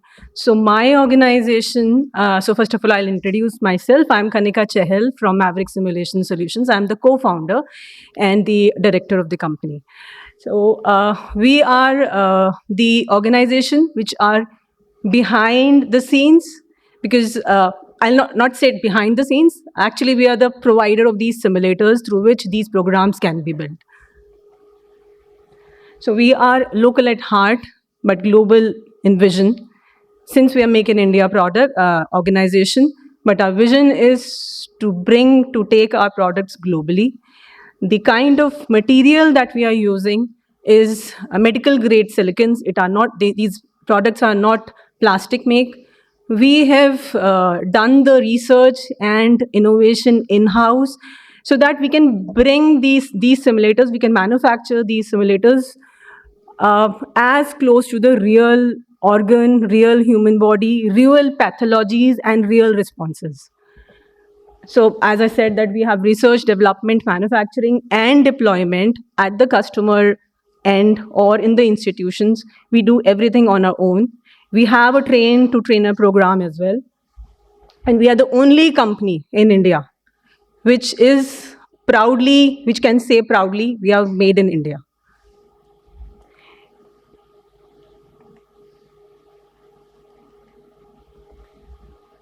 Talking about company values, our tagline is value for life, because each one of you would have gone through situations where some errors must have happened because of doctors, because of nurses. So we understand the value of life, and it starts with the education itself, when you are actually getting taught in theory. So we want you to do as much practice as you want on the simulators, rather than doing those mistakes on a real patient.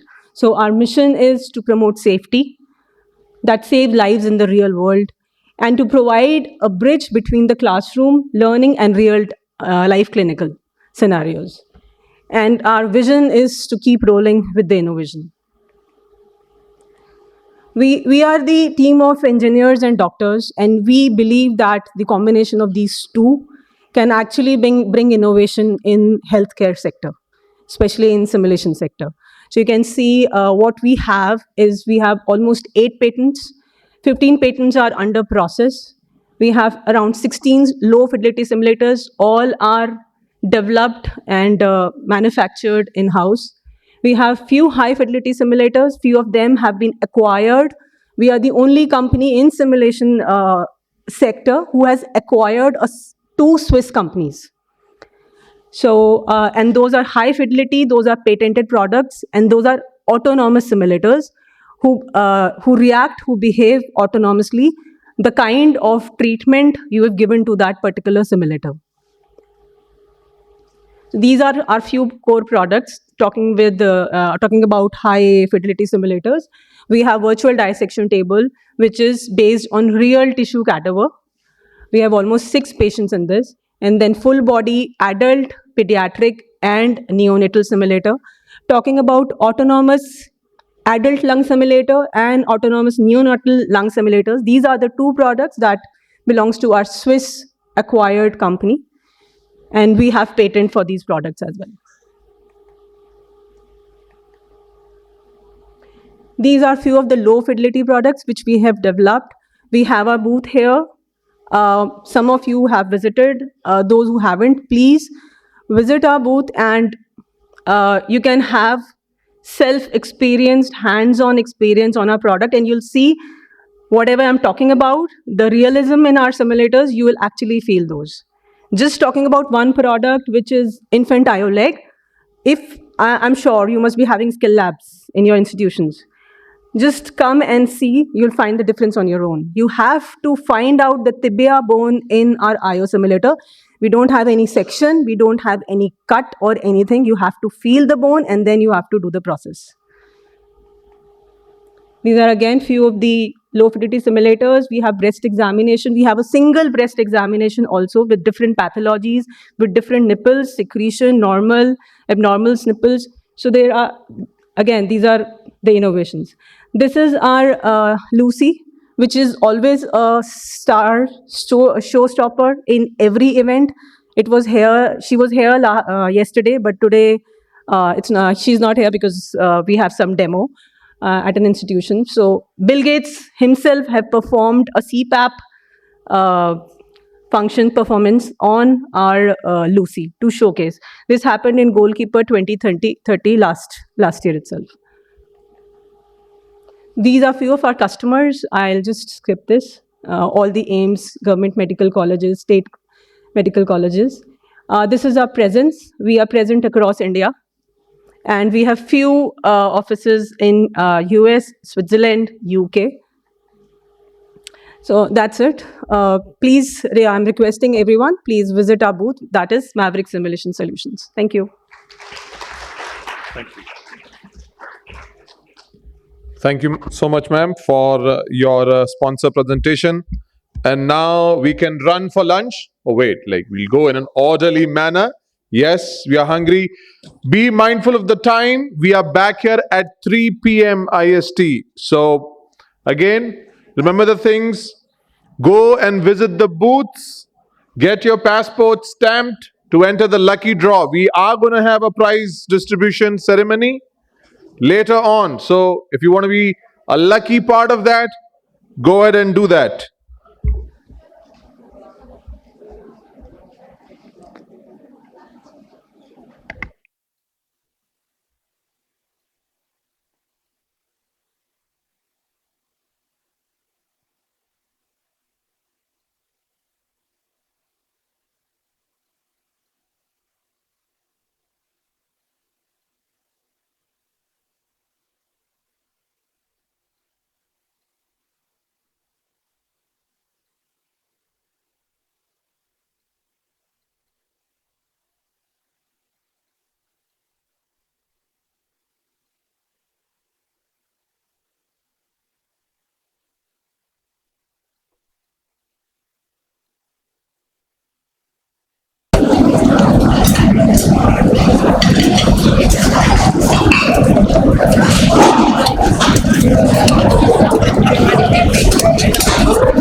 से खाद list भरा गया ना, मिट्टी खाद तो लगी है मच्छी के लिए।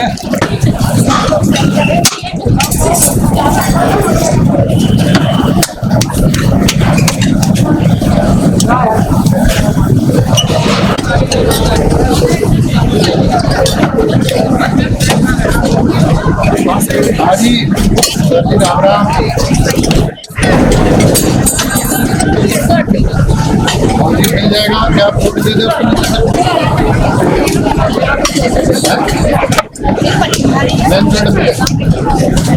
अदरवाइज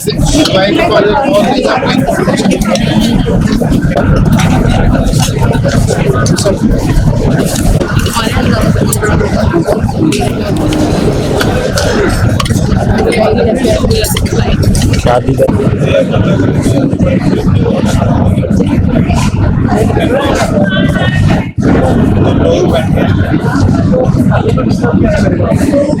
कौन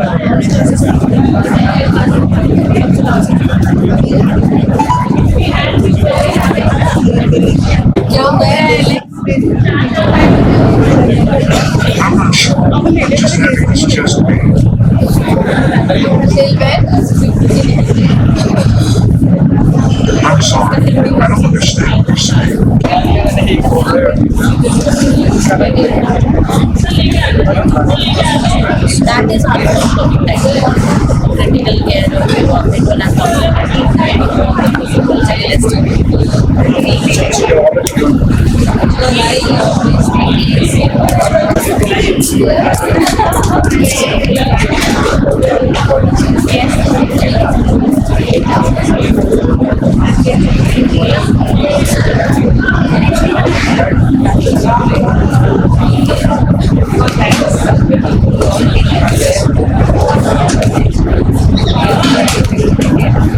प्राइसिंग होगा लेकिन सेल्स टीम को पता होगा we don't You can give your details in the diary. Of course, sir, I guess you might want it. It's a double check. You can take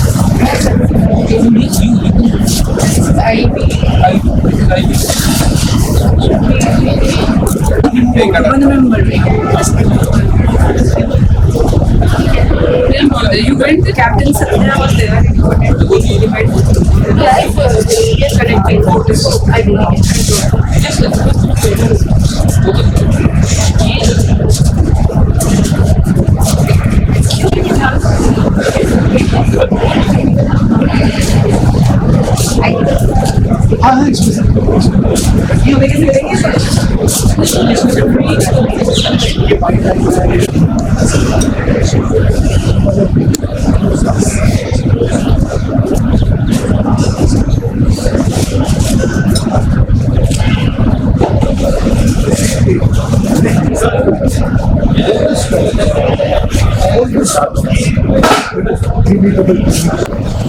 have one table, two chairs, three spotlights, standard no additional chairs, one table, one and one standard.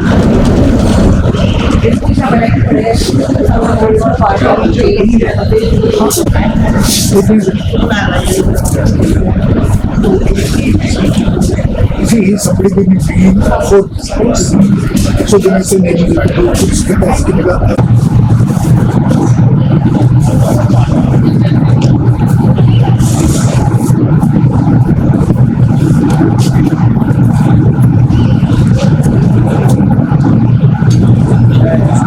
We can start the post-lunch session, which will also be our final session for this conference.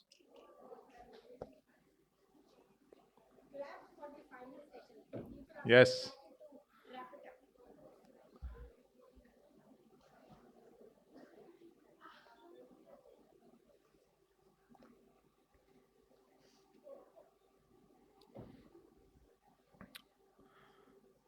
Thank you, everyone, for settling in. I would request the volunteer team to be vigilant so that they can help all the delegates to be seated in a calm fashion.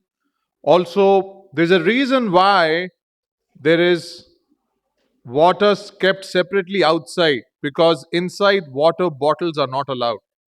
That's a complaint that we have got, that water bottles are being carried.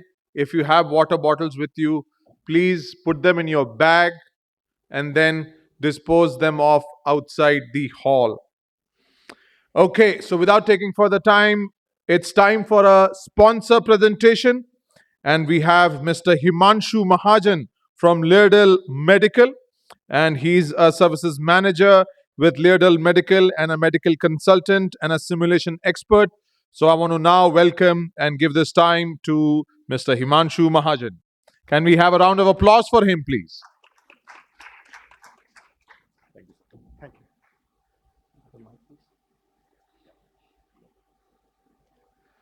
Use this if you want to walk around.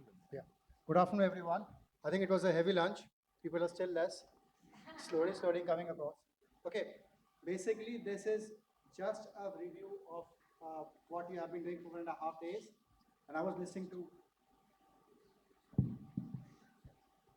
listening to a lot of lectures talking about competency-based education, reducing the attrition, making sure the evaluation is there proper. So I think our presentation is covering all those parts. So let me introduce myself. My name is Dr. Himanshu Mahajan. I'm the services manager for Leardale Medical India. And we are working on, the presentation is competency-based education for nursing and its evaluation. The presentation explores competency-based education in healthcare with focus on its evaluation. We are also talking about its future impacts and benefits. That's not working. Okay, so for changing the slide, just a minute.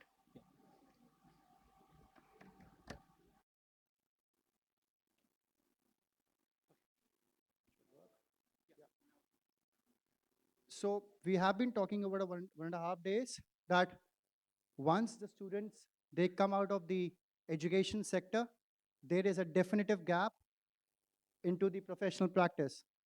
So can anybody tell me what is the gap and or how can we cover it?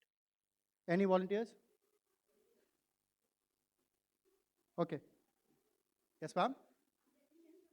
Yeah, I think they're still talking and I think everybody should listen over here now. Thank you. So the gap could be covered, what you have been learning over 1.5 days over here, that is CBE or competency-based education.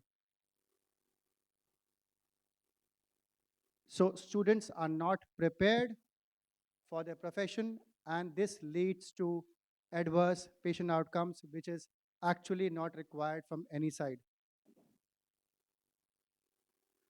Let me walk over.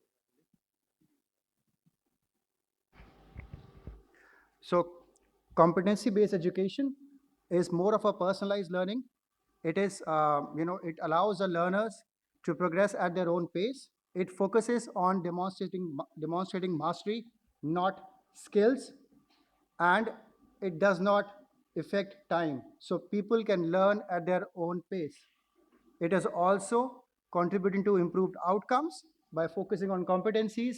CBE ensures learners gain skills, and this leads to better patient care. It also increases the efficiency of the healthcare provider. CBE in healthcare is a paradigm shift in the training. If we talk about, it focuses on competencies, as we said earlier. It has a real world relevance, and it is a continuous improvement. So now I think everybody should wake up. We are going for a small quiz. If we focus on competency development, then we'll have better patient outcomes and we'll be able to help save lives.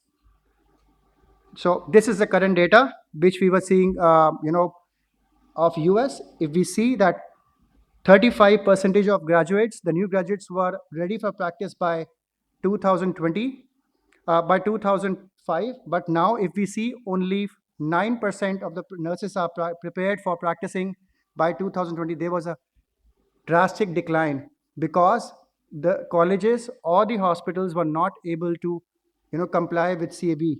That is the reason that it is going down. And applying CB is not only a college's job. I think it is also a partner hospital or a parent hospital's job. Once the nurses are out of their hospitals, out of the medical colleges or nursing colleges, the medical colleges or the nursing colleges or the partner hospitals should apply CB in their daily practice and daily improvement. I think that is also one of the important parameters. Okay, we have been talking CBE, CBE. What is CBE? CBE is not only psychomotor skills, it is also soft skills.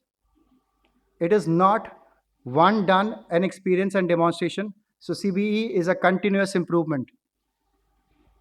It is not a checklist of tasks, and it is not an isolated sphere of care or context. It is also peer-to-peer learning.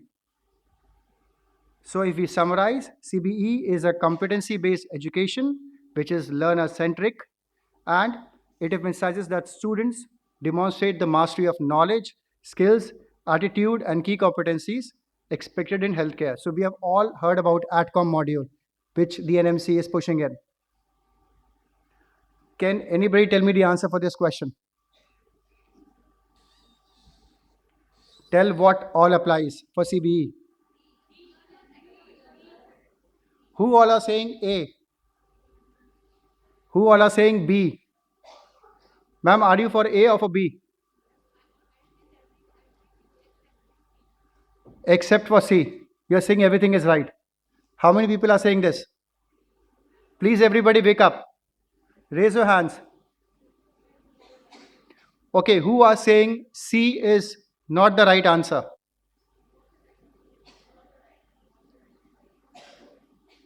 There are still some hands that are not up. I think they are still thinking about it. Yes, C is not the right answer. CBE is not a technology which you can buy. It is an approach to the education. It is outcome focused, and it is also learner centered. So how many people have seen this circle of learning? Come on, guys, wake up from your lunch slumber. Okay, so circle of learning, if we take this, first is knowledge acquisition. Any student goes into library or goes on internet and he learns the material or the knowledge. Then he comes on skills proficiency. How do we do that? So we can use sim capture for skills or task trainers or skills trainers for learning this. Okay, now everybody please take out your phone and scan this QR code. Quickly. Please quickly scan this QR code. Check if you can. It was working slowly, but it is still. The username is CBE and the password is Lardal.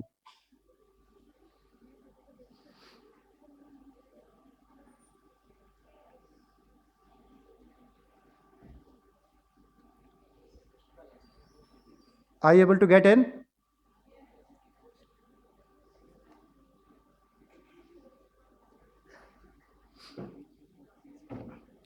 This is the process. Go on medical surgical simulation, click on practice, click on practice with peer, and then start.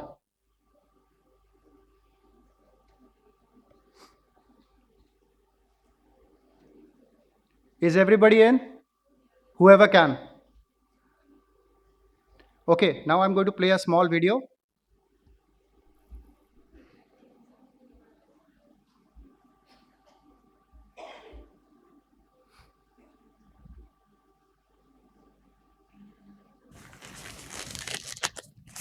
Hi, Mrs. Jaron. I'm Jennifer, and I was here earlier for bedside report. Can you say your full name and date of birth? Sure, Jennifer. I'm Sarah Jaron, and my birth date is April 10th, 1943. Perfect. Thank you. I see you had a Whipple done yesterday. I'm going to do a quick assessment and get a current set of vitals. I'm still having pain in my belly, and the nurse that was here an hour ago gave me some pain medication, and it's helping a little, but not entirely. Where's the pain on a scale of 1 to 10? 3, maybe 4. And where's it located? It's all over. It's like a sharp burning pain. Please don't touch my stomach. It hurts a little. Okay, I'm just gonna look at the dressing. The night shift nurse said he just changed it when he gave you your pain medication. That's right. It looks like there's some bleeding. Okay, can you see the rubric inside the login which you have done? Were you able to log in inside? So there is a small rubric. You can do it right now or maybe later. This is one of the type of evaluation you can do for skills proficiency. This is a soft skill which we are working on. So this is one of the features of sim capture for skills, what we can do as Ladle solution. And if institution does this, all the participants will get a personalized report card. Once we have done the skills proficiency, we come on decision making. Decision making can be done by several softwares or several parameters. One of them is VR. We've got lisinopril and fluoxetine. Now, we can also do a full assessment on this patient. We can start by listening to heart and lung sounds.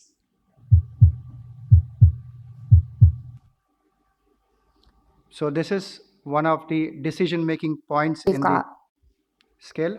We get a comprehensive report a pre-briefing report like this, and then we get a debriefing report where the debriefer can sit down with the participants and discuss.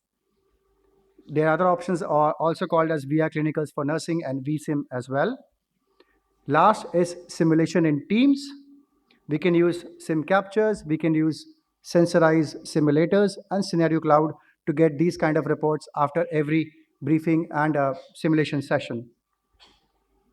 Last, which is the most important thing, we can see there is a healthcare quality improvement in our students.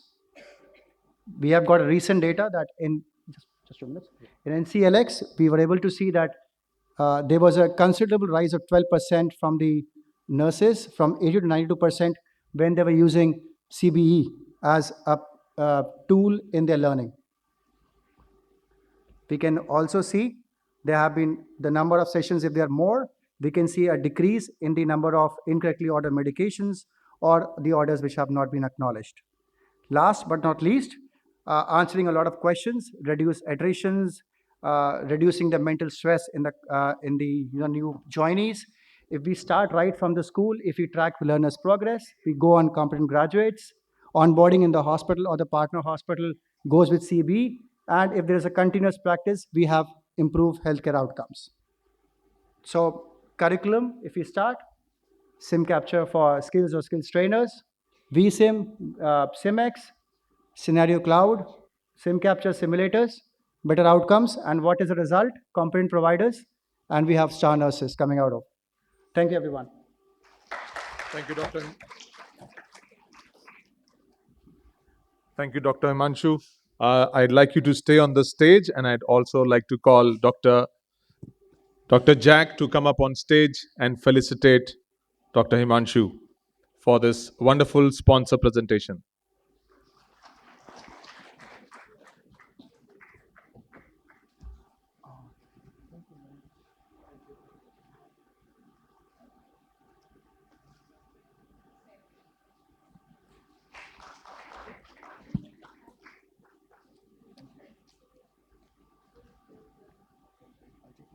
Yeah.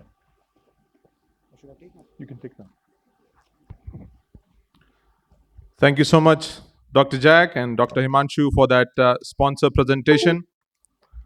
Moving on, I know we've had a good lunch, but I personally want all of you to be at your best behavior for the final track, final session, right? And we as organizers, we're going to do everything to ensure that you have our best attention.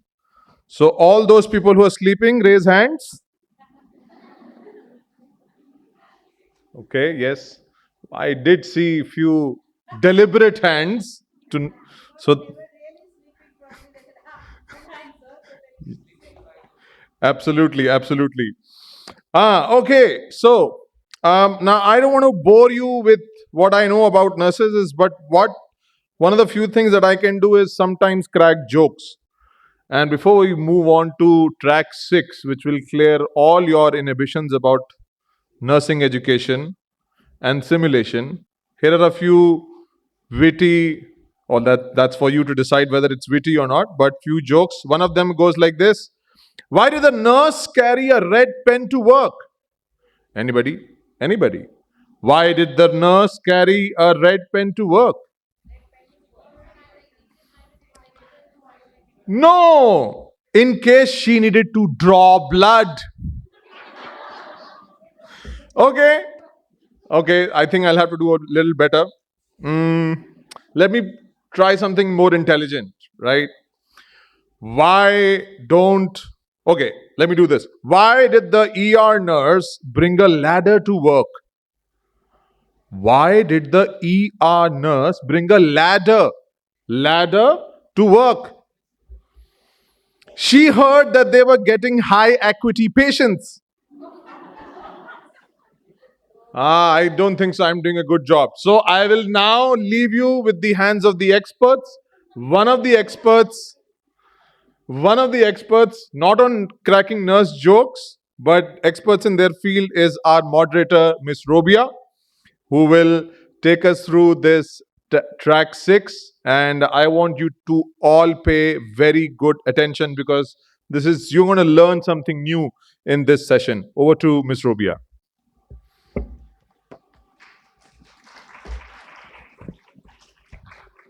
Thank you, Joshua.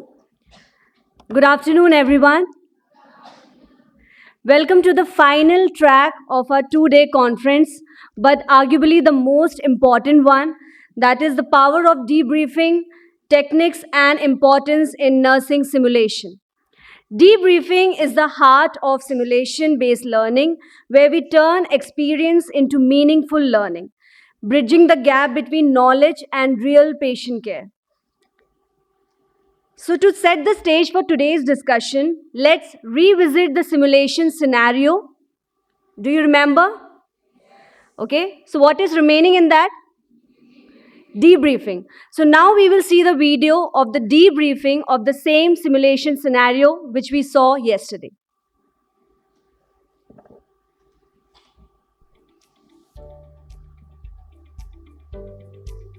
So, are you all comfortable?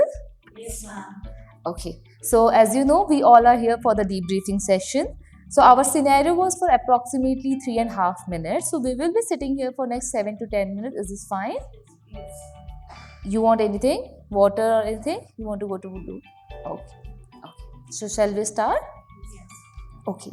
So, as we are going to start with this session, I just wanted to tell you all, please feel free to discuss, because all of us are here for the learning, right? We are not going to judge anyone, right? So, if we want a perfect learning, so we have to speak up, right? Okay. So, I just wanted to know from all of you, how did you have felt during this simulation experience? What was your emotions at that time? Shall we start from you? I was anxious whether I will be able to manage the patient or not. Okay, you are anxious during this scenario, yes? Ma'am, I was in dilemma whether my co-med can handle the situation or not. Okay, you are in dilemma that you are able to manage or not, yes? Yes, Ambika? I was worried whether I will be able to understand the things or not, whether I will be able to provide the proper management of the patient. Okay. So, as all of you have some kind of queries in your mind at that time, right? Okay, done. So, as Priyanka, you are the assigned nurse into the scenario. I just wanted you to just tell me the events of this scenario. What exactly happened at the time when you entered into the patient room, when you started taking care of, like, what was the events? Can you please briefly tell me? So, me and Ambika, we entered into the patient room. After that, we did hand hygiene and introduced ourselves. Then, Ambika started with the vital signs assessment, and I just asked the patient how he is feeling. And he said that he is not feeling well, he is having breathlessness. After that, I started with the respiratory examination where I heard for the respiratory sounds. Then I assessed the abdominal sound, and side by side, Ambika was doing the vital signs assessment. Then again, the patient is complaining that he's not feeling well. So I just raised the head end of the bed so that he will feel ease in breathing. And after that, once Ambika was done with the saturation, then it was 89% for the patient. So we thought that patient will be needing the oxygen, and then we provide patient with the oxygen, that is with the help of oxygen mask at 2 liter. Okay. Okay. So, as you have just told, at the time when you both entered into the patient room, you started with performing a hand hygiene. Can you please tell me what was the reason behind that you have started with performing a hand hygiene? Yes, because this is the most important thing that we have to do to prevent our patient from getting infection. Okay. That's why we did the hand hygiene first before we touch the patient.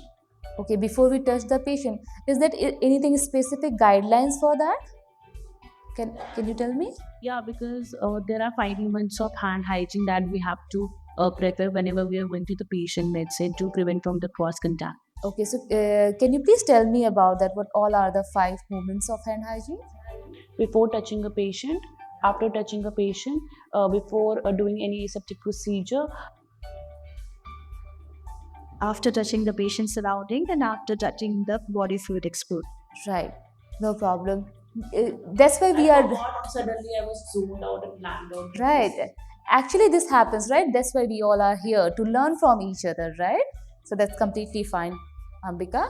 Okay. So as I just witnessed at the time when you started with doing the assessment of your patient, when your patient was complaining of having the breathing difficulty, right? And you have just propped up the patient head in. Is there anything specific that comes in your mind at the time that made you to do that? Yes, because my patient is getting irritated and he's saying that he's not able to breathe properly. So it comes to my mind that to elevate the head end so that there will be more lung expansion and my patient will have ease in breathing. So that's why I raise head end. Okay.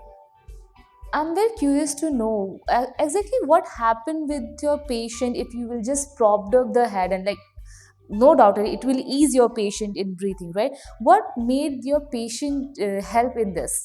Can anybody? Okay, yes, ma'am. The diaphragm gets lowered, creating more of space to the lungs for proper expansion and relax. Correct, right. So that helped your patient to breathe properly, right? Okay, so as we have also seen that Ambika, when you have entered and when you both are started doing taking care of your patient at the time, you started with doing a vital assessment for your patient, right? So what is the specification, right? Why you have started with the vital sign assessment of your patient? Because in the theory part also, whenever we're going to a patient bedside, generally we have a thought that we have to start with the vital assessment only. So that's why I've started with the vital parameters. Check there is any abnormality or not. Okay, that will help you to guide your plans or like interventions. Okay. So Ambika, as you have started with your vital sign assessment, can you tell me what all assessment you have done in your? Yes. So I've started with the temperature, and then I check the blood pressure, and then I check the SpO2 and pulse. Okay. Anything else that could be there? Oh yes, I think I forgot the respiration at that. Right. So is that it is important in your patient condition? Yeah, it's very important. Right? As your patient is having a breathing difficulties, you have to do that. Okay. I just noticed that you have checked the patient SpO2 after checking the BP, blood pressure of your patient, and temperature. What made you to do that?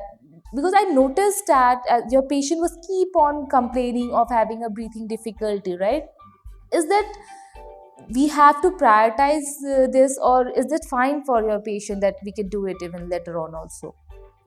Actually, you're right. The patient complained was breathing difficulty. I have to check the SpO2 But because at that time, in our theory aspect, we have learned that, from temperature, we have to see the vital parameters. I remember that only.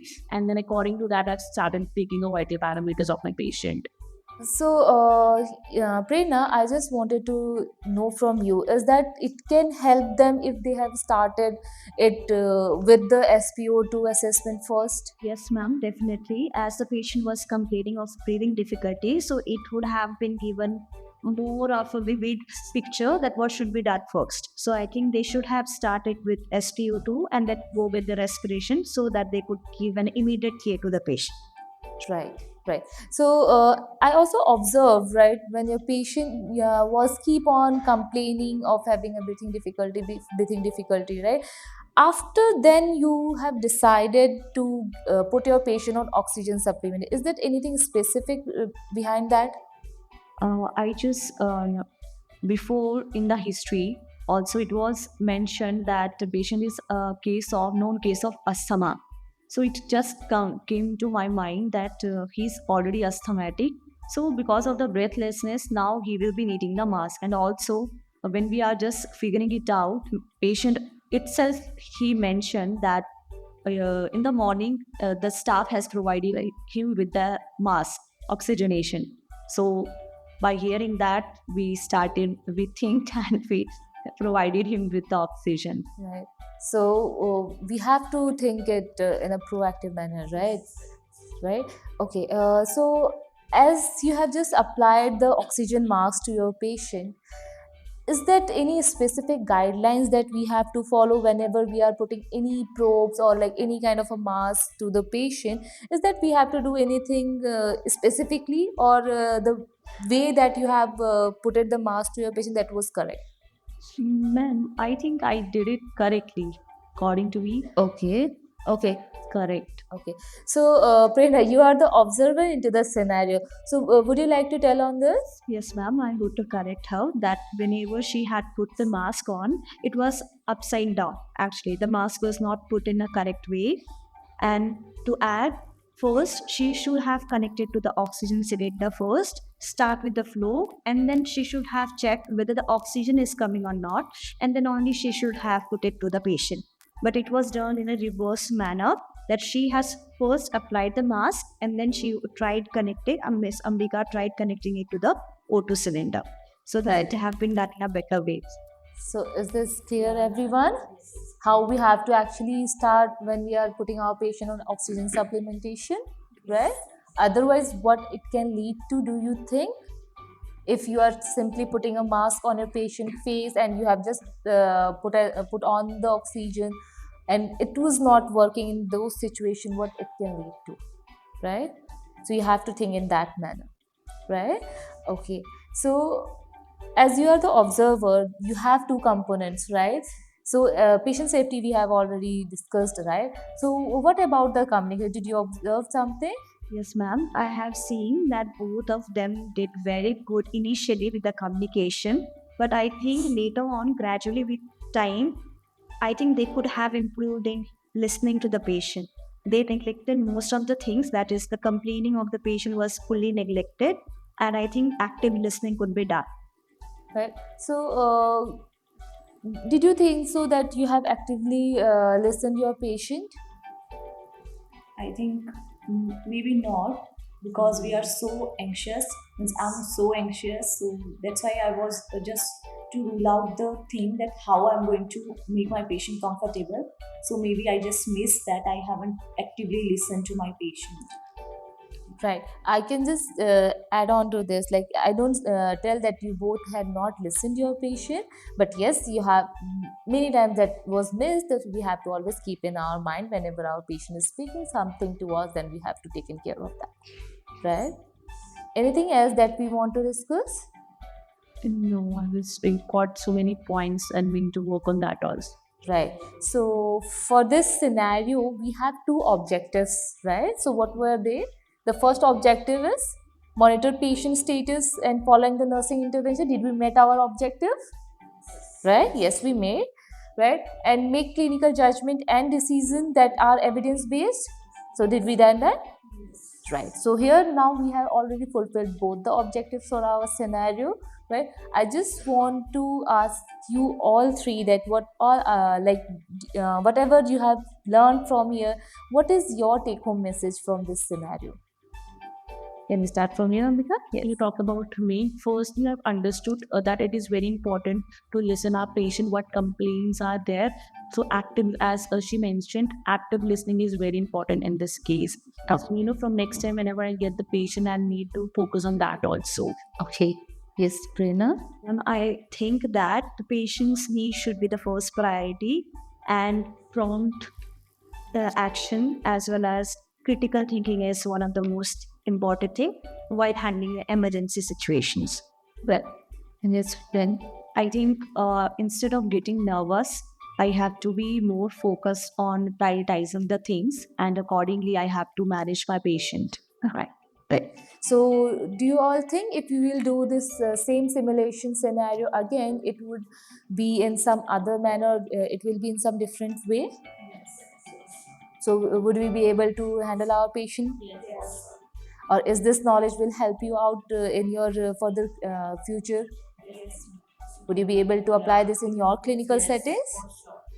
Right. So this is our learning for the day. Thank you all. Just learn the things and just go and apply it in your clinical areas. Right. Thank you.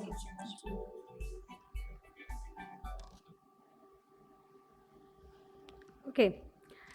So, whether this debriefing session was unstructured or structured reflection. Structured. Okay, you might have seen. So, in this we have used the tool that is Pearl debriefing tool, which we have used over here, right? So, your debriefing should be structured. So, this debriefing session has highlighted how structured reflection helps learner process experiences, connect them to best practices, and improve the patient care. Now is the time to hear from our esteemed speakers who bring a wealth of knowledge and expertise in simulation and debriefing. I am honored to once again invite our speakers, Dr. Pedro and Ms. Tangam, to the stage.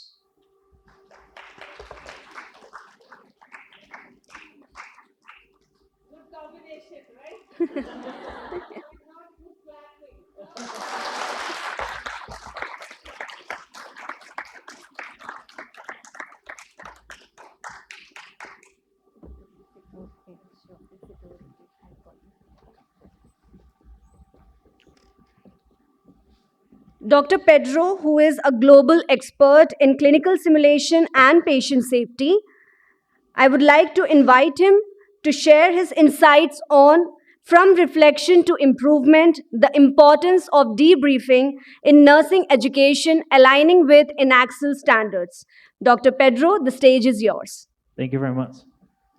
Okay, so we're back again. Part number 3, I think. Yeah, no. Okay, so now we will change a little bit the topics and we go to the debriefing. So we had a lovely example about what can be a debriefing, but now we will do the same again as we did before, which is put a different glasses. So now we go back to INACSL's best practice standards, and I would like you to ask to download the QR, to scan the QR to download the standards from INACSL, which I think it will be very useful for you in the near future. But we will work some of the points of the standards, so you can have an overview about what says this article. Okay, so when we see the INACSL standards and the guidelines say always to us, all simulation-based education must include a planned debriefing, feedback, or guided reflection process. And I think that this is the most important thing. If we go many, many years ago, I would say probably 20 years ago, some of the simulation scenarios were just done without any point of reflection and possibility to the students to have the opportunity to discuss and to review what happened in their scenarios. And we understood that even when we were bringing the students to the simulation lab and doing all these scenarios, the output was nearly zero. There was no specific change. Why? Because we were not giving the right feedback, the right debriefing or guided reflection that our students needed to make and transform their practice. So sometimes it's kind of difficult because sometimes we use the word debriefing for the three of these terms. Sometimes we don't know where to apply one on another. I would like to give you this. This is a more structured idea about when can we use one on another. When I need to be a little bit more instructive, which it means I would give a direct feedback to my students, I'm using the feedback strategy. I'm giving to them specific points of what they can do better, and especially what are they doing in the right way and they need to replicate in the practice, in the clinical practice as well.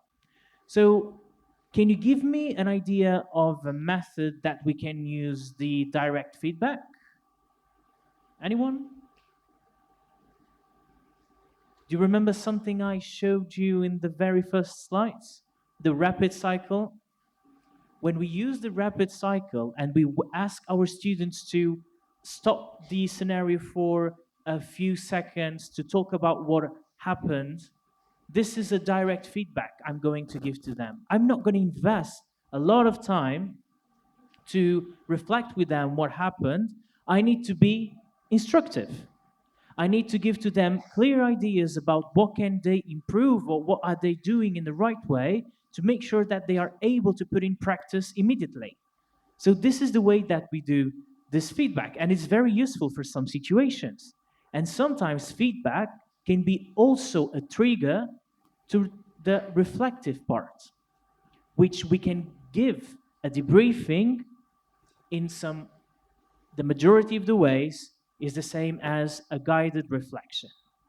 The debriefing, it's a point that we are giving the possibility to the students and to the healthcare professionals to do reflection, but reflection in a different way. What we want them to do is to be critic. Be critic about what they've done, but with evidence. And this is very difficult. It's very difficult because the students sometimes are not prepared. And sometimes we say to them, let's do a debriefing, and they will keep like, a what? A debriefing? What's a debriefing? So the facilitators that do guided reflection and debriefing, we need to train ourselves to be able to conduct a real debriefing. Because I can tell you that the majority of the briefings that we do sometimes, they are not reflective, but they are more instructive. So when we review the guidelines, we can see some essential elements to provide instructive and reflective feedback. We have that it should be planned and structured based on evidence-based framework. As we just saw on this video, there's many frameworks that you can use and apply. Sometimes you can apply different strategies for the different types of scenarios and that you can design. I'm not sure if you are used to SiMCON. Does anyone know SiMCON? Wow. So I would recommend you this. I don't have a slide where you can scan this, but I would recommend you to see this. SiMCON by Peter Weinstock. This is a very important document. He tells you, according to the intensity of the reflection and also the complexity of the scenario, you can design 5 types of clinical simulation programs. SiMCON 0, SiMCON 1, SiMCON 2, 3, and 4. So each of these zones, they have a few boundaries that you can actually cross them, but they will tell you for different types of simulation, I need to give different types of inputs to the students in the design. different types of reflection, or in some cases, instruction. So I'll give you this as a good example to have a look afterwards. Facilitators should be competent and skilled in debriefing techniques. It takes time. I took, I think, at least 3 years to do my first debriefing by myself. Because it's very complex when you want to do a certain point of reflections and make the students guide you the debriefing, and you just be the facilitator of this process. And applying all the strategies and methodologies that we have, they are complex. And I think this is the major science of simulation. The unique part of simulation that we can call art is the debriefing. The scenarios we can replicate, we can imagine, it's more creative. But the art of simulation is based on the debriefing that each one of us can build with our participants. The scenario, I do it, I invent the scenario, I think about it, but the debriefing we build together, and we will never have two debriefings that look like the same. Every single debriefing are unique, and it will depend about the experience that each one can bring to you. Psychological safety and confidentiality must be maintained, and this is one of the major things. I would like to ask you always to take the word judgment from your minds and put curiosity on it. We are humans, and we are made to judge what the other people do. It's easier for us. Why is he putting this? Why is he taking this medication? Why is he asking this to the patient? Why? This is not right. If we change this to another perspective of curiosity, and if I say, wow, he's proceeding in a different way that I was expecting, and I probably wouldn't do this in this way. And I'm very curious to know why did he act in a different way that I would do. This is totally different. When we replace the judgment for curiosity, we create these boundaries. And it's important because it's easier for the other to share and not to be exposed to something, and we can really understand why the other person took that action, and probably took the action in a way that you would never think. But if we don't facilitate the process of them being comfortable to tell you, we will never know. Facilitators and participants must promote a safe learning environment. This is very important. Psychological safety, it's one of the biggest points is the debriefing. Debriefing can be chaotic, especially when we work with groups that they are natural groups in their hospitals or universities. The emotions come during the debriefing, and we need to know how to conduct it. We need also to identify and resolve gaps in knowledge, skills, attitudes, and communications. And this is my biggest point.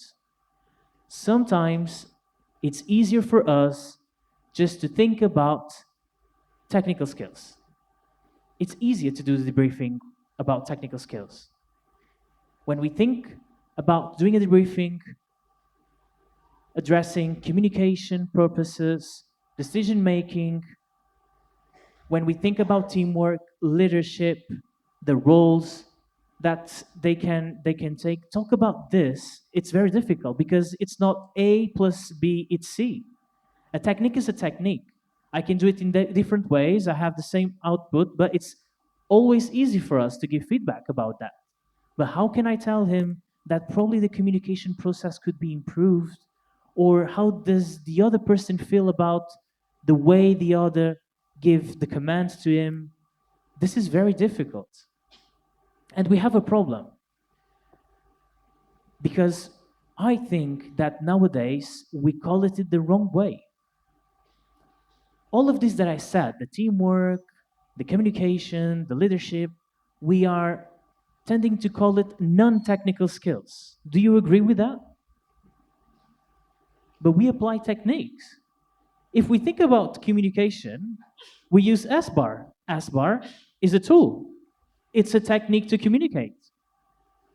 So is it a non-technical skill? No. And then we have the other part of the literature that says it's soft skills. Soft?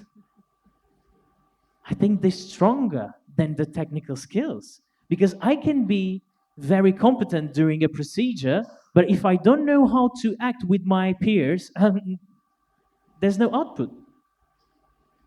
I can be the best surgeon in the world, but if I cannot communicate correctly with the scrub nurse or with the anesthesiologist, there's no point. We need to build not the soft skills.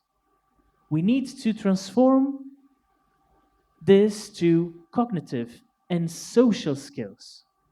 They are cognitive and social skills that we can develop in two different perspectives. Inside of ourselves, interpersonal, or to the others, interpersonal. And that's all of the things that we can do. But think always one important step you need to take. We cannot only think about the cognitive and social skills from the participants. We need also to think about the facilitators. It's a challenge for them. I need also to develop these cognitive and social skills to do a debriefing, to prepare a scenario, to implement it. And we need, when we are doing our facilitators course, we need to train them how to use this as well as educators. So are all facilitators both competent and comfortable with debriefing? Is it necessary for everyone to be an expert in debriefing? What do you think? We need to have an idea what it is. But what about, let's see, I'm a critical care nurse, but I have a few ideas about oncology, but I'm not an expert on oncology. I know probably how to start a chemio, but probably I don't know how should I handle the pre-medications for that chemio. I have a few inputs about it, but I'm not 100% secure about to proceed with that. You see it very clearly that intensive care nurse sometimes is not competent in the oncology side, and we have an idea, but probably our colleagues we will be more competent. So probably this is the way of the future in clinical simulation. Probably we can become specialists in some parts of simulation, because simulation is a methodology and it's quite complex. To know how to design a scenario, it's very difficult. Probably I'm more comfortable doing assessment and evaluation or simulation implementation, and I have more people in my group of educators that they are more experts in the debriefing part. So why not to split the work? We don't need to be specialists or competent in every single thing. We can develop our skills in certain parts of simulation. We, of course, need to know all about it, but probably we can think about this idea. And the last one is promote the transfer and integration of learning into clinical practice. If we do a debriefing, if we do a simulation, and we have no opportunity to bring this scenario and the outputs of the debriefing and mirror it at the clinical, it makes no sense, because they will see no practicality. It makes no sense for them, because they say, wow, the theory is very nice, but then when it comes to practice, no. We need to give to them this opportunity. And we go back to this. This is the way that we can bring to clinical the importance of the education system. With the education system can influence the healthcare system, and the healthcare system can influence the education system. Final message for today. In clinical simulation, to err is a gift. Learning from our mistakes saves lives. But we need to know how can we facilitate this learning process. Because error, an error, it's an error, and it's difficult if it's in simulation or in the clinical practice. So we need to be aware how can we manage this opportunity to have a safe space to do mistakes and learn from them, and we are the responsible ones to drive and specially guide our students in this process. Being conscious about our expertise ensures safety. If I'm not comfortable with debriefing, I can bring someone colleague that can help me with that. My major goal is to achieve all the objectives that I've planned, the learning outcomes I've planned. And as I said before, we are all agents of change. If you believe that you can put in practice some of the things that we've talked today during these 2 days, go ahead. Start with small things and probably will make an impact in your context. And that's all. Thank you very much.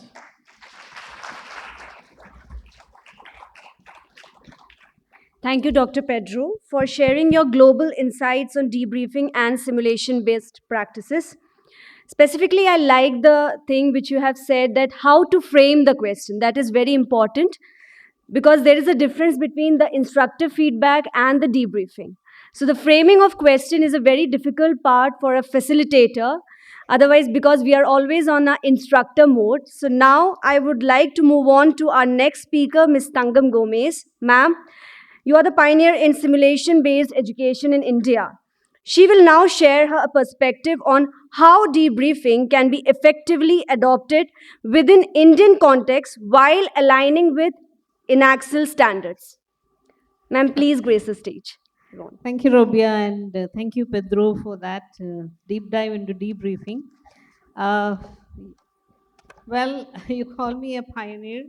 I just happened to step into simulation in 2012 when I have done my critical care administration, done enough of clinical exposure, and passion for training drove me there, and I am thoroughly enjoying that part.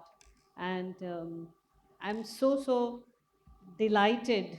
I feel so motivated to see so many people on day 2 in a conference dedicated for simulation in nursing. That is definitely a dream come true. Thank you, Jaideep, and thank you, INASCL. Let's give it up to both of them. Thank you.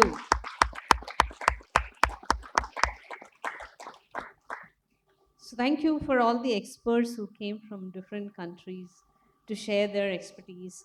So when we see you, we would say that we are still taking baby steps. Yes, but we will run faster with your support for sure.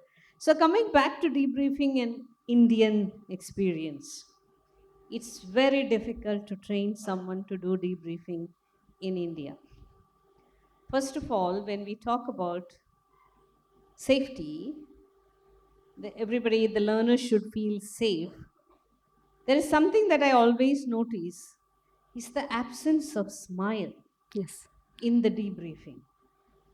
I don't know, even in the video, I noticed that it was almost like a tension is hanging. Oh my God, now what's gonna happen? I don't know, did you feel that? Okay, did you feel that? But let me tell you, this is exactly that happens. I have given them the pre-read. I have, trained them how to manage a patient with, asthma. What are the first few steps they should do? They know communicate. Every piece I have taught them, and then I put them into simulation, and I tell them, don't worry, it's okay if you make mistake. We are all here to learn. I did the pre-briefing very well. The simulation happens, and when it is happening,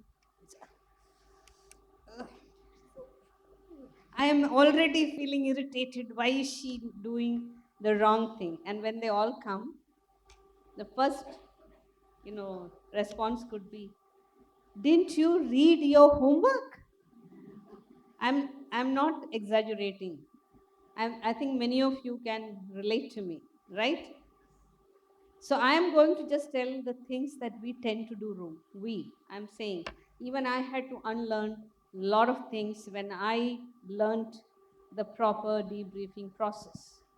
So it was very important. So a couple of things that I did to make the environment feel lighter. So one of the things that I learned from the Malaysian team who came to train us, that's something I'm going to give it to you, is that when the team comes back into the debriefing room, so usually we bring them with a clap. When they enter, we say, "Oh, well done. Come on, have a seat." Won't you feel relaxed? They'll feel relaxed, right? So setting the context of making them feel relaxed, maybe it's a technique, making them feel relaxed. And then you can ask. And in the earlier debriefing trainings that I've had, they always told us, when you start the conversation, I mean, it's a very structured conversation we saw. There's also one way of asking is, can you remember and tell what all things we did right? The word we gives a lot of confidence rather than you and I saw. So we can use that word we. That, what did we do right here? Okay, that's great. It's like a conversation. When somebody says something, we did talk about appreciation in one of the sessions yesterday or today, I think. So appreciation has to be explicit. When someone says, I think she did this thing right, and I should, as a facilitator, would say, yeah, exactly. That was a fantastic move you did.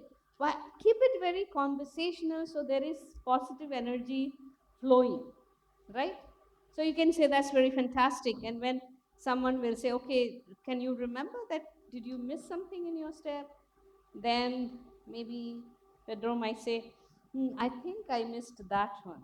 So that's great. Now you're able to remember that. Next time you will remember, right? Yeah.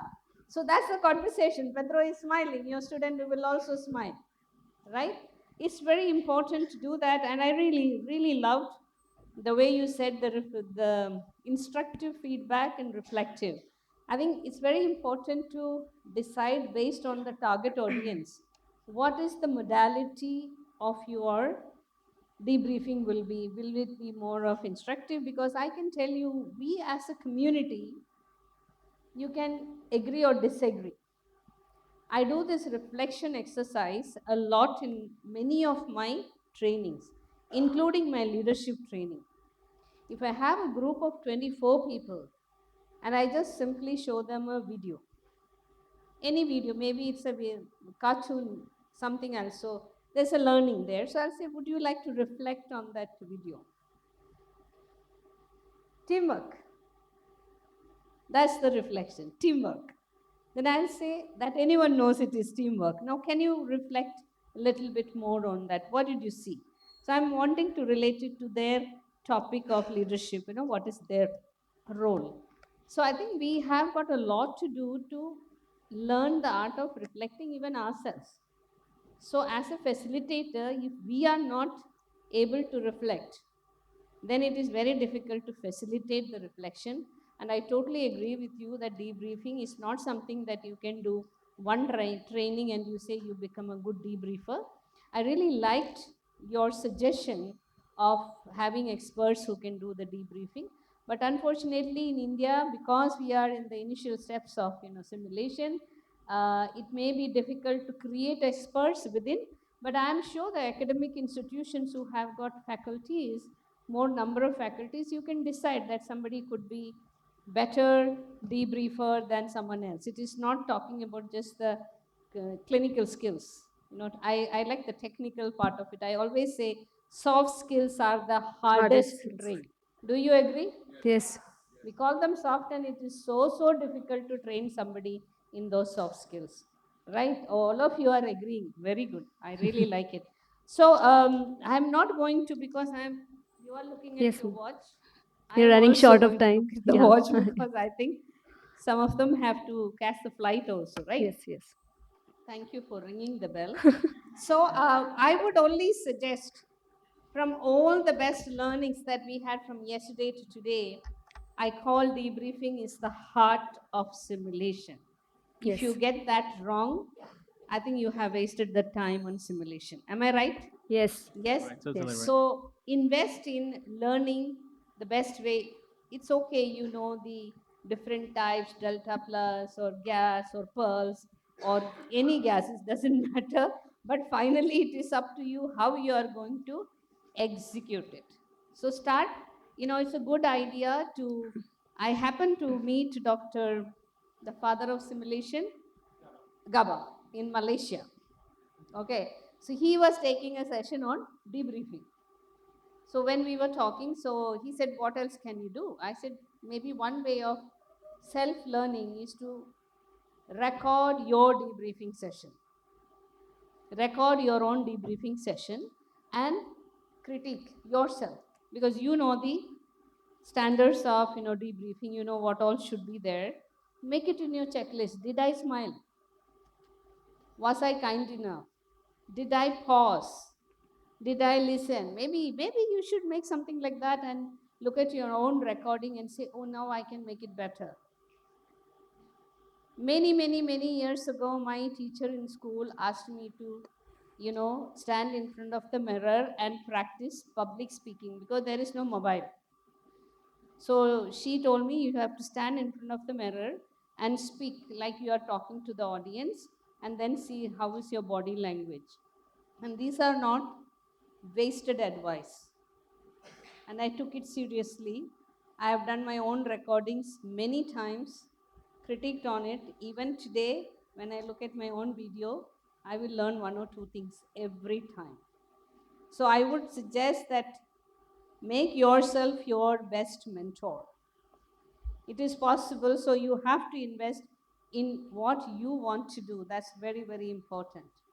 Knowledge, lots you got from here in 2 days. So go practice. Thank you so much, ma'am, for that insightful interactive session on the power of debriefing. And you mentioned about the essential skills and techniques a facilitator should develop to lead an effective debriefing session. Now I would like to open the floor to the audience for the questions if you want to ask to our speakers. Yes.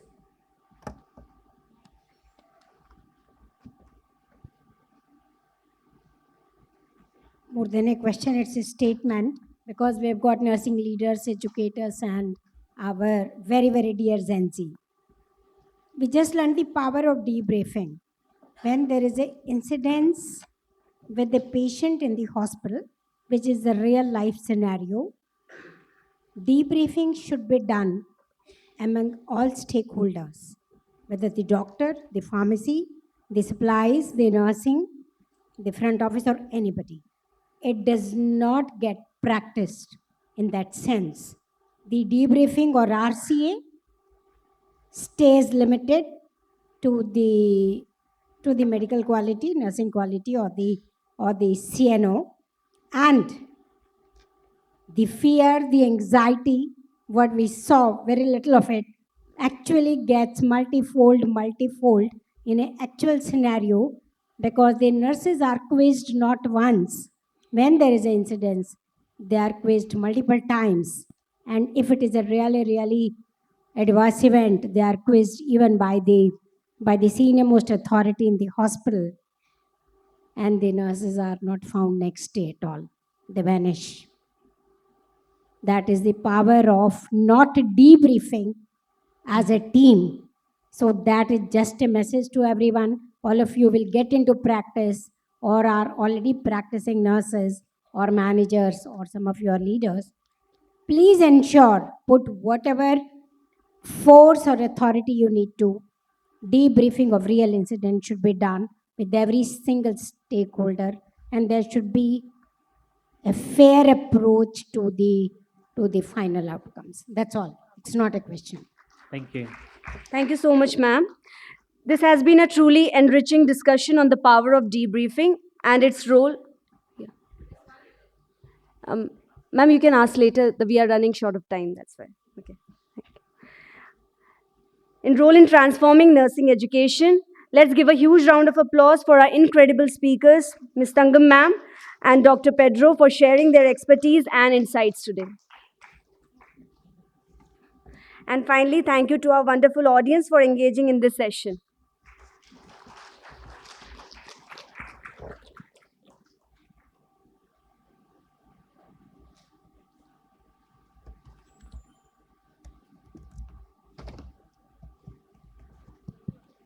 Over to you, Shalom. Okay. Yes, I can see the excitement on everybody's face. What is this man carrying? Yes, I like your confidence, young man. At least one is confident. All of you who had signed your passports with all of the booths going to all the sponsor boxes or sponsor booths, you should be confident because your chance is now. Right?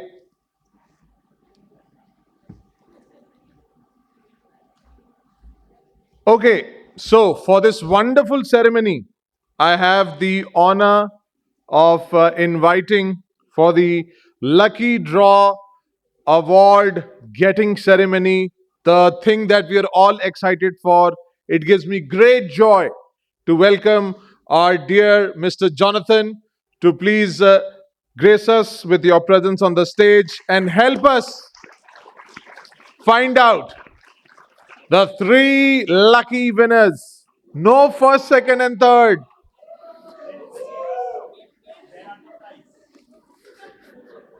There is, yes, there are the gifts. Gifts are definitely on the way. But first will be the name, right? Winner will be announced first and they will get the gifts. Okay? So now it is my pleasure to give this opportunity for Mr. Jonathan to pick out three names one by one. After we give this box a shake, and then we will get our three lucky winners. So, okay, brace yourself, guys.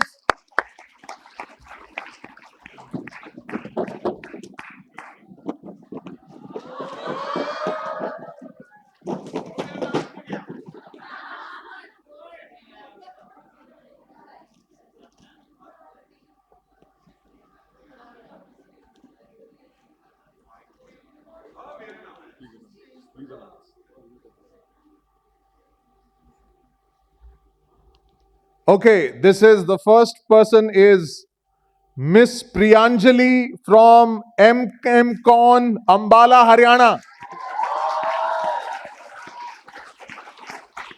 Congratulations, Miss Priyanjali.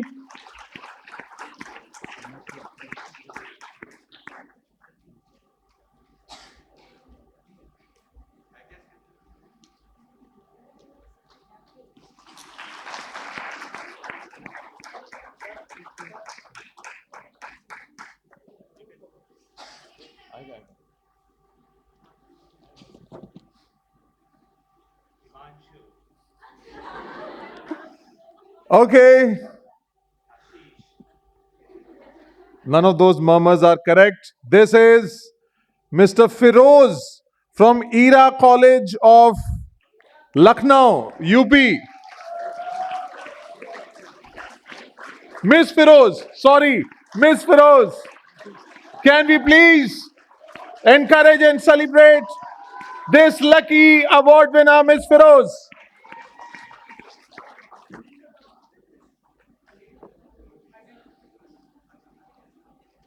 Stand next to Priyanka. Okay, one final shakedown.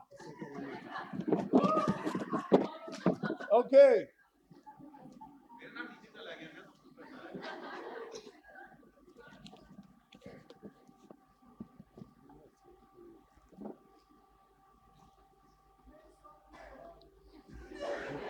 Okay, now this will go in the reverse order.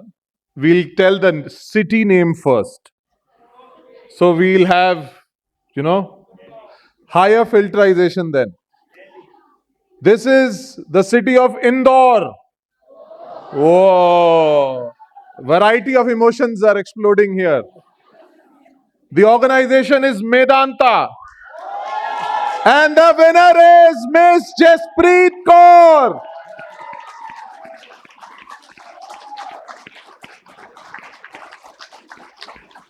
Give it up for Ms. Jaspreet Kaur from Vidyanta, Indore.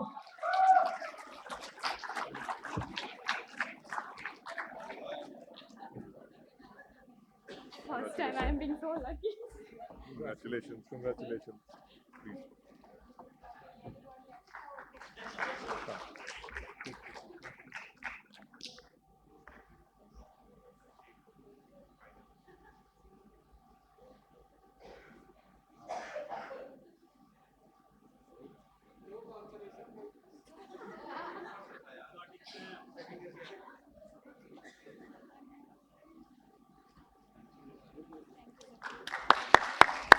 Once again, a big congratulations to all our 3 lucky winners. Do enjoy, post photographs, and have a good time. Now, moving on, we are very thankful and grateful for our sponsors. And now is our time for awards and recognition. And for that, I will call Mr. Abhishek to take us through the awards and rewards and recognition ceremony.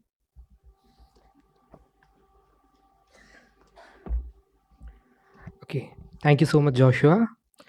Well, healthcare simulation has come a long way, shaping the future of learning and patient care. Today, we pause to honor an extraordinary individuals whose contributions are not just remarkable, but have paved the way of countless learners to grow, innovate, and excel. The dedication is not merely a role, it's a legacy, a milestone that inspires and empowers the next generation. So let us take this moment to celebrate their impact, their unwavering commitment to excellence in healthcare education. So, good evening, ladies and gentlemen. We are gathered here not just to celebrate the achievements, but to honor the passion, dedication, and transformative contributions of 2 remarkable visionaries who have left an indelible mark on education, healthcare, and innovation across the globe. Here, we recognize not just the leaders, but the pioneers, not just the mentor, but the change makers whose work continues to inspire and empower the future generations. So, the very first honoree is a man and a leader whose impact on healthcare education as a digital innovation has shaped the future of medical training on a global scale. Some people choose career, while others embark on a mission. The gentleman we are about to felicitate has not only revolutionized healthcare education, but also has empowered countless professionals to reach new heights of excellence. It is my extreme honor to introduce Dr. Carlos NAL Chidiak, founder and CEO of Healthcare Incorporated, Qatar, a name synonymous with medical education, simulation training, and healthcare innovation. With an MD and MBA and a Master in Healthcare Management from the Royal College of Surgeons, Dr. Carlos has combined clinical expertise with strategic leadership to revolutionize medical training and curriculum designs. He was selected as a consultant for Gomard Scientific 2010, spearheading business development and simulation education across the Middle East and Africa. His journey into digital health with CME Hub MedTech in San Francisco transformed global continuing medical education, impacting healthcare professionals worldwide. As an ACLS, ATLS, and ALSO instructor, he continues to play a pivotal roles in curriculum transformation, advocating a problem-based learning and clinical skill enhancement across the universities. So, ladies and gentlemen, today we are recognized not just a leader, but a change maker whose contribution have shaped the landscape of medical education and healthcare management. So, please join me in welcoming Dr. Carlos and A.L. Chidiak on the stage, please. Please have a seat, sir. And now we continue to the session of celebration by honoring yet another visionaries whose journey transcends borders, a true global ambassador of knowledge and a passionate Indophile whose dedication to education knows bounds. Ladies and gentlemen, there are educators, there are leaders, and then there are those who rare individuals do both with a passion that transforms life. The person we are about to honor is a shining example of such a brilliance. For over 25 years, Mr. Joachim Batzlaff has traveled to India 3 times a year, dedicating his expertise to nursing, healthcare clinical skills, and physics experimentations at a graduate level. Beginning his career as a mathematics and physics teacher, his passion for education ignites a journey of impact and excellence. Transitioning to the corporate world, he rose to the role of deputy director for export and later became a driving force behind the success of 3B scientific operations across Asia, Africa, and the Middle East. A true visionary and a mentor, Mr. Butloff's blends academic brilliance, global insights, and an unwavering commitment to empowering future generation through innovations and collaborations.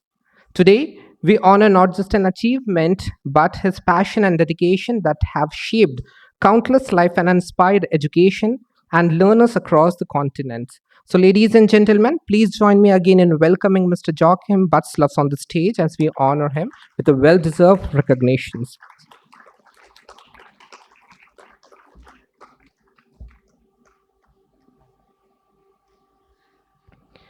So, to present the prestigious recognition and award, may I now invite Colonel Binu Sharma ma'am on the stage, please.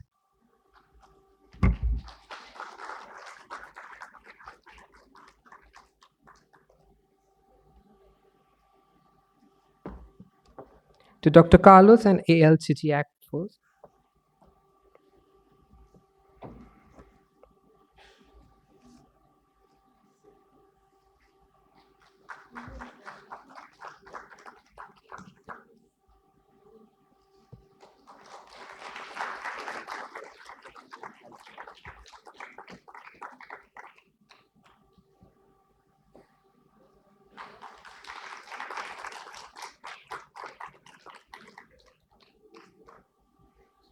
And Mr. Joachim Butzlaff, please.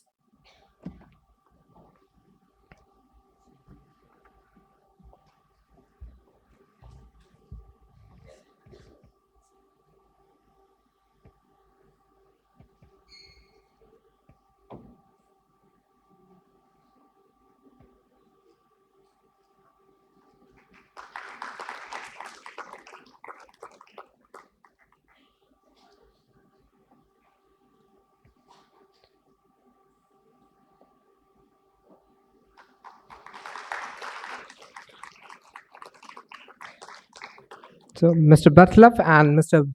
Sidiakso, your dedication and commitment to education and healthcare industries is truly remarkable, and that inspires every one of us. Thank you for being here with us, and it's our honor to have you here on the stage. Thank you so much. Thank you for being with us.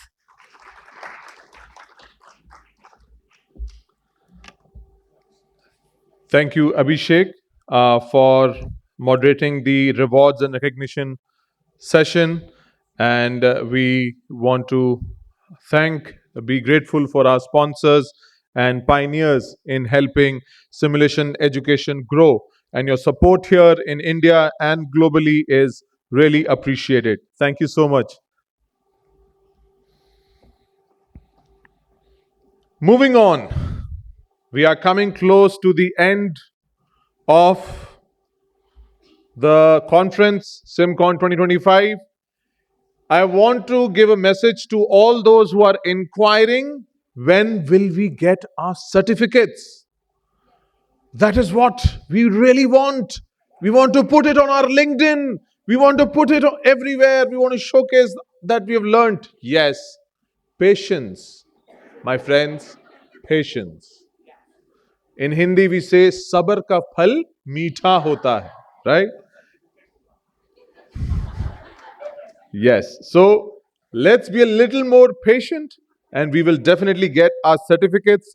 But right now, I want to invite CBS publishers for a very special book release that's going to happen right now. Right? So let's celebrate the book release, and I want to invite CBS publishers on the stage for this wonderful book release. Can we give it up?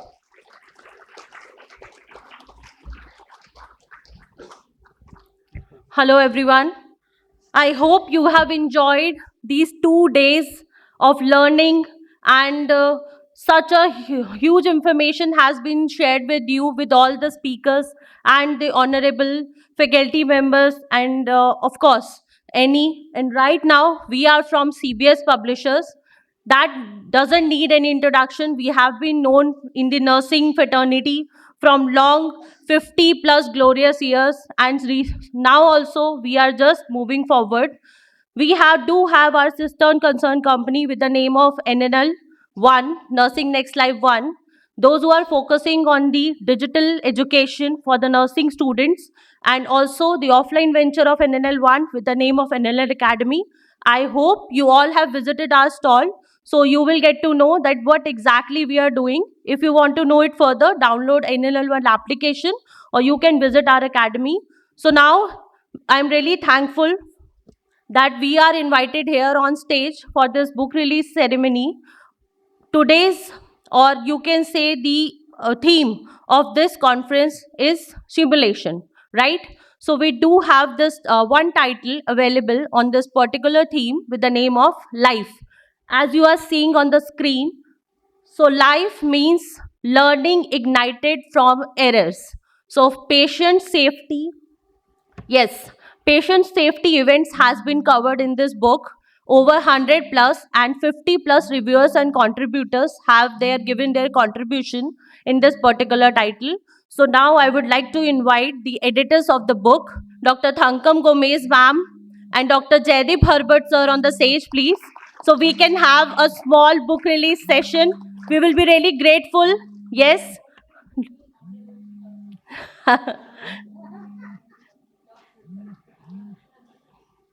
So give a huge round of applause. Welcome, ma'am, over here.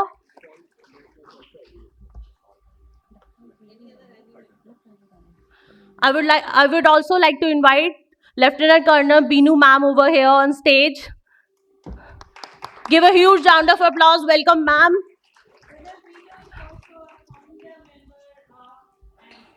Ma'am is Lieutenant Colonel Binu ma'am is founder of ANY, the society which has given this title to us. So yes, ma'am is over here on stage. I would request my team to give one book to each member.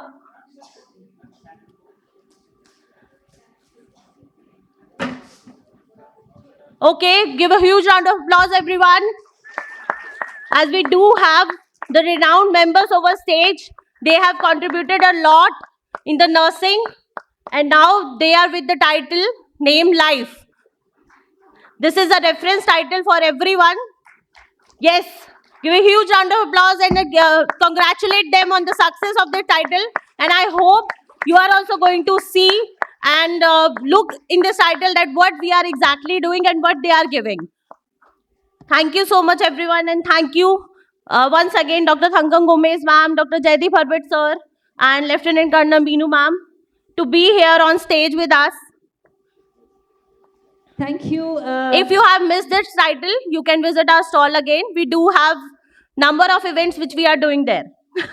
Thank you. Durga. Yes, ma'am, Thank you are saying something. Please. Thank you so much. And I am telling that if you all want to gift something during the Nurses' Day to your nurses, faculty, students, I wish this will be with everyone. We cannot afford to make mistakes when we can learn from others' mistake, right? So the real mistake is when we fail to learn from our own mistake, correct? So I really hope take life and look forward to workshops we are planning, which is called Life in Action. So there we will try to showcase to you how to use simulation to take this scenario and convert them into simulation-based learning. Is that going to be wonderful? Are we going to see you all there?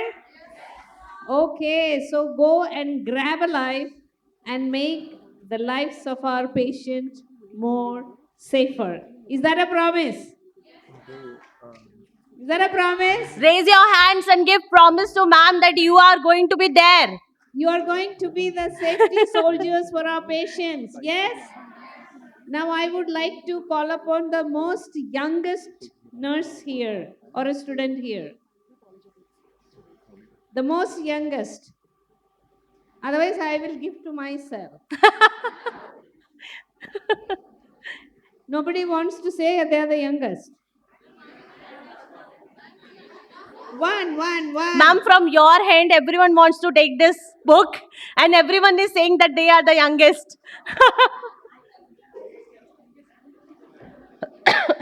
Okay, now all of you have to agree. Can I give it to her? That's a problem now. Yes. I got into honor's nest. And Actually, now I she have has here, ma'am. Actually, she came forward now. We have to give it to her, ma'am. Sure. Yes. Okay. Let me ask all the youngsters sitting in front. Yes. Should I give it to her? She came first. Say yes.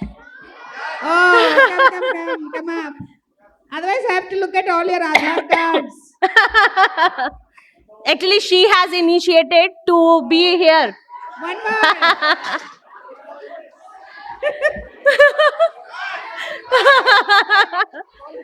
Right. Okay. Thank you so much, everyone, and thank you, sir. Once again, thank you for the organizers to invite us, and thank you for being a wonderful audience, you all. Thank you so much. Wow, what a wonderful book release session we had. And congratulations to the editors, to all those who've contributed to the book release. Now, going ahead, we are coming to the close, but we want to close with a bang. Okay? And for that, very soon, we're going to see a nice cultural program. And we are going to go in the order of the groups that are coming to perform. So we have three different kind of dances that you'll see, three different kind of cultural performing that you'll see here. And first up, while I wait for the chairs and the stage to be cleared, I would love to call first group, which is performing the Tibetan dance. Kindly encourage them with a round of applause.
Amazing performance. Can we next have the Haryanvi group? Whoa!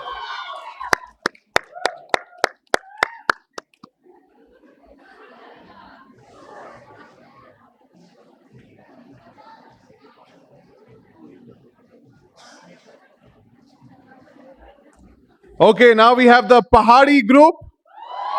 Let's make equivalent noise.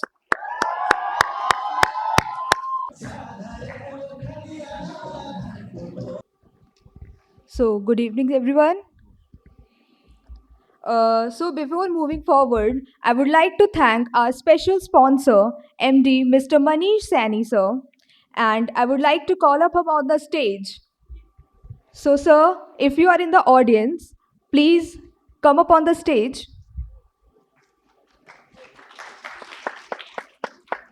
He's our exclusive sponsor from KK Global Supplies. Please give us a huge round of applause for Mr. Manish Sani, sir. Now, I would like to call Ms. Tanya to come up on the stage and felicitate Mr. Manish Sani, sir.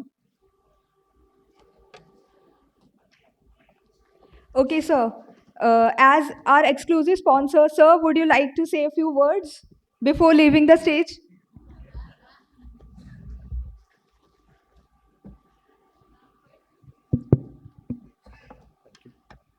Yeah, hi. Thank you everyone for attending SiMCON, and I would like to thank Mr. Jonathan and Mr. Jadip to create this beautiful and a very nice platform to introduce the simulation on a national level in India. And I hope that they would go great in India, and simulation is the demand of the hour. India needs it, and I hope Mr. Jadip will continue to do this great work ahead also. Thank you. Thank you so much, sir. It is an absolute honor and privilege for me standing over here and deliver the vote of thanks. In this prestigious international conference, I extend my heartfelt gratitude to all who have contributed in making this event a grand success. Please give us a huge round of applause. First and foremost, we extend our deepest gratitude to International Nursing Association for Clinical Simulation and Learning in INACSL, USA, for supporting us and granting the affiliation to the India region. Your trust and encouragement have been instrumental in bringing this conference to life. A special thanks to the North India INACSL region for their unwavering support in making this event a reality. Your dedication has been invaluable to success of SiMCON. We express our sincere appreciation to all our esteemed guests, speakers, and panelists. Dr. Ashley, Dr. Deepika, Captain Usha Banerjee, Dr. Jack, Dr. Pedro, Mr. Vinod, Captain Sandhya Shankar Pandey, Dr. Bimla Kapoor, Mr. Manan Kalia, Mr. Manish Sani, sir, Dr. Desri, Miss Marian, Miss Jane, Dr. Carlos, Dr. Anu Goba, Colonel Sandhya V. Nair, Miss Priscilla Fernandez, Dr. Adit Chinnaswamy, Dr. Judy, Miss Merlin Olivera, Dr. Ramindra Kalia, Colonel Binu Sharma, Dr. Lata, and Dr. Himanshu Mahajan for sharing their expertise, insight, and valuable knowledge. Your contribution have enriched the discussion and inspired all the participants. Our heartfelt thanks goes out to our distinguished guests and experts from around the world.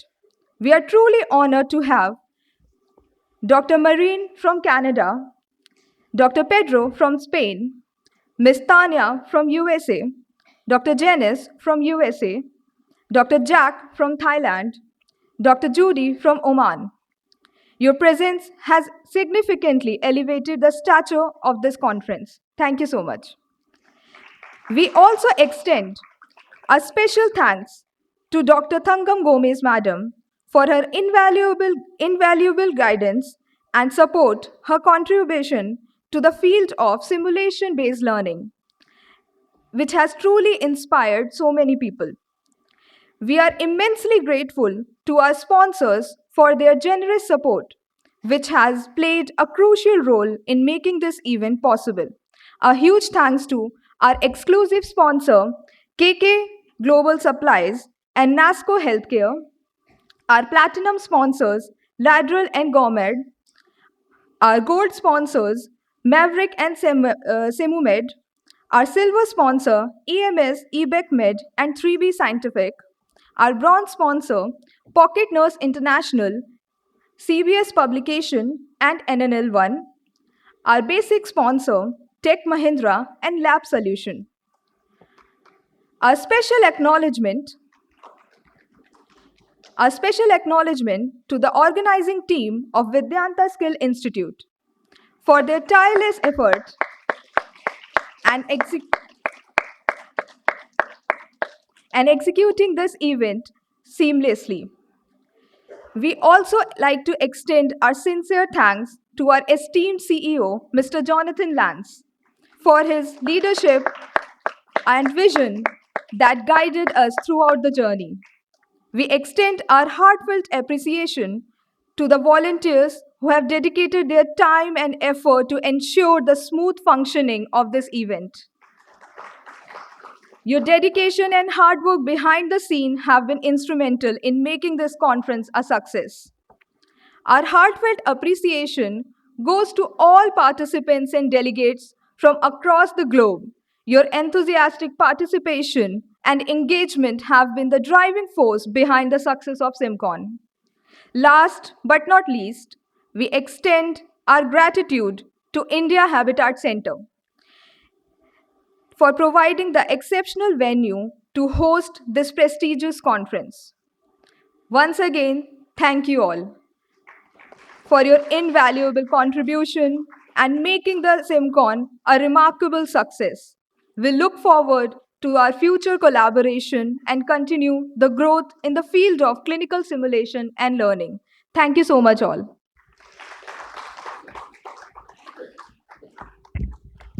Thank you, Ms. Apurva, for the vote of thanks. I would request all those who are seated here to remain seated and not go out to get get your certificates. Also, when you will go out responsibly, you will find your certificates arranged in a name order.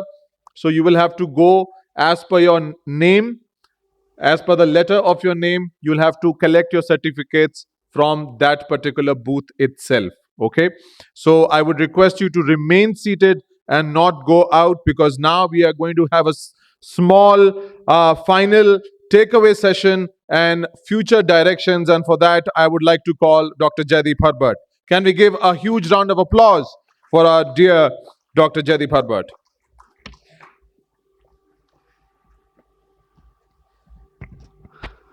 In the vote of thanks, we forgot to say thanks to Joshua. A big round of applause to Joshua. Joshua did a great job, is it? Yes, thank you, Joshua. And I hope these 2 days were really, really great day to say, or more learning day to say, I don't know. But I hope it was the 2 days will be the more and more insights and the learning days for you, and you will never forget these 2 days in your life, right? So we gathered here to share the mission. The takeaway from the SiMCON, we have the 4 takeaways. The first is that I would like to say, simulation is no longer the future, it is present. So whatever we are thinking that, okay, we will start the simulation, no, the simulation has started. The simulation is present. And simulation is bridging the gap between academia and practice, which requires the collective effort. If you are not into the clinicals, you cannot do simulation. If you are not only into the academia, you cannot do the simulation, right? Standard matters. We discussed 2 days a lot. That simulation is not only the method, simulation is not only the methodology, simulation is not only that the strategy, but simulation is something which really needs the standards. Without standards, you cannot run that. In 2 days, we learned the INACSL standards, and you should follow those standards to make your simulation-based practice effective. The collaboration is key. If you think you can do alone, it's difficult. In this journey of simulation, we are one and we have to do together to break that, and we have to make it success and make our nurses and nursing fraternity more competent and skills. So thank you so much. The journey does not end here. Let's take what we have learned, and when we put it into the action, let's advocate our simulation in our institution, train faculty, integrate into the simulations. So stay connected, collaborate, and continue pushing our boundary. So let's keep this theme, transforming brain power to hand power. Do you want to have this conference again? Yes? So we will see you in 2027. Okay. Thank you so much. Have a good evening and have a safe trip from wherever you are traveling to your homes. Thank you, everyone, for being a lovely audience. We will now close for high tea and say bye-bye to each other.